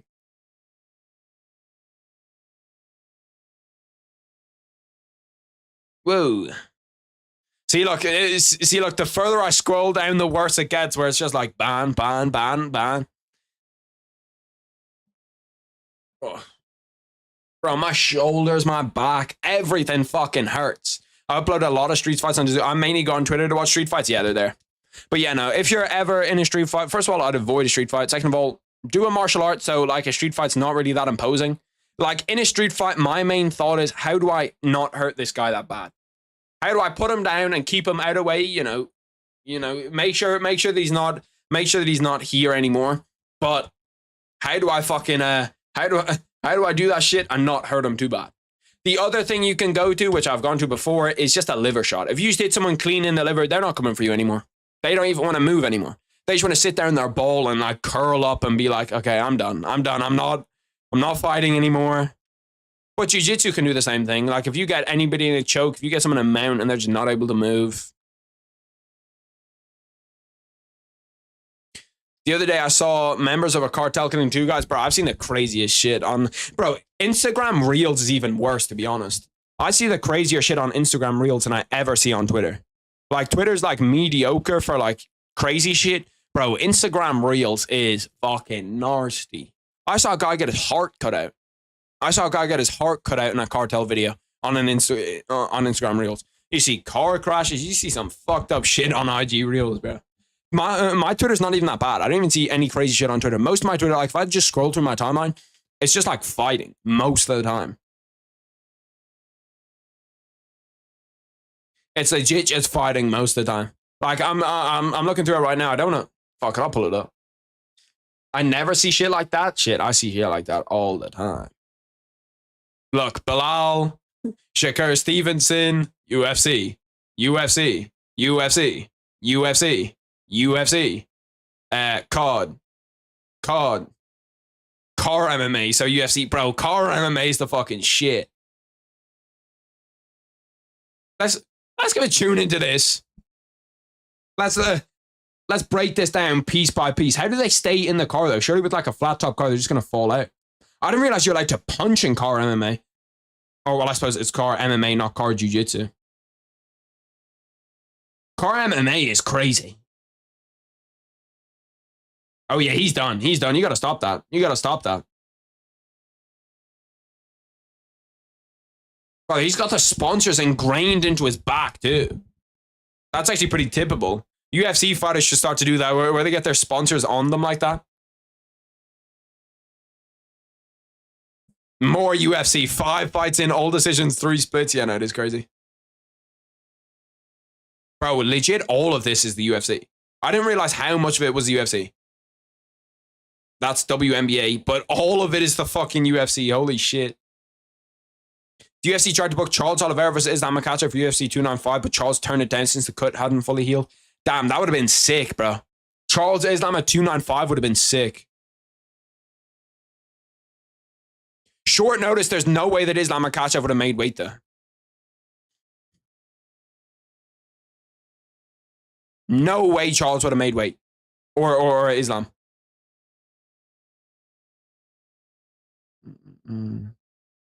It makes sense, though, if the cut hasn't fully healed. If the cut hasn't fully healed, like, imagine how pissed Dana White would be, NFL. Imagine how pissed Dana White would be if like, they get to that main event and the cut hadn't healed and it fucking ends with a cut. Oh, my God, he'd be fuming, bro. Dana should invest in car MMA. I deadass think that that's what the early prelim should be, bro. I think the early prelim should be shit like car MMA. Yeah, they were talking about for the New York card. I don't know. I'd have to actually like listen to the clip, but they were talking about for the New York card to have at MSG to have Charles and Islam fill in. Let me see though. I thought that was, I don't know when that was. It might have been 296 actually. That Islam fight. That would make a little bit more sense. No, 296. 295 was. Yeah, no, so it was earlier than that. No, you're correct. 294 was Islam Makhachev against Alexander Volkanovski.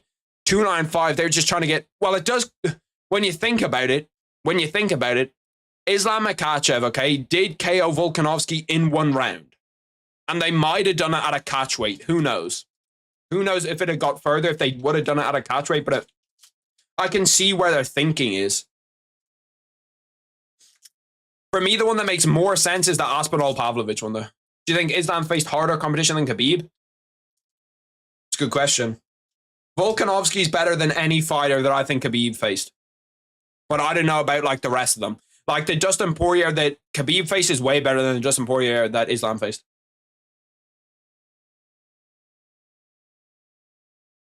And then you have Gaethje. Like, Gaethje's not better than Volk. I don't know. It's difficult.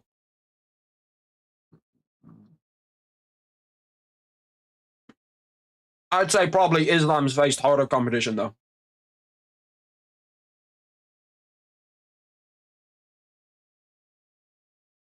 Bro, this 294 card could have been so good, but it was actually kind of shit. Because, like, this fight was good, but it was kind of like round one KO here, which is cool and all, but it wasn't great. And then you have Kamaru Usman, Hamza Chimaev went to decision, and this was a draw. That card actually could have been sick.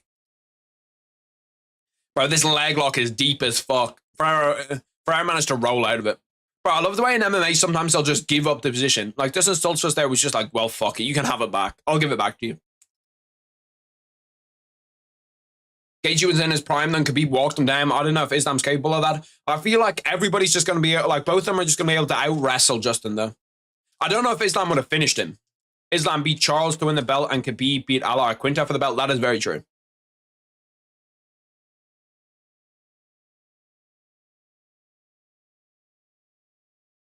The Al Iaquinta isn't his fault, though.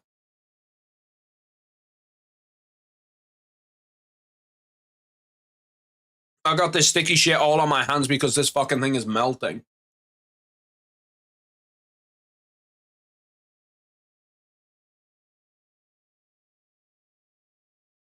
There's 1 minute left in round one of this shit, by the way, this fight.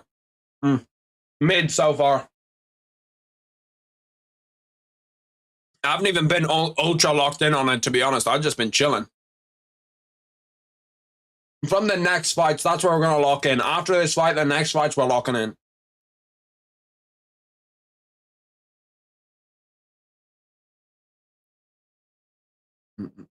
Oh, damn. Dustin Stoltzfus is done. He's hurt bad, bro. He's wobbled. Oh, that was a knee right to the chin. Overhand right. Damn, elbow from fucking Dustin Stoltzfus. Maybe he's back. I don't know how the fuck he just continued on there. 20 seconds left in round one. We should see a finish here. I don't know how we're not seeing a finish here. It's been a scrap so far. Oh! Dustin Stoltzfus spinning back fist. Oh, yeah, he's done. Damn, that spinning elbow was dirty. That was straight to the fucking chin. He got up after it, too. The ref was kind of 50-50 on whether to call that. You know, Tony got injured, and then they asked Holloway, and there was that interview of Holloway and Bisping where Bisping was like, bro, He does not look fucking good in that. Like, he does not look okay. They need to make sure that he's all right. I'll pull it up. Holloway versus Bisping. Oh, well, that's not it. Holloway Bisping interview.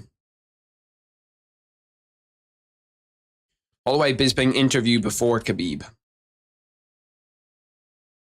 Damn, that spinning elbow was fucking dirty. Just a little overhand right, caught him right away. Overhand right into a spinning elbow right on his forehead. Dustin Stoltzfus has a hell of a chin, to be fair. He got caught with 2 spinning elbows. Oh my God, that one was right on the fucking chin. He stopped it. He was kind of 50-50 on whether to stop it, though. He, like, got in the way to see if he got up. Is it not with Bisping? Let me just look up Holloway interview.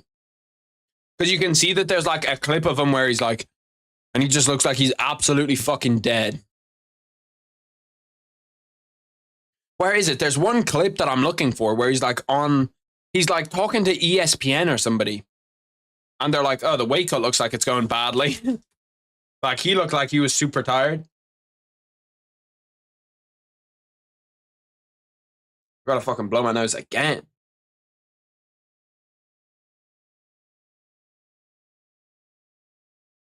Low-key, we started off with hella decisions. Now we're on a bit of a finish streak. I can't cap.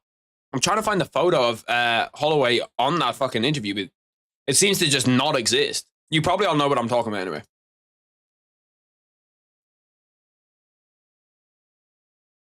Was it when he was with Dustin? I'm trying to remember. It wasn't. No. It was before that Khabib fight. It was the interview that like got them to look into that shit with the Khabib fight.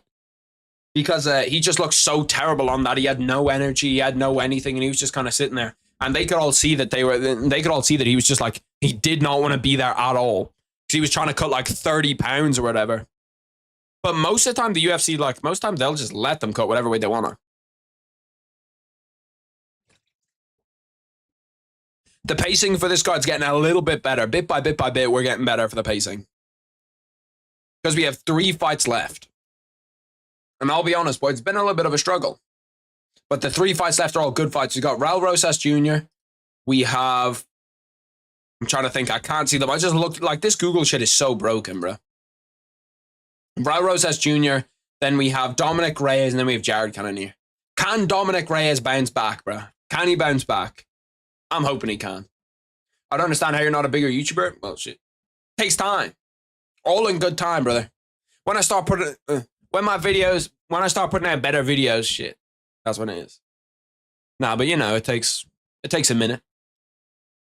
Wrestling, but I appreciate it, Exotic, bro. I appreciate the love, brother. Wrestling and boxing is a solid combo for street fights. It's probably the best combo, to be honest. Their quality, I appreciate that. Let's take a look at a random ass quiz to do. Oh, fuck me. LGBTV. Like, Jesus Christ, brother. Get a fucking grip. Get a grip. Javier Mascherano's clubs. That's throwback. Progressively smaller movies. You know what we're going to do? Fuck it. We're going to whack out. I haven't played this game in ages, but I just saw that from progressively smaller. We're going to play some higher or lower. Fuck it. Classic. Base jumping and broad church. I need to bring myself probably down here. Ooh, that's too far. I also feel like that's too far. You know, we're gonna go top left. No, that's us. I think that's good. Base jumping or broad church. I have no idea what the fuck broad church is. I legit haven't played this game in fucking years. But I just thought of it and I was like, fuck it, let's do it. It's for sure the best combo. Yeah, it's not bad. Sure, higher. That is, what the fuck is Broadchurch? Is it a TV show? Minecraft has 45.5 million. DMT's lower. Smoked salmon's that. Why does smoked salmon only have 74,000 average viewers? Bitcoin's gonna be up there, that motherfucker. Toronto Maple Leafs is lower. 1 million? Damn. Bro, Toronto Maple Leafs have more fucking average searches than Martin Luther King. Brother, we're getting cooked. No matter what I try to do today, we're just getting absolutely fucking feasted on. Karachi bombing. I was about to say, what the fuck is that? Bro, who is still searching for the iPhone 7? Who? We are at iPhone 15. Why are you searching for the iPhone 7? I'm just sorry, there's no way. There's no way that there's only 110,000 people a month searching for a hair transplant. You're just bugging. Like, where is this? Where Galga? She's got to be high. Yeah, 4 million. Makes sense. I'm just trying to beat my high score of 3. There we go. Now we've beat it. Now we're at 4. Star Trek's got to be lower. Star Trek's still pretty high. 1.2 million people for Star Trek. Twerking. I thought that prawn would have saved us. It's not there. Oh, timer's got to be high as fuck, bro. No, it's actually not that high. I thought it was higher. Flights, bro. 5 million people a month only are searching for flights. You listen to Kanye? I listen to him a little bit. I haven't listened to a lot of his new shit, but I do listen to him a decent amount. Oh, look at that. We're at 4 already. Bro, I need to realize that it's not me and that it's the dumbass motherfuckers that are searching shit on the internet. Why are you searching that shit more? Horoscope. Oh, yeah. Bro, look at Horoscope. Horoscope has 7.5 million people. We're going lower because the world's stupid. Find My iPhone has to be up there. Outlook has 68 million. Okay, fucking hell, bro. My favorite artist right now, I'm trying to think of my favorite artist. It's probably like, it's going to sound bullshit, but it's probably going to be Drake.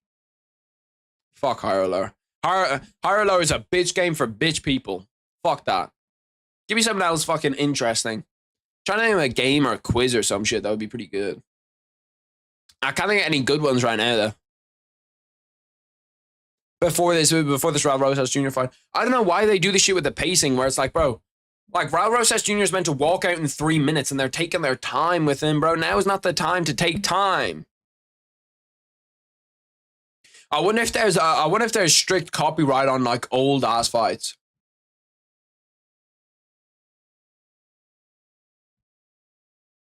I know that there is. I wonder if like deep fights. Have you heard the Astro World album? Yeah, I heard it. It's fire. Astro World's one of my favorite albums. Good ass album. They're showing the McGregor Chandler promo right now. I need that fight today. But I'm not sure about it if Conor's injured. Like, I'm still super, super surprised that the odds haven't shifted from Conor saying that he's injured. Back to Sporkle. Give me a UFC quiz. Give me something something easy. Don't give me any like 20 minutes. Don't give me any, give me something that's like 5 minutes or less. 5 minutes or less. Match the player to their sport. See, this is what I'm looking for right here. Alexander Karalin's a wrestler. Anderson Silva, come on, we know that shit. That's the forte. Brother, you're going to have to help me with some of these. I don't know who anybody in any of these lists are. Barry Bonds, I think, played baseball. He did. Lionel Messi, we all know. The second greatest football player of all time. Where's football? Soccer. Michael Phelps, swimmer. Muhammad Ali, boxer. Peyton Manning played American football. Rafael Nadal, tennis. Yeah, we're on a roll. Richie McCaw, I don't know, but I've heard the name. Ronnie O'Sullivan. Fun fact, Ronnie O'Sullivan plays like lives not that far away from me. He lives like 20 minutes away from me. No, he lives like a 10-minute walk. He doesn't live 20 minutes. He lives like a legit minute and a half drive. This brother just sounds like he plays cricket. I'm not going to lie. If you're to ask me to pick anybody on this list, he's the cricket player. Tiger Woods plays golf. Usain Bolt runs. Is there running here? Gymnastics, no. Track. I know that Wayne Gretzky plays ice hockey. See, now we're left with a bunch of people that I do not know. Richie McCaw plays rugby, actually. Yeah. We've got 1 minute and 37 left. Minute and 37. I don't know who any of these fucking people do. I'm gonna have to guess that you play cricket, brother. And I was correct. I'm gonna guess that you play... Let me just go through the rest of the names. Let me scan. Either Wang Nan or Lin Dan, one of them plays fucking table tennis. One of them plays table tennis, the other one plays badminton. It's just who is who.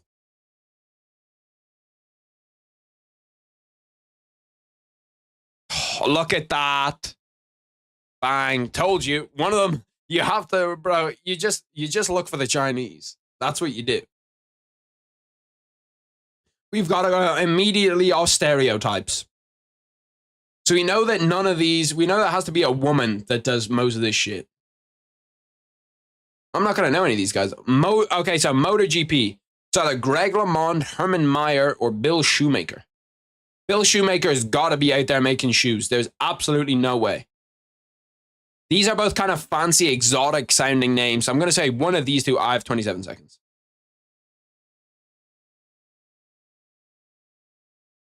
Who the fuck is it? None of them? Brother.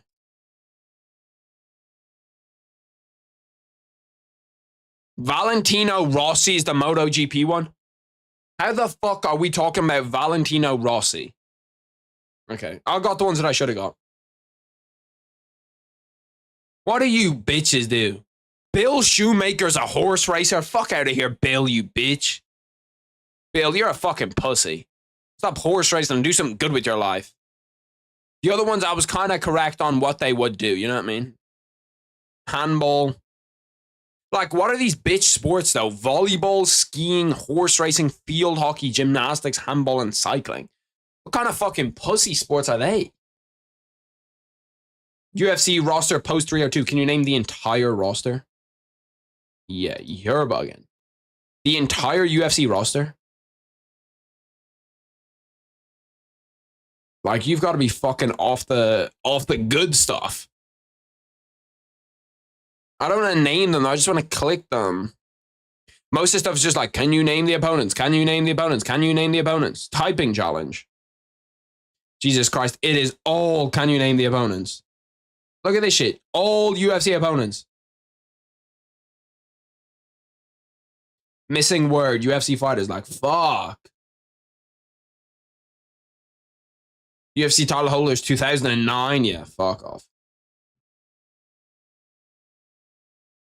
Multiple division champions. I think we might be able to just about do that shit. I got the fucking first one wrong. Are you actually dead ass? Jon Jones is heavyweight and light heavyweight. Jon Jones has done that. Randy Couture's also done it, but Jon Jones has done it. Oh my god, we have like fucking 2 seconds left.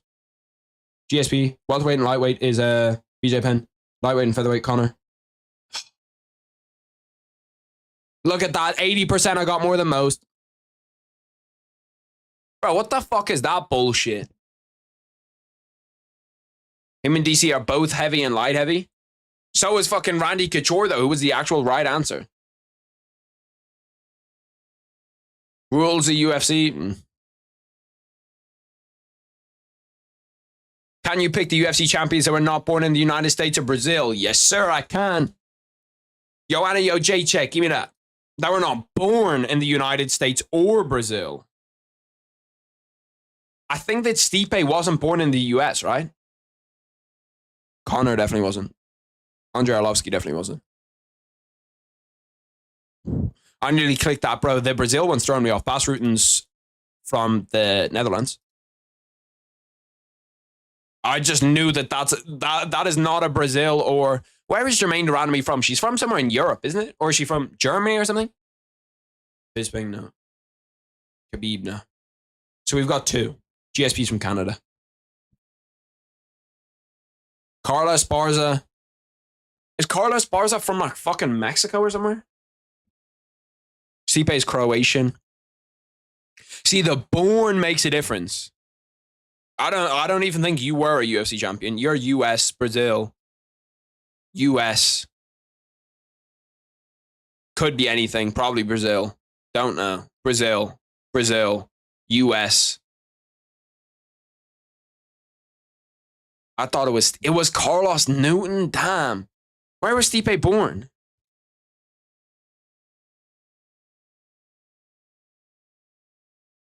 Ohio.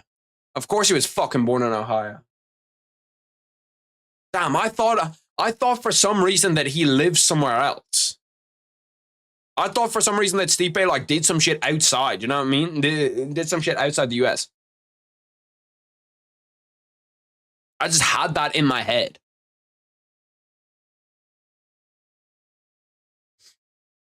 Evolution of the middleweight title. You see, Hall of Famers clickable. That's what we're looking for right here. That's what we're looking for. Anything that's clickable is what we want to play. If it ain't clickable, I ain't playing.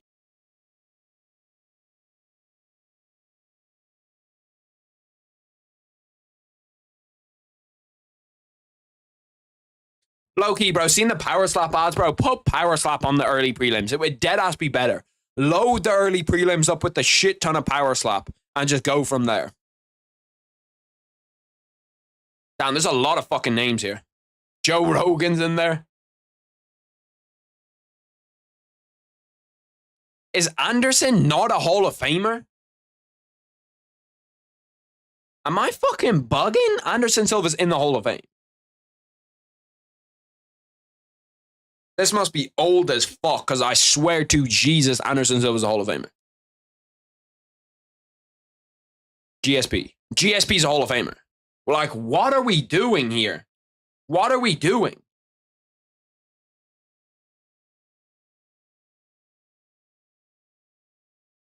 Royce Gracie. Okay, Royce Gracie's a Hall of Famer. Chuck Liddell's a Hall of Famer. Like, I feel like I'm fucking going crazy. Anderson and GSP are both UFC Hall of Famers, right? Am I fucking correct or am I wrong? Uriah Faber, Josh Koscheck, Herb Dean, Murray Smith, Murray Shogun. Shogun's not a Hall of Famer.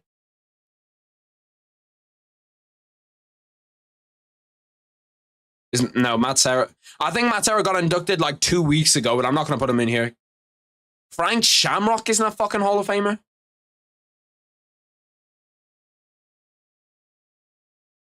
Ken Shamrock's Hall of Famer. Randy Couture has to be Hall of Famer. Is Pat Miletich? I doubt he's a Hall of Famer. Jon Jones isn't. Jose Aldo literally. Okay, yeah, fuck this bullshit, bro. Fuck that bullshit. I can't do with these old ass lists, bro. I can't do these old ass fucking lists. Andrei Arlovsky is from. That's a fucking great question.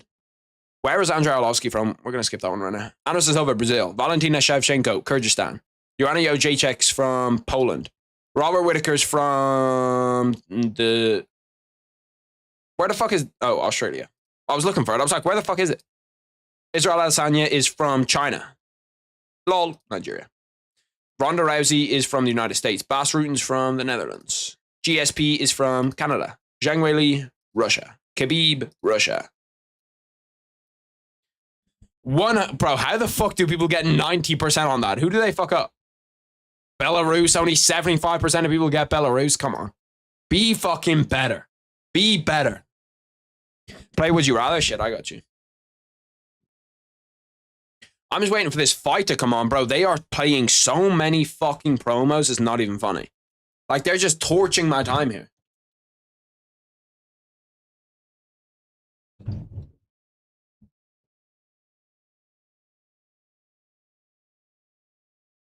How to document a plant's growth over 10 years. How to document a child's growth over 10 years. Give me the child. Okay. I was about to say, bro, if more people have picked a plant, I'm going to fucking lose it. Lose your mobile phone, lose your PC. I'll lose my PC. I can still do most of shit off my mobile phone. Be able to drink anything but have a 50% chance of choking every time. Only be able to drink water, but only have a... Bro, give me water. I only drink fucking water anyway. What the fuck is that shit? Only be able to sing, only be able to dance. At least you're able to talk if you're able to sing. Have your entire photo gallery shared with your family. Never use a smartphone again. What's in my gallery? I think my gallery is actually clean. I think my gallery is pretty clean. And I just tell them motherfuckers, hey, don't look at that shit. Tongue kiss a dog / cat. Tongue kiss a stranger's armpit. We'll do stranger's armpit. They want to tongue kiss a dog or a cat? Nah, people are bugging. Live the same day over and over again for a year, lose a year of your life. I feel like this would just make you go straight up crazy. So I'm going to pick lose a year of your life. Because living the same day over and over again, I feel like you would just actually go crazy. Give me never listen to music again. Damn. People, 74% of people always have music here. Always have music playing. Marry your enemy, we will slowly become compatible. Marry your crush, we will slowly become incompatible. Sure, marry my enemy. Fuck. Why would you choose this shit, bro? Have your back cracked by a chiropractor. Chiropractor is crazy. Chiropractor. Have your mind explored by a psychic to uncover your deepest thoughts and emotions. Sure, fuck it, psychic. Have a go. You ain't gonna get there. Win a trip to every country on Earth. Bro, give me the moon 100%. People said every country on Earth over the moon. Get me up to the moon, but I'm trying to see if that shit's fake or not. Stay outside. Play a small part in a good movie. Play the main part. Bro, give me the main part in a shitty-ass movie. I want to be that guy. I forgot, you can't even see the percents. On the other one, at least.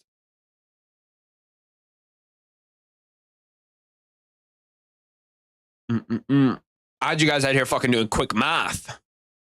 Not ideal. I know your fucking maths capabilities are not all there.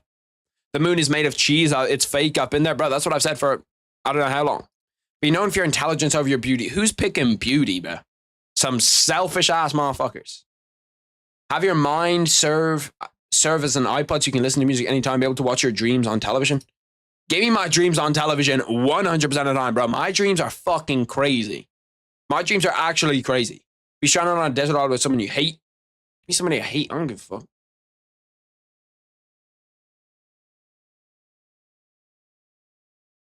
Always be aroused or never feel arousal at all. Shit.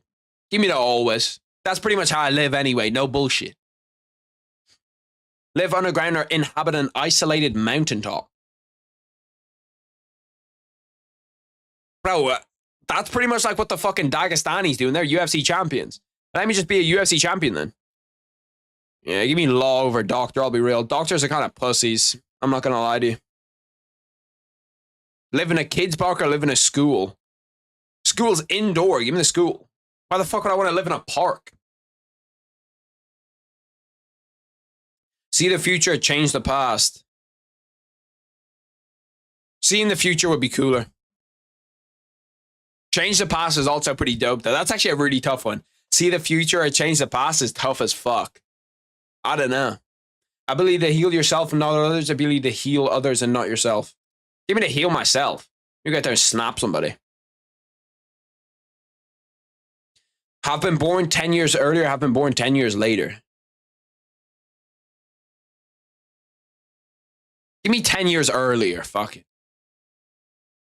I think that 10 years earlier would be cooler than later. Because later is just going to be like shit. Like, what age would I be right now? 10 years old? If I'm 10 years old right now, that's kind of mid. You got like AI, you got all that shit. Like, nah, I'm good. Randomly time travel plus or minus 20 years every time you pass gas. Or teleport to a different place on Earth every time you sneeze. Land, not water. Can I fart multiple times to get myself back there, though? I think I'm going to go with that. That'd be kind of cool, too. Post every text message you've ever sent on the internet. Have tattoos on your forehead depicting everything you did the day before. Yeah. Give me that shit. I don't think I've texted anything that's that weird. Now, have whatever I say. Having whatever I think would be crazy, bro. Having whatever I think would be bad. Okay, Raul Rosas Jr. has started fighting now, so we're going to go back to fights.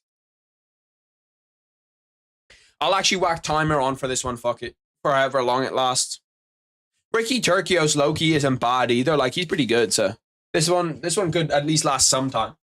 It's not going to be a barn burner, don't get me wrong, but I think it'll actually be a decent fight. Raul Rosas Jr. gets a takedown. I'm going to wait for Ricky Turcios to get up before I even pick up my timer and put... Oh, never mind, it's already picked up. So, 4... I thought I looked over and saw him tapping already. I was about to fucking lose it. 4:15, bang. Here we go. We're locked in, boys. It'll be interesting to see like where I'd love to see where Raul Rosas Jr. goes in the next 5 years. You know what I mean? Because it's like he has taken that loss now, which probably humbled him a little bit. I feel like he's a way better fighter with that one loss now than he would have been undefeated. Because if he was undefeated and people were like, oh yeah, he got to break Jon Jones's record and all the shit, like that's just so much pressure for him. Ricky Turcios needs to get up though, bro. You need to at least turn to your side. Try to do something here. Try break his fucking lock with his arms. Try to do anything. Right now, he's quite literally in one of the worst spots ever. He's in side control where Raul Rosas Jr. has an underhook. So he can just move and work off his... He's finally got up to his side though. If he can get... Yeah, he got one knee inside. Get the other knee inside. Yeah, you're good now. He's pretty much out. As long as he keeps that foot in front and keeps that knee in front, he's legit out. And, little reversal in there. He's trying to get back to his guard. He should be back in his guard now. He just needs to swing his feet in front of you. He's good. He's up. I do want to see a finish here, though. I don't really mind who gets finished. I kind of like to see Raul Rosas Jr. do it just because I think it'll be fun. He's a fun fighter. He's almost like Alex Morono's over there on the sideline. Didn't even see that. But he's almost like a superstar for the UFC. He was when he was like 18 or 19, and he's the youngest guy in the UFC and all this different type of shit. But now, since he's taken a loss, and now since people have kind of fallen off that hype train, more people are more realistic with him, at least. I'm not going to lie, though, Raul. You're not getting any fucking fans from this performance, brother. This has been boring. We're 2.5 minutes in, and I wish I could have had those 2.5 minutes back. Get a little submission, though. I can see a submission coming here. Trying to leg lock him? No. He's just holding on to those two legs for dear life, bro. Holy shit, though, Raul. Like, we got to work on something here, bro. We got to work on something. Wasn't Raul fighting the UFC since he was 17? I'm not sure if he actually had a UFC fight at 17, but I know that 100% he was on Dana White Contender Series and got a contract at 17. But I can't remember if he actually had a fight.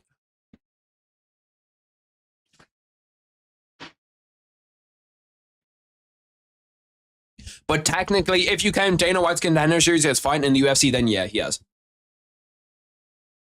I just, as a technicality, I would not.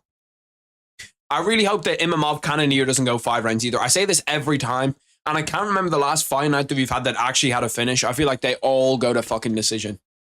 Apart from the Shamil Gaziev one was probably the last fight night that actually had a finish. And that was because of pure exhaustion. That was one of the worst fights I've ever watched. I'm not even joking. Damn, now Ricky Turcios has his back body lock locked in. This sucks even more than side control. He actually doesn't really have a body lock. Oh, rear naked choke. Oh, yeah, he's done. He's done. That's synced up. Bro, just, that's finished. All you have to do is just squeeze. Damn, Raul Rosas Jr. is trying to gut through that motherfucker. That looks fucking deep as fuck. Maybe it's not quite under the neck yet, and it's just at the chin. It's kind of like a face crank right now, but Raul Rosas Jr. is not going to be able to get away from that. I suppose the getting punched in the head part is not fun. I don't know how the fuck he did not finish that choke. That's actually outrageous that you're in the prime position. You have his back body lock. Oh, and now Raul Rosas Jr. Does he have his back? He's kind of in turtle, so it's not perfect. Now he's got his back.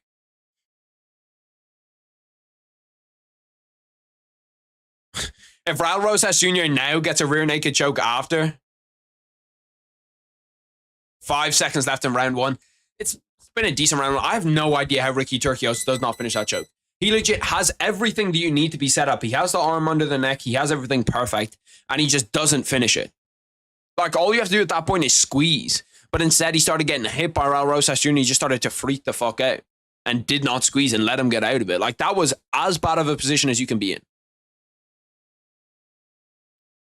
Actually, I'm actually fucking mind blown. I'm kind of sitting here trying to think, how would you actually possibly get out of that? But he had the body lock, he had everything. And then he lost it all in one swift motion. But I'm not going to lie, the ads for gambling companies have to be the worst of all. Like, there's so many fucking dog shit ads for gambling companies. It's actually unbelievable. Like, this is Ladbrokes, you have Bet365, you have fucking all of them. They're all ass. I don't know what it is. Like, you think that gambling companies will put the most money into their ads to try to get actually, like, really, really good ones or creative ones at least. They just don't give a fuck. They're just like, as long as it's eyes looking at the company. I probably should have put a decent amount of money on Raul Rosas Jr. just to kind of get the blood flowing a little bit.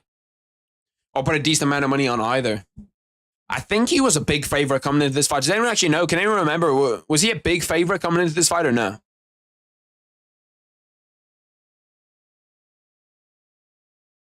Round 2 started, 4 minutes 50. Damn, nice knee up the middle from Raul Rosas Jr. And he gets the takedown too.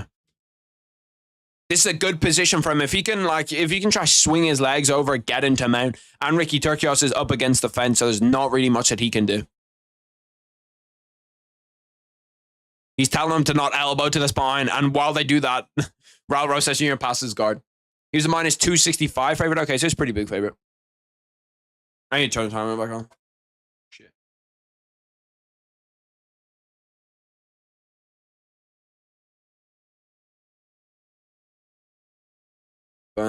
Go.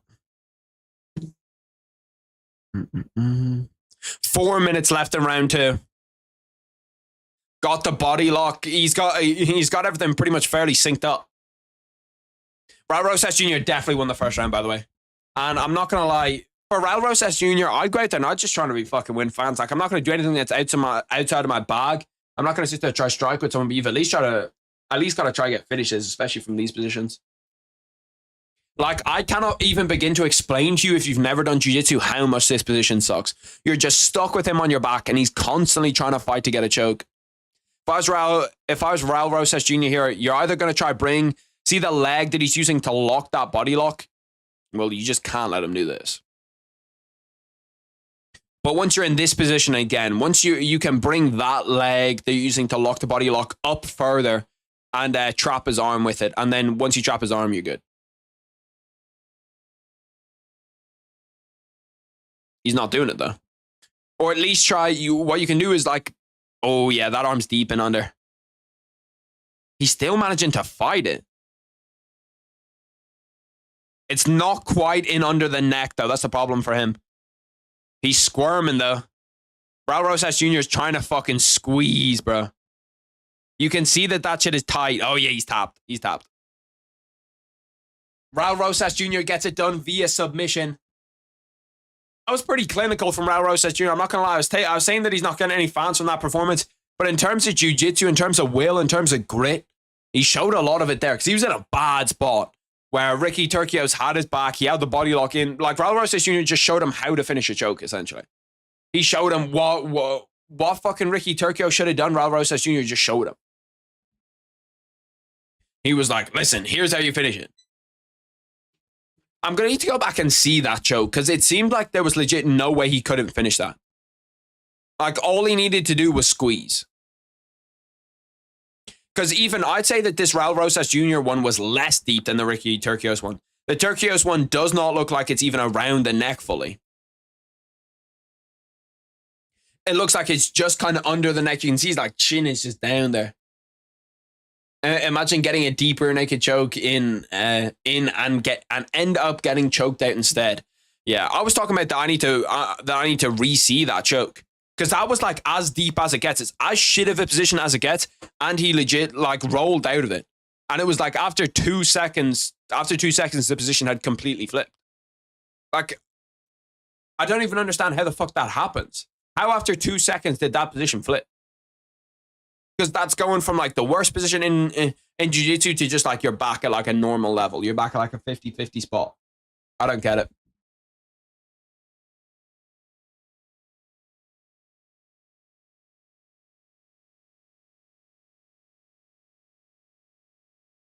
I need to take another hay fever pill. My nose is going fucking... My nose is just doing the works.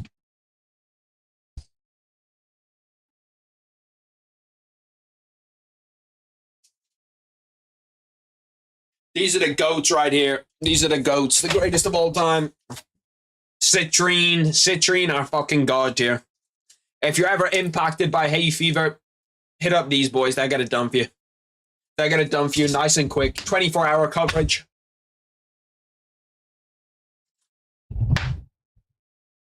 "24 hours, 7 days a week, pop one a day." I don't usually advocate for medicine, as most people don't, but this shit's the good shit right here. This is that top tier hay fever pill. It's that top tier hay fever pill, just sorts everything out. Damn, Ricky didn't touch hands and said "fuck you" right to Raul Rosas Jr.'s face. Damn, what the fuck?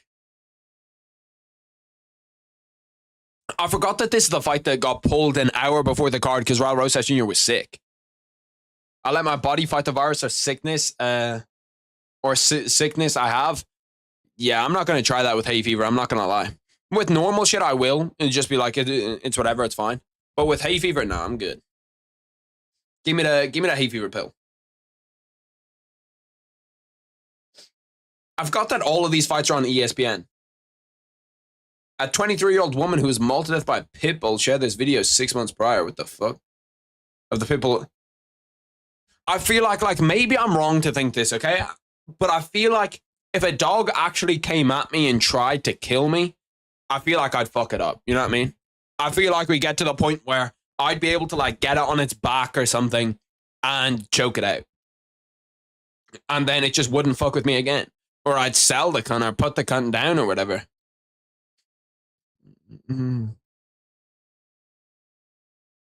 Game 1 of the NBA Finals averaged 10.99 million viewers on ABC. It's the least watched game in the NBA Finals outside the COVID seasons since 2007. Damn. Do you think Islam Makhachev could take a chimp in a fight? No, he'd get absolutely smoked. It wouldn't even be close. Like, a chimp is like 5 times as strong as a human being is. Let me look it up. How strong is a chimp?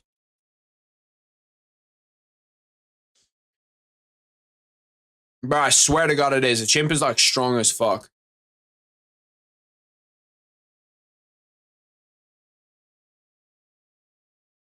Okay, wait, maybe not. People often exaggerate the strength of chimps compared to humans, saying they're 3 or 4 or 5 times stronger. That's me right there, right there. This is not true. Studies show that they would be that a closer estimate would be 1.2 to 1.5 times stronger than a chimp. Chimpanzees can lift the same amount of weight that a human can, which is an average ability to bench press 250 pounds. See, but I've seen a chimp, okay, walk up to someone's head and pull his entire scalp off. So I feel like the answer is no. An average gorilla is 4 to 6 times stronger than a chimpanzee, so maybe I'm thinking of a gorilla. What about a baby gorilla? How strong is a baby gorilla? Is a baby gorilla a chimp? The baby gorillas are weak and vulnerable. They're strong enough to hold close to their mother's body with a strong grip using their hands and feet. Okay, well, let's look at this Quora right here. This is the best shit right here. The gorilla's gestation. See, you know when they whip out the word gestation, that this is the real shit right here. It's about 8.5 months. Young are born throughout the year and usually at night. That's weird. Usually a single infant is born with twins, being rare. Okay, brother, I don't need this entire thing. At this point, the gorilla adolescent can handle a human. Okay. So 3 to 6, so it takes a little bit different, bro. 6 to 8 years for a gorilla to be able to fuck me up. Okay? And at 13, you're just getting killed because it's a silverback. A single Maasai warrior with a spear can regularly predictably defeat a lion in a 1v1 fight to the death. That's fucking dope as fuck. I gotta look this shit up. Is there videos of this? Maasai warrior versus lion. I gotta see these motherfuckers fucking up a lion. Am I allowed to do this shit? It's nature. It's just like a science documentary. It's fucking on YouTube. Maasai kills a big male lion with their spears. Let me see this shit. With a spear? What, they just go around hunting them? What a fucking alpha, some alpha shit to do. Hey, boys, what do we want to do today in Kenya? Let's fucking go hunt a lion. Do lions taste nice? Is that why they hunt them? Like, why would you even hunt a lion? My boy Reyes fights next day. Let's go. Hopefully he wins and becomes my champ one day. No way. It's not. That's been debunked. See, I always thought that was the thing. I always thought that was actually like a real thing. The strength of the shrimp is mainly their grip strength. Yeah, but grip strength is like all you need. You know what I mean? Look at these motherfuckers running after a lion. Like, that is the most alpha shit I've ever seen. They're legit, like, turning the lion into prey, chasing it with a fucking spear. Nah, these guys are different. No wonder these guys win the fucking, like, Olympics every time. Bro, these guys are out here fucking chasing lions. How are you able to compete with that shit? Lions are so graceful, too. Lions are just kind of going through, like, stomping through the fucking forest. Look at that motherfucker. Nah, no way that's real, right? Okay, brother, the cameraman has to be invisible. Okay, this is not real. I was about to say, bro, what in the fuck is going on? Like, how the fuck? I was about to say, cameraman's fucking putting his life at risk. I heard the lion meat is chewy. Not my type of thing. Fuck it, let's put on some Nat Geo. Let's put on some Great White Shark. Great White Shark attacks. New heart-stopping footage of a massive Great White Shark attack. Planet Earth. Yeah, this is the shit that we're looking for right here. This is the shit that we're looking for. Bunch of rich Europeans and Americans go chase lions with guns and shit all the time. See, guns ain't a fair fight, though. Guns is some bitch shit. Go with a spear.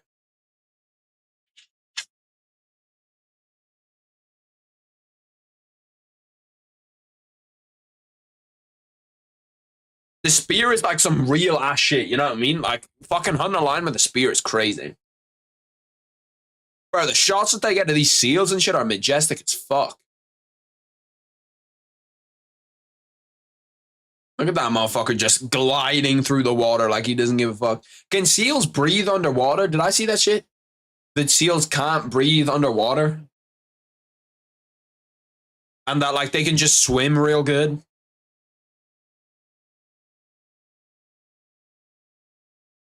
Each seal is indeed swimming. Okay, so the motherfucker's swimming that cleanly because they know that something's on the way. They know that a shark's on the way. Where is he? Where is he? Is that him? Oh, yeah, you can see him flopping out of the water there. Holy shit, bro. That seal's got to be fucking tweaking, imagine. The shark misses you, you're bouncing off the seal.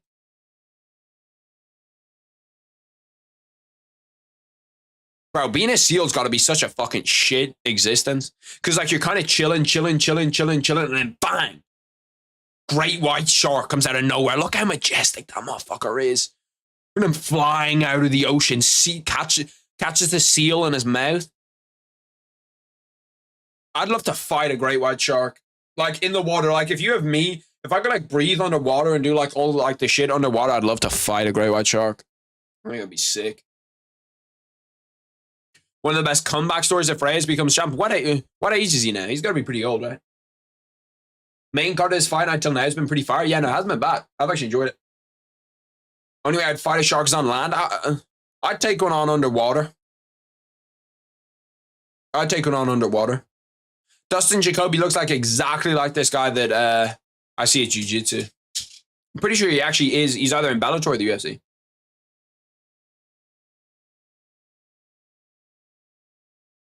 Bro, look at that motherfucker flying out of the water. No way you're not telling me that. Look at how fucking high he gets up out of that water to catch the seal. Look at him, majestic as fuck. He's not even going to drop the seal when he goes back in. He's just going to flow right back into the water.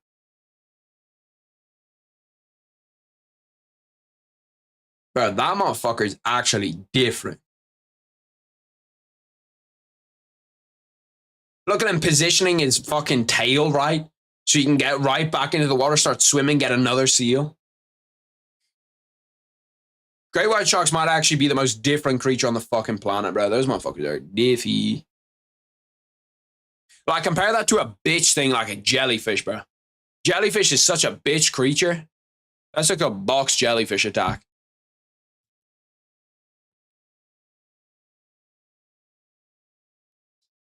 Box jellyfish, what is this, planet Earth?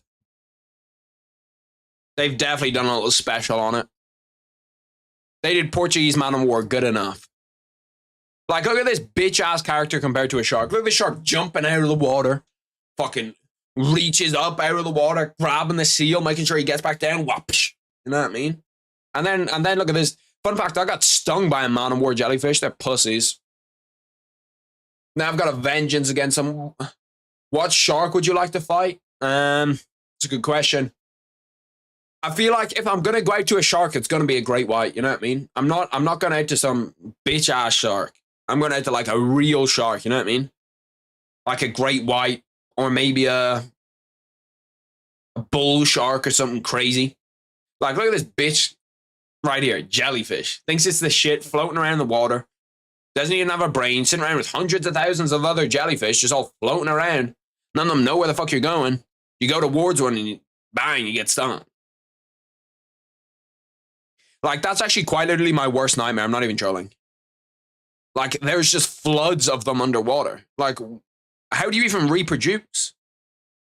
How does a jellyfish fucking reproduce? It's got no organs.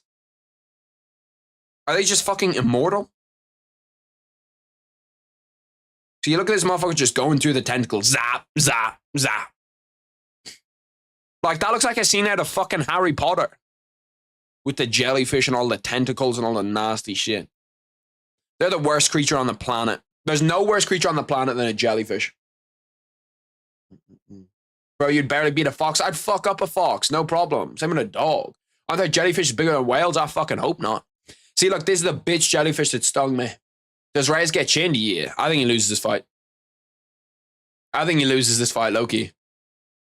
I don't want to say it to Blueprint, because Blueprint's my guy, but I think he loses the fight.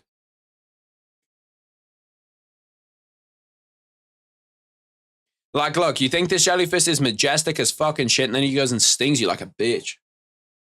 I got baited into one of these jellyfishes. Does Luke versus Sean do 1 mil? What, Luke Rockhold versus Sean Strickland? I'm trying to think of different Lukes. Am I bugging? Sean O'Malley, Sean Strickland. They're the only two like Sean's. Luke Rockhold against Sean Strickland definitely don't do 1 million.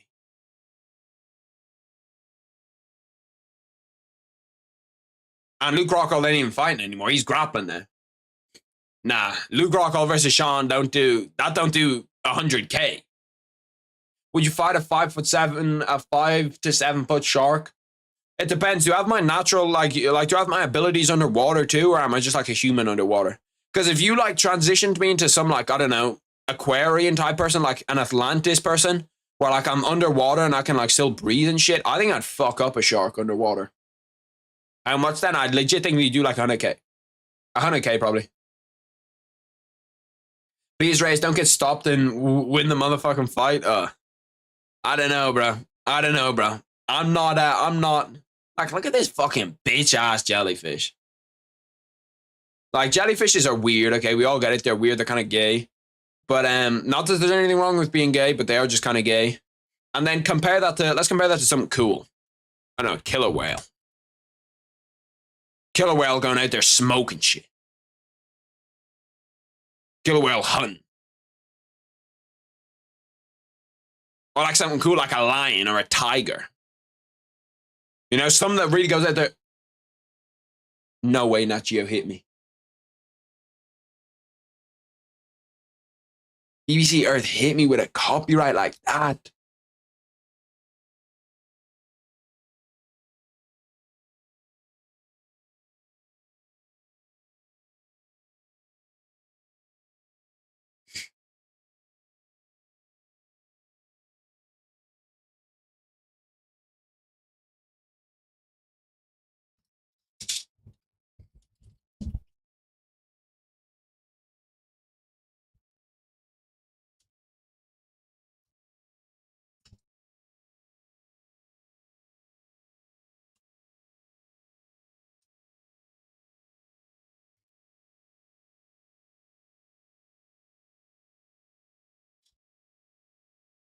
There's no way these guys are real.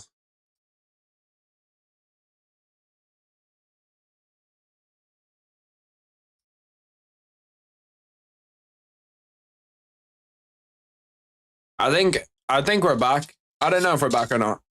To be honest, I think I put up a new stream and it works. I'm hoping that works.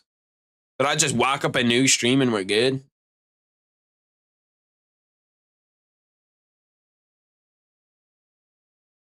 What the fuck? I actually don't know if we're good or not. Viewers may see ads at time to maximize your revenue. I don't really want viewers to see ads. I'm going to keep it 100 with you. I've done all of this shit. Am I live or not? I actually don't know what's going on. Let me go over here. Let me log into a different channel. And just see, bang, let's go over here. Now we're a minute into the Reyes fight, and I still don't fucking know. I think we're back. We're back? Okay, yeah, we're back. We're back. I clicked on it. I clicked on it, and it says we're back. Why the fuck did they suspend me for some bitch ass shit like that, though? Or well, like they didn't really do shit. They just took my shit down for a minute. But that was a bro. Like, why are Nat Geo so strict about their shit, bro? Your stream is no longer blocked due to copyright issues. Like, I get it, bro. You wanna like infringe your copyright shit like that? But like, I wasn't even showing shit, bro. I was showing sharks and jellyfish and stuff. Like, there's no way that they're tweaking about me showing jellyfish. Your shit's got 12 million views. You're already making a bag. I didn't realize they had it like that. To be honest, I didn't realize they had it like that. Bro, National Geographic don't play, bro. They don't play. Oh, Dustin Jacoby's putting it on Dominic Reyes, by the way. Oh, no, Dominic Reyes hurt him. Oh, Jacoby's done. Oh, knee. Oh, yeah, this is the end. This is the end. You got to call that. Oh, my God, he's fucking out on his feet. Dominic Reyes gets it done in one. Would you fucking believe it? Holy shit. Dominic Reyes gets it done in one. Shout out D Reyes. Bro, I still can't believe Nat Geo took my shit down like that. Reyes 2025 champ. Is Reyes on the way back? Is he back? Yeah, no, the watch party's been good. I've been enjoying it. It's been fun. The prelims were dog shit. I'm not going to lie to you, bro. The prelims were absolutely dog shit. But this main card's been good as fuck. We've just been getting, like, people were getting slapped left, right, fucking everywhere. Main card's been good. Really good. And now we've got another KO. Hopefully we can get the boys out here pretty fast. Dominic Reyes is hyped to be fucking back. I'm happy for Dominic Reyes, bro. I'm happy for Reyes. Reyes versus JBJ run it back? No way. He's just never been the same, bro. We've had a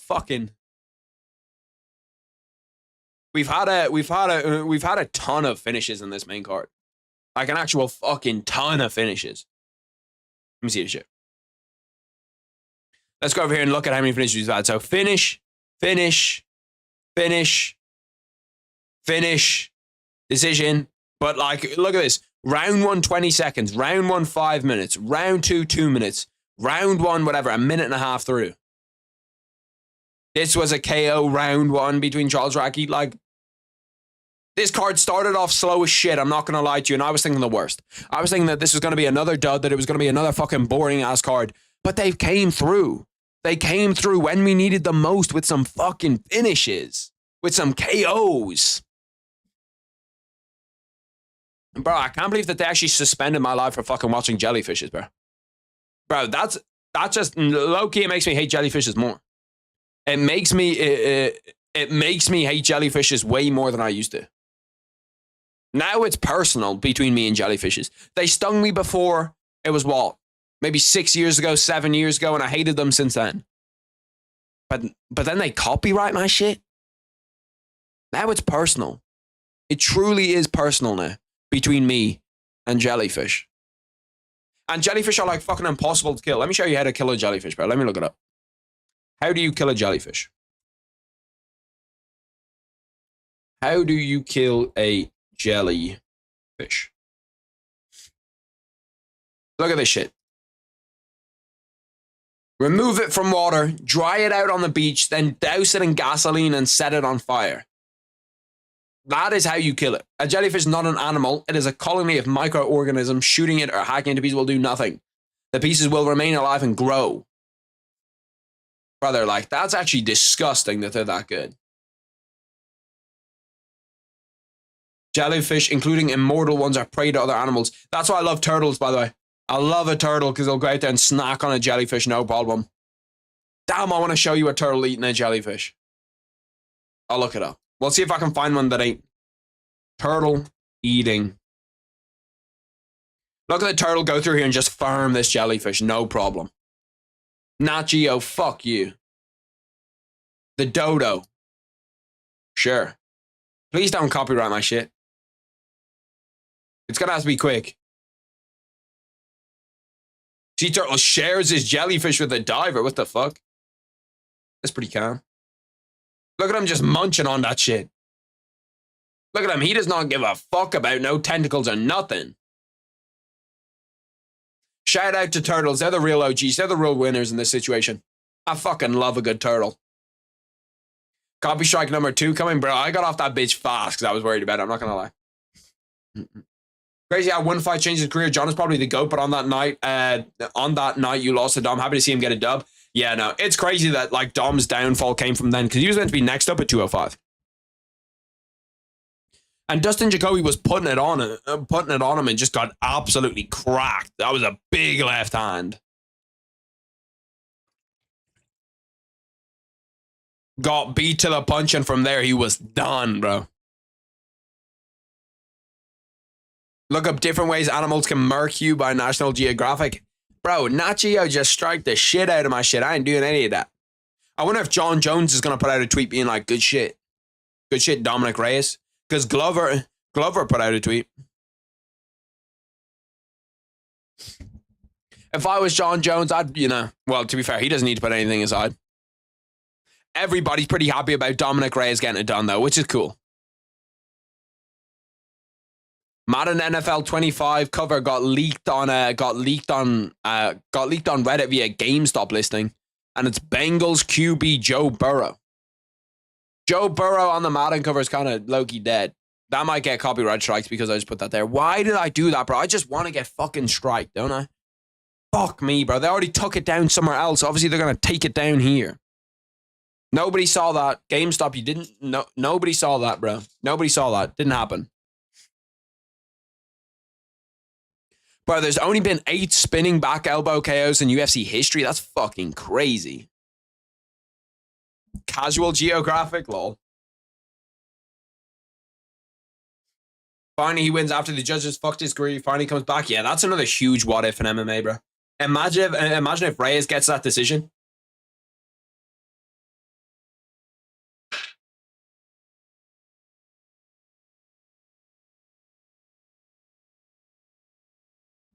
You're from the same place as Dustin Jacoby? Damn, I thought he was from like Denmark or some shit. I thought he was from some like really weird, like exotic place. Where is he from? Just like America, Ohio or something? I'm happy for Dominic Reyes though. He gets it in front of a crowd too. If it was in front of the Apex, I feel like a Loki would have been dead. If it was in front of the Apex, but in front of a crowd is nice. Gets back on track. Maybe we do see the Dominic Reyes rebounding coming. Maybe Dominic Reyes just turns into one of them guys now. And all of a sudden he's a dog. USA is pretty exotic. Eh. Dustin is the Gus of the 155-pound division. Yeah, I'd agree. I think that Gus even had it worse though. When you think about who Dustin ran into, he ran into like Conor. Conor was a champion when he could have been a champion at 155. Islam, but even then, Dustin had Eddie Alvarez as a champion at 55. So I even feel like Dustin had a way better shot at 55 than what Conor ever did, or than what Gus ever did. Like Gus legit had Jon Jones, DC, then Jon Jones again. They were his only options at 205. They were the only champions that he couldn't won a belt off. Dustin faced the 3 best lightweights. It's true, but Dustin also faced some of the not best lightweights. And Gus faced, what, 2 top 5, top 10 fighters ever. He faced the greatest ever, and then a top 10. Where would you guys rank DC? I feel like DC's always weird, because he's double champ, great career. Is he top 10 all time? Probably, right? I'm just happy that we're seeing the McGregor-Chandler promos, bro. Imagine how shit it would have been if they cancelled McGregor-Chandler. Imagine how fucking ass that would have been. I wonder if they gave McGregor a bag to stay in. To be like, shit, Conor, we'll give you more money if you stay in, you know what I mean? We'll give you an extra 5 mil. Because, like, that event would have been absolutely fucking cooked if they didn't have that.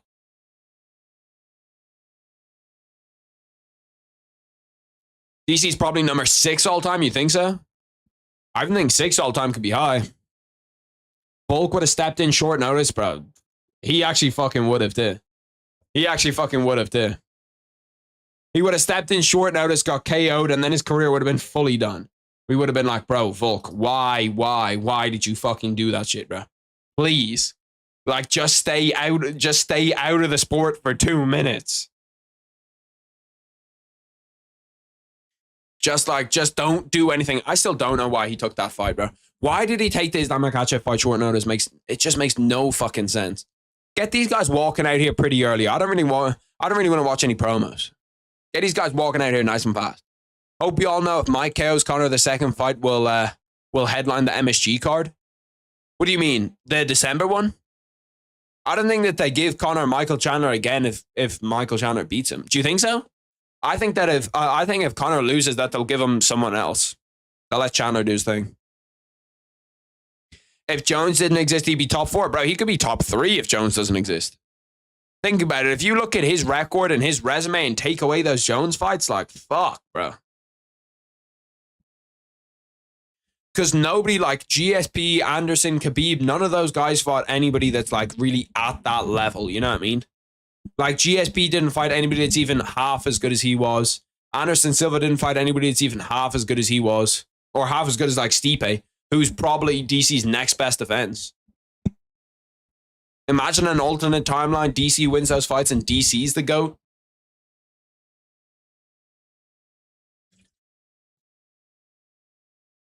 If Cannonier gets a sick first round KO, I think he gets. You think he gets the title shot? No, he's not. He doesn't have a big enough name. He doesn't have a big enough name to get the title shot. Now, without Jones, DC will be the gate. DC will be the GOAT. Jon Jones derailed DC's legacy so much. It didn't derail it that bad. He kind of went from like top 3 to top 5, top 7. So he didn't like really hurt it too badly, but he did definitely hurt it. But that's what you get. To be the best, you have to beat the best. That's what it is, unfortunately. The shot is going to go to the best performance? I don't think so. I think the shot will go to... If Hamzat Chimaev beats Robert Whittaker, he'll pretty much get the shot. Guaranteed. If Robert Whittaker beats Hamzat, they'll probably make Whittaker Strickland.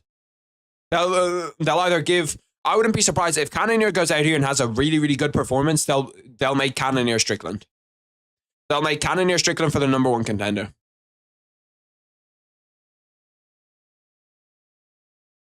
If he has a better fight than Hamzat or Whittaker, he has the case over Strickland. I don't think so, because the thing with Strickland is that he's already had a fight against a champion, and he went to a legit, like, razor-thin split decision. Razor-thin split decision. Yeah, no, Izzy's going to get, like, the next shot, but, like, the shot after that. Izzy's pretty much confirmed. That's pretty much confirmed for that Perth card.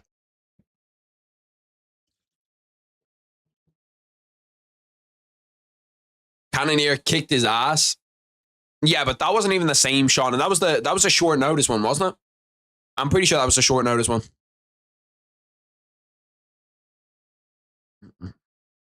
They'll probably feed... I can't even fucking see the end of it. They'll probably feed Sean to Jared if Hamzat and Cannonier win.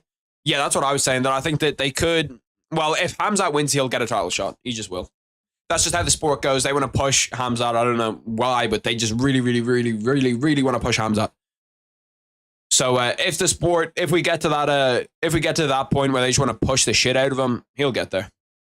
And then if Imamov wins, I don't know. I don't really know what happens. What are the odds for this? Are the odds pretty good that Imamov wins this? Let's take a look. We have UFC. Fight nights should be the top one. What are the odds? What date is the date? 9th. Okay, so it's pretty even. Nasruddin Imamov is just about a favorite, but it's pretty much pick him. Like, it's as close as you get. What does Imamov do if he wins? I feel like Imamov's going to need at least 2 more fights after this to get a title shot. Because he's pretty boring, too. I'm calling it right now. If Mike wins in stunning fashion, they have to do the rematch in MSG. Plus co-main Ian versus Colby, let a man dream. I don't know why that Ian Colby wasn't the co-main anyway. Well, I do know why. I don't know why I'm saying I don't know why. It's because Colby Covington ducked that fight. He said, I don't want that fight, which is, I guess, shit, fair enough. But, like, come on, bro. Take the fight. Don't be a bitch. And the crazy thing is, like, Colby's not going to get a better shot at that. Like, he's not going to get a better shot at anybody that's top 5. Who's he going to beat? Shavkat? JDM? Absolutely fucking not. Like, is he going to beat Bilal? No. So, what other shot is he going to have to beat a top 5 welterweight right now? Other than Ian Gary, who is someone that we haven't seen in the wrestling. We haven't seen his cardio be tested. We haven't seen a lot of shit be tested about Ian Gary. Damn, Jared Cannonier beat Anderson Silva? I just saw it in the highlights here, but that legit got wiped from my fucking memory. Colby should have retired after the performance against Leon. Yeah, that was bad. That was real bad, I'm not going to lie. That was not a good performance at all. The boys are starting to walk out here. Let's take a gander at what the odds are on a finish. We're going to bet on a finish. We're not going to throw a whole bunch at it, but we're going to throw a little dollar at it.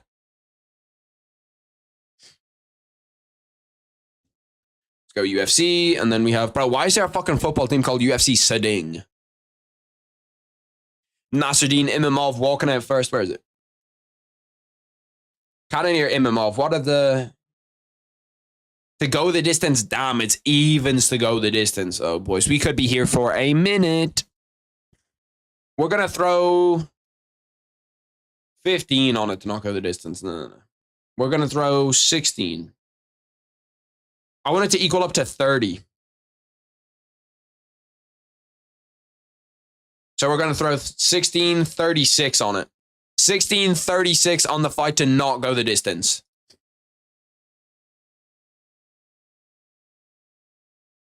You always put in a fun fact. If you're ever on Bet365, you always put in 1 extra cent, because if you put in 1 extra cent, you can still like watch games and shit. I'm not sure if you can watch the fight nights, but I know you can watch a lot of shit if you just have like money in your account. Hot take: Shower gets a loser of tonight's main event if he wins his next fight.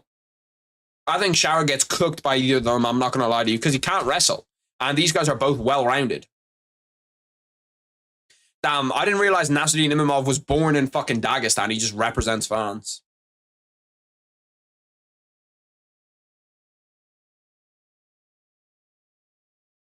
I'd love to know how many active UFC fighters were born in France. Or sorry, were born in Dagestan. It's got to be a fucking crazy amount, right? There's got to be a crazy amount. He had a camp for that fight. Did he come in short notice after that? Because that was right around the time where Sean Strickland lost twice, and then he won a fight, and then he got the title shot, right? Magomedov is Russian, wrestling still in his DNA. Brother, the guy can't wrestle for shit. I don't know if that just like skipped over him, that wrestling gene skipped over him, but fuck me. He cannot wrestle. Nasruddin Imamov has the 2nd largest strike differential among UFC middleweights. 3rd highest strike defense in UFC middleweight history. 5 wins by KO, 4 by submission. I think Cannonier gets this done. I think he gets it done. I'm rooting for a finish, so I'll be real. I'm rooting for a finish. Reyes for Champ 2025. Let's take a look at what Reyes' path to the championship could look like. What could Reyes actually feasibly do to get to a UFC championship? Who does he have to fight? Let's see, where is he? He can't be that fucking far down. Damn, they're doing him dirty. Where the fuck is he? He's not this far down. Where is Reyes at? Am I bugging? I can't see him. Is he in the inactive? Yeah. Okay, so he was in the inactivity thing. But Reyes, where's he going to come in? Maybe. Who did he just beat? Who did Reyes just beat? Bro, I've got fucking, my brain is just cooked. Who did he just beat? He didn't beat Ozdemir. He didn't beat Mirzakhanov. Dustin Jacoby, okay. So he's probably going to come in around here at this 14, 15 spot. I'd say he can fight Anthony Smith. That's a freebie right there. You beat Anthony Smith, okay? You move on. Then you go and you fight Alexander Rakic, who's on a 2-loss streak. Then after that, you go and you get Jamal Hill after he's been knocked out by Khalil, by Carlos Ulberg, and by Alex Pereira when he's on back-to-back-to-back KOs.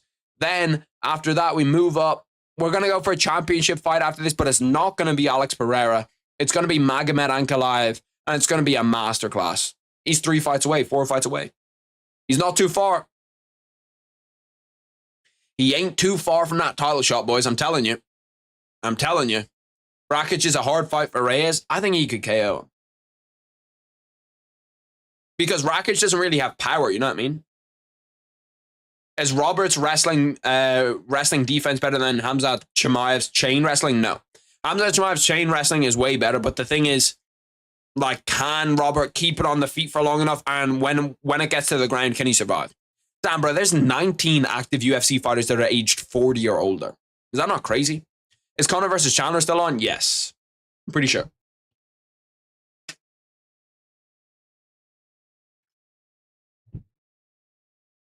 Spilled the water on myself. Back to old ways, boys. Back to old ways. Rakic is fundamentally and defensively sound, yeah, but his chin is questionable and his power is questionable. That's my big thing. I got Hill KOing Carlos, but Carlos could KO Jamal in the striking. See, the thing is, I just think that, like, Jamal Hill's chin is not ready. After getting knocked out 2.5 months ago, like, your chin is not going to be ready. Bro, I was thinking about the other day, bro, how good would Shara Bullet be if he could wrestle? Because he's got, like, some of the craziest, like, good... Like, he's got some of the best kickboxing in the UFC already. So if he could even wrestle to, like, a non-Dagestani level, but even a decent level, bro, the guy would be a fucking monster. Jared Cannonier has got the most significant strikes in a UFC middleweight fight. Oh, yeah, that was the Marvin Vettori one, where Marvin Vettori just would not go down. That fight legit is all you need to put on. If you're trying to make an argument for Marvin Vettori for the best chin ever, it's just that fight. That's the fight you need to put on. Bro, Robert stuffed Romero's takedowns and Romero was Olympic level. Yeah, but like Khamzat Chimaev took down Kamaru Usman with no problems. And Kamaru Usman has the best takedown defense in UFC history. Or had before that.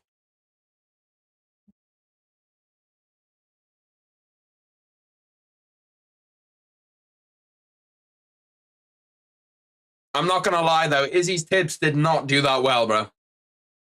For Jamal Hill, Izzy's tips did not help him out a whole bunch. I'll take if the UFC ever makes a 165 division within the next 2 years, Sean Brady runs a division and becomes a GOAT. Call me crazy. You're crazy. Some of that statement isn't incorrect. If the UFC make a 165-pound division, Sean Brady could be a contender in it. Yeah, for sure. Could he even maybe get a champion? Could he win a belt in it? I don't know. Win a belt is a lot. GOAT is crazy. Aldo has the best takedown defense in UFC history, then Usman. It was Usman before, because Usman had just never been taken down before. Or it was something like 30 plus attempts or something. I don't know, because there's weird stuff. But I was just going off the stats. I wasn't going off like who I think. I was just going off like the straight up stats. Mm-hmm. 165-pound GOAT would probably be Leon's big to get down to 65 though. I feel like Leon now would just go up to 75. He'd just go up to 75 before he went to 65. You'd get a triple champ though. You'd for sure get a triple champ in the UFC if you had 155, 165, 175. Because, like, we've had guys go from 55 to 70. BJ Penn. Who else went? Is BJ Penn the only guy to go from 55 to 70?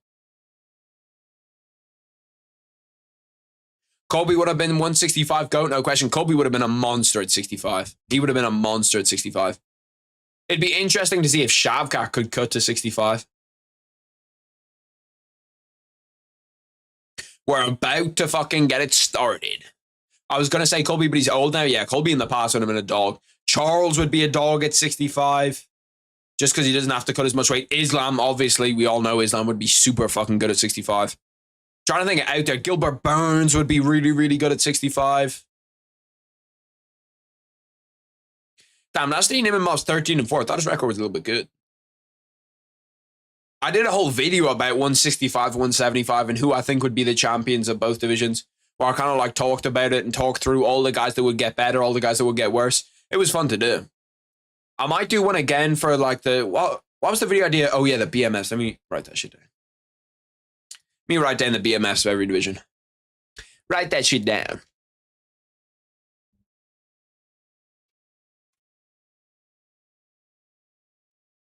If you're wondering what's behind me and what these boards are and what the boards are, it is all the ideas.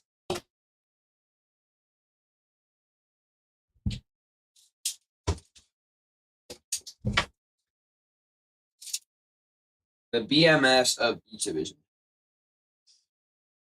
That's going right in the center. So I like that idea. It's crazy that most of the ideas I get is legit from... Oh shit, I'm far away as fuck.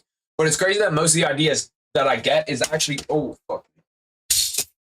Most of the ideas I get is actually from when people in here just like talk about a question and they're like, oh yeah, shit, who are the BMFs of each division? And I'm like, that's a good ass video idea. Let me talk about who the BMFs of each division are. Kevin Holland at 65. Yeah, no, he'd probably be pretty good at 65. Who do you think Gilbert Burns should face next? It's a hard fight. I want to get him a fun fight and a winnable fight that's pretty easy for Durinho because he's gone like into the gauntlet where he's faced like JDM. But he's not like, it's not like he's a bum because he was beating JDM for legit 90% of the fight. Jared Cannonier put it on strong early. Nice little 1-2 right down the pipe. Calf kick checked by Jared Cannonier. Jared Cannonier looks fresh, bro. He's looking pretty good. He looks like he's ready to go. Because he's had some time off, obviously, with the injury and all that shit where like he hasn't really been in the fray. Max would be the 65-pound guy. I don't know about that. Max Holloway's small for a 65er. He's small at 55. At 65, he'd be real small. Let me get timer up. Timer. How the fuck did I turn this off? Fine. I think Max's best weight would be like 150.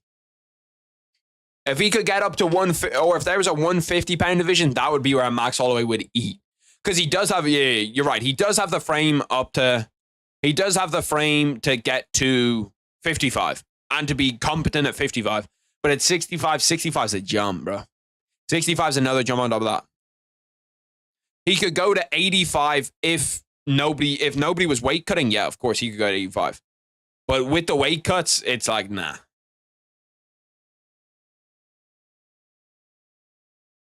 To be fair, I actually still don't think that Max Holloway has good power. I still think that Max Holloway's power is mediocre at best. But he's talking to him about the eye pokes. Official timeout already. He's fucking on the eye pokes. That was a nice right hand by Jared Cannonier. Jared Cannonier is low-key dominating the start of this fight. And the thing is, that's like a perfect punch. Like, everybody in the UFC can knock out a UFC fighter. Don't get me wrong. But it's just the fact that, like, is he going to be able to do it? You know what I mean? Like, is he going to be able to do it unless he lands that perfect punch? I don't think so. Before the Gaethje fight, Max had average power. Most people don't know this because he hits you with 20%. Yeah, he is more of a volume over actually trying to hit you with 100%, which works. Because, like, he's a big guy on his cardio. He's a big guy on everything that's outside of the normal shit. Damn, bro. These guys are fucking scrapping. They're just engaging in the middle. Car crash. Imamov is worried about that Jared Cannonier right hand. He's fucking felt it. He does not want to feel that shit again. Yeah. Everybody wishes that they had more power, though. Shit, you asked me, do I want more power? I'm like, yeah, sure. A lot of people don't remember that he dropped Poirier in the rematch. I've wiped that from existence, to be honest. That fight doesn't even exist. Bro, Jared Cannonier's looking sharp. And it looks like we could see a finish here. It really does. I don't think it's going to be in round one. Ooh, that was a nice leg kick by Cannonier. He got taken down off it. Ooh. A little fucking stomping at the knees and shit. Trying to wrestle his way up. Now he's in a front headlock. See, this is the position that hurts your neck. Whenever you get to a front headlock, it's just so fucking annoying. Imagine if Max had Eddie Hall power, he'd be fucking unstoppable. If he had the power of any man that's like 270 pounds or 400 pounds, whatever you're saying Eddie is, if he had any 400-pound man's power, he'd be good. He'd probably be the GOAT. In fact, he would be the GOAT because he'd knock everybody out. 1 minute left in round one, bit of cage wrestling. If Cannonier can keep up this pace for the entire fight, he's going to win this fight. He's going to just be able to outpace and outwork Imamov. But the thing is, can he keep up this pace for an entire fight? Especially coming back after a long injury. The legs might go in that third and that fourth round. I'm rooting for a finisher, though. I want to see Jared Cannonier get a finish. I'm going to predict him to get it done in round 3. I forgot to ask for last-minute predictions before this fight. Bro, I've been listening to so much old Eminem that they're all stuck in my head now. Not like super old Eminem, but like 2012 Eminem. Like when I first started to get into like rap music, whoa, Eminem was the first guy that I actually listened to. And it's like his shit, where it's like Survival, Berserk, Rap God, all of that different type of shit. Bangers. Max wanted to fight DC at one point, that would be comedy. 10 seconds after in round 1. This has been a pretty dominant Cannonier round. I'm not going to lie to you, that's a pretty good round for Jared Cannonier. 4. What do you think, boys? 1-0 Cannonier, yeah? 1-0 Cannonier. I think that's what it is. Who do you think will be the best fight in a what if they started MMA earlier scenario? Probably Jared Cannonier. Jared Cannonier started MMA at 26. At 26, he started MMA because he wanted to lose weight. And now he's a UFC fighter. So probably Jared Cannonier. Israel Adesanya started it pretty late. He started it at 18. Max and DC, if same size, DC would ragdoll him like a little boy. Yeah. DC too, he didn't start MMA until 30. True, but also like DC was doing wrestling before. Jared Cannonier was doing no training before that. He did like no martial arts, whereas DC actually wrestled.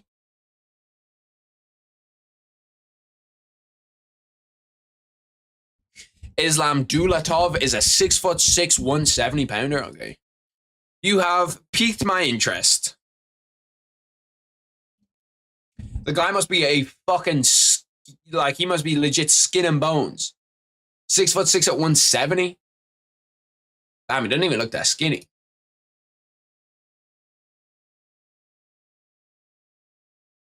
GMC, German MMA Championship. Damn, he's in Octagon too. Round 1 KO. Is he actually 6'6"? Damn. 6'6" at 170. Let me see his ass on a scale. He must be fucking dead. He'd be an 85er in the UFC, I can't lie. He'd be an 85er in the UFC. He has to be, bro. He'd have to be an 85er in the UFC. There's no way. Let me look at Islam Dulatov weigh-in. What does he look like on the scales? He must be fucking dead. Bro, show me him weighing in. God damn. Damn, this guy's tall as fuck too at 170. Holy shit. How about huge at 170? Bro, he looks big too. He didn't even look small.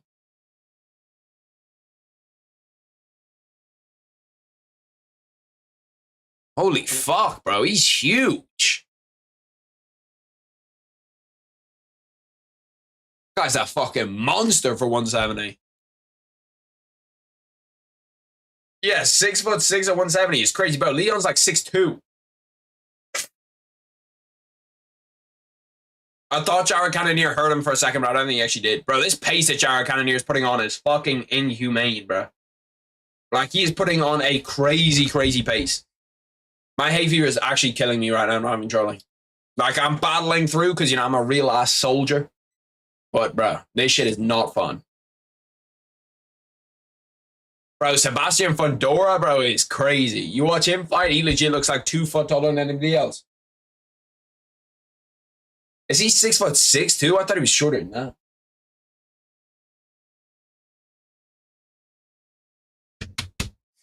But does he have the skill set to beat Leon? Yeah, probably not. Let me look up Sebastian Fundora. I didn't know he was that tall.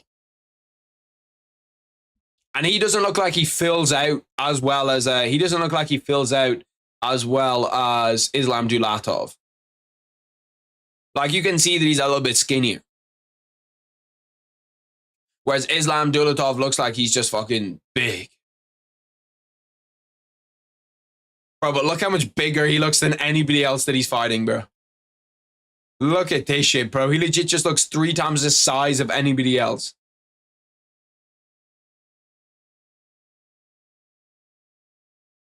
He, like, walks away like fucking Slender, man. Holy shit.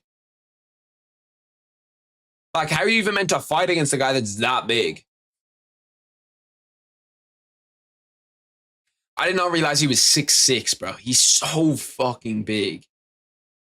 Like, he's a full foot taller than most of the people he'd be fighting. If he was to fight Gervonta Davis, which is, you know, like a realistic-ish scenario, maybe not that realistic, but if he was to fight like Devin Haney, he'd be a foot taller than Devin Haney. He'd be a foot taller. Cannonier's just holding Imamov up against the fence. It's been dominant from Cannonier so far. But in fact, Fundora was Slenderman last Halloween when he fought. That was funny as fuck. These Muslim fighters got that weight cut advantage due to Ramadan. That's very true. I was trying to think to myself, like, what the fuck is he talking about? And then, but no, you're actually spot on. They're used to it already from birth. I got one more for you. What if I tell you Bo Nickel trains to the bigger version of himself? What the fuck? How big? We're just going to turn this into like a freak shows of MMA.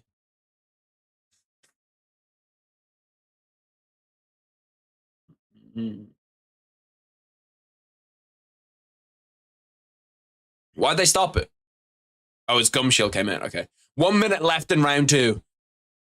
This fight, it's been an entertaining main event so far, though. We haven't got a finish like I wanted yet. We still have 3 rounds to go. We still have fucking tons of time, but I think it's actually been fun to watch. It's been technical. Jared Cannonier is on the back foot for like the first time right now. He's been on the front foot for legit the entire fight. Okay, now Imamov's starting to stalk him down. Now Imamov's starting to get some good work in. Nice right hand through the middle from fucking Cannonier there. And they go back to the grappling. The one thing I don't want to see out of these guys is grappling, bro. I don't want to see you out here grappling. Yeah, the significant strikes are way closer around to. It's way harder to score. And I haven't been locked in enough to score it, to be honest. Leon said G for accepting 3 fights against grapplers for 300. Yeah, bro, like, that's gangster shit right there. That's real gangster shit.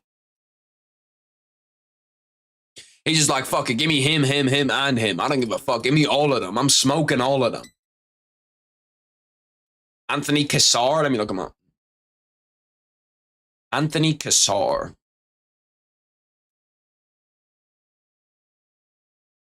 Anthony Cassar, American professional wrestler. Bro, wrestlers are always so fucking jacked. Like, look at how jacked all of these fucking guys are, bro. He is fucking huge. I'm not sure how tall he is, but he's legit twice the fucking width of him.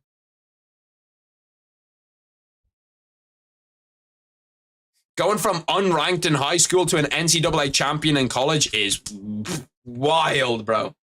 That's actually wild.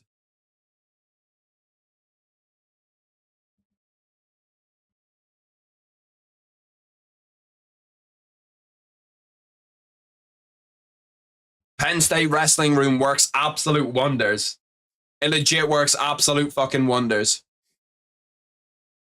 Wrestlers are some of the craziest people on the planet, too, because wrestling is just the worst sport that you could do. Oh, he's at 205? Okay. I was thinking there's no way he's an 85er.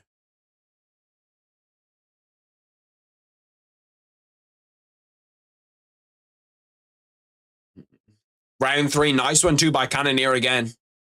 Imamov kind of waves him on a little bit. 6'2", 202. He does look big as fuck. It's legit pick-em odds again. The odds are Cannonier -115, Imamov -115.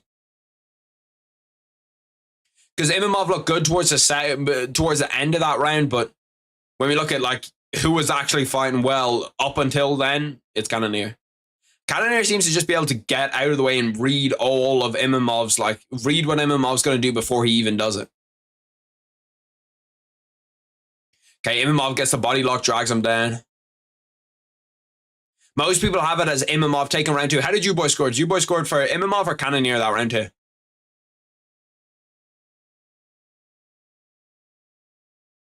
Four minutes left in round 3. See, this is what I don't want to see. I don't just want to see cage wrestling where someone's getting held up against the fence and it's just control time all the time up against the fence. I want to see you boys go out here and scrap. You know what I mean? Really get fucking after it. Imamov ended that round strong. Yeah, no, he did. Imamov's 2 or 3 on takedowns as well.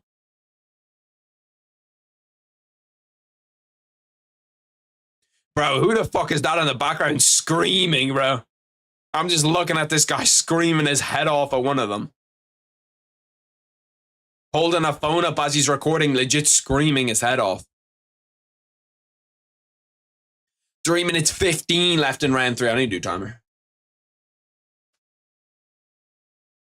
9, 3.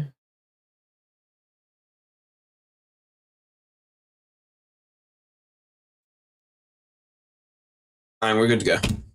See, now the fight's kind of dead. I'm not going to lie to you, but the fight's looking kind of boring. Look, see, now we're back on the feet. Now we've got actually something going on. Nice 1-2 by Imamov. Facts, but Leon is pretty much a MMA fighter. I got him behind Islam, pound for pound, most skilled fighters MMA. Yeah, Leon Edwards is one of them guys, bro. He's one of them guys, legit. I feel like in the main event, you should always put on a fight where you think that there's going to be a finish. Fuck, get Carlos Pradas in it, and here's the main event. To be fair, both these guys are going for it. They're both fucking putting in work. But then we get the cage wrestling again. Like, I legit haven't seen as much cage wrestling since a fucking Khabib fight. Just pushing him up against the fence, holding him against the fence. Who hits harder, Gan or Jared? Gan trains with Imamov, that's why I asked. Probably Gan. Actually, definitely Gan. It depends. Jared, when he was at heavyweight, maybe Jared hit harder, but when you have to cut all of that weight away, if someone weighs 80 pounds more than you, it's like, you're kind of fucking, yeah. At that point, you're pretty much like, let's do it. Or at that point, you're pretty much just like, Gan's going to hit harder. My brain just goes to mush sometimes when I talk. Especially when I'm tired because it's 4 o'clock in the morning now. Like, this is deep into the fucking night. And I'm not used to staying up till 4 o'clock in the morning right now. I'm used to being asleep relatively early. But since they wanted to start this fight night late as fuck, I have to do this bullshit. True, but if Leon and Islam were to fight, I'd favor Leon. True, but that's just because Leon's a lot bigger. That's not like pound for pound means that, like, you know, if they were the same weight, which I think if they were the same weight, I'd probably pick Islam. Actually, I don't know. That's close as fuck. Bro, Imamov's got a crazy chin too. Imamov just took that clean ass right hook to the chin like it was fucking nothing. Or Jared Cannonier just has zero power because we saw what Marvin Vettori had. We saw that Marvin Vettori just straight up ate anything that he threw at him, and then Imamov just took that right hook like it was legit no fucking problem. I find, especially if Islam wanted to play into Leon's game on the feet, I could definitely see him knocking him out.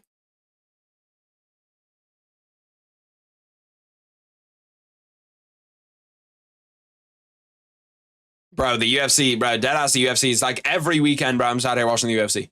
It's 4 o'clock in the morning and I'm watching the number 4 and number 7th ranked middleweight on the planet fight. And I've watched all the early prelims. And I've watched the prelims. Like, this ain't easy. Shit ain't easy, bro. I'm fucking tired at this point. That's why I bet on the finish. I wanted to see a finish because I want to go to sleep.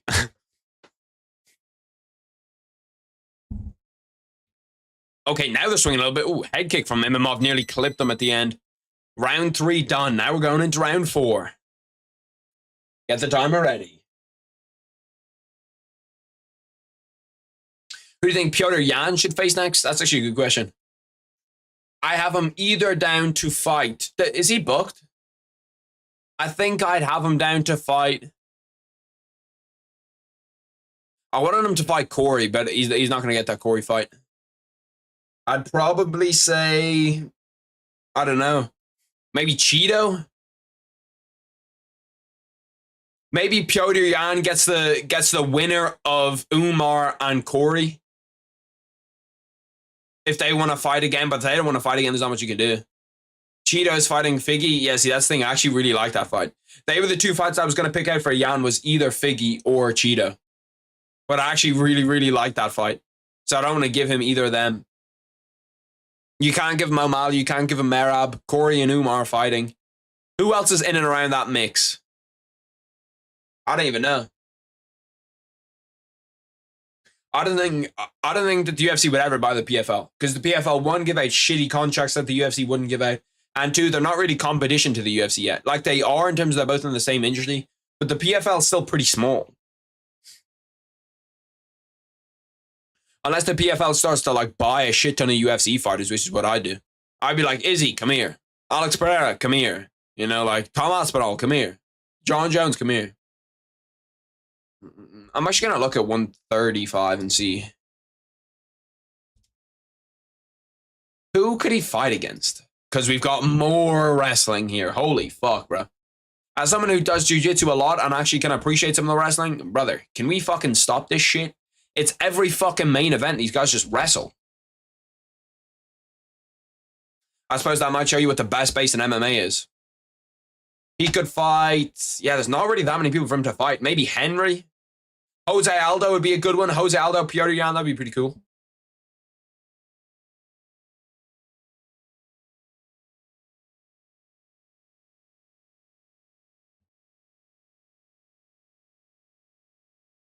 See, look, when they're actually on the feet, it's entertaining as fuck. Like, they're cracking each other, going back and forth.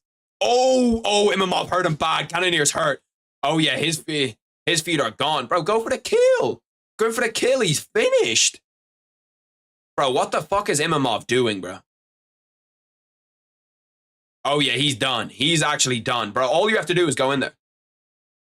He stopped it. He stopped it. Round 4 finish. I'm not sure about that stoppage. I think that stoppage is a little bit early. I'd like to see, you know, at least a knockdown or something there. But Cannonier gets stopped in round 4 by Nasruddin Imamov. I actually thought he was fine. Anyway, that is the watch party. I appreciate all the boys. I appreciate all the love. I'll catch all you boys tomorrow. Tomorrow I'll have a video going up, or today I'll have a video going up. But I'll catch all you boys then. Love, peace, have a good night.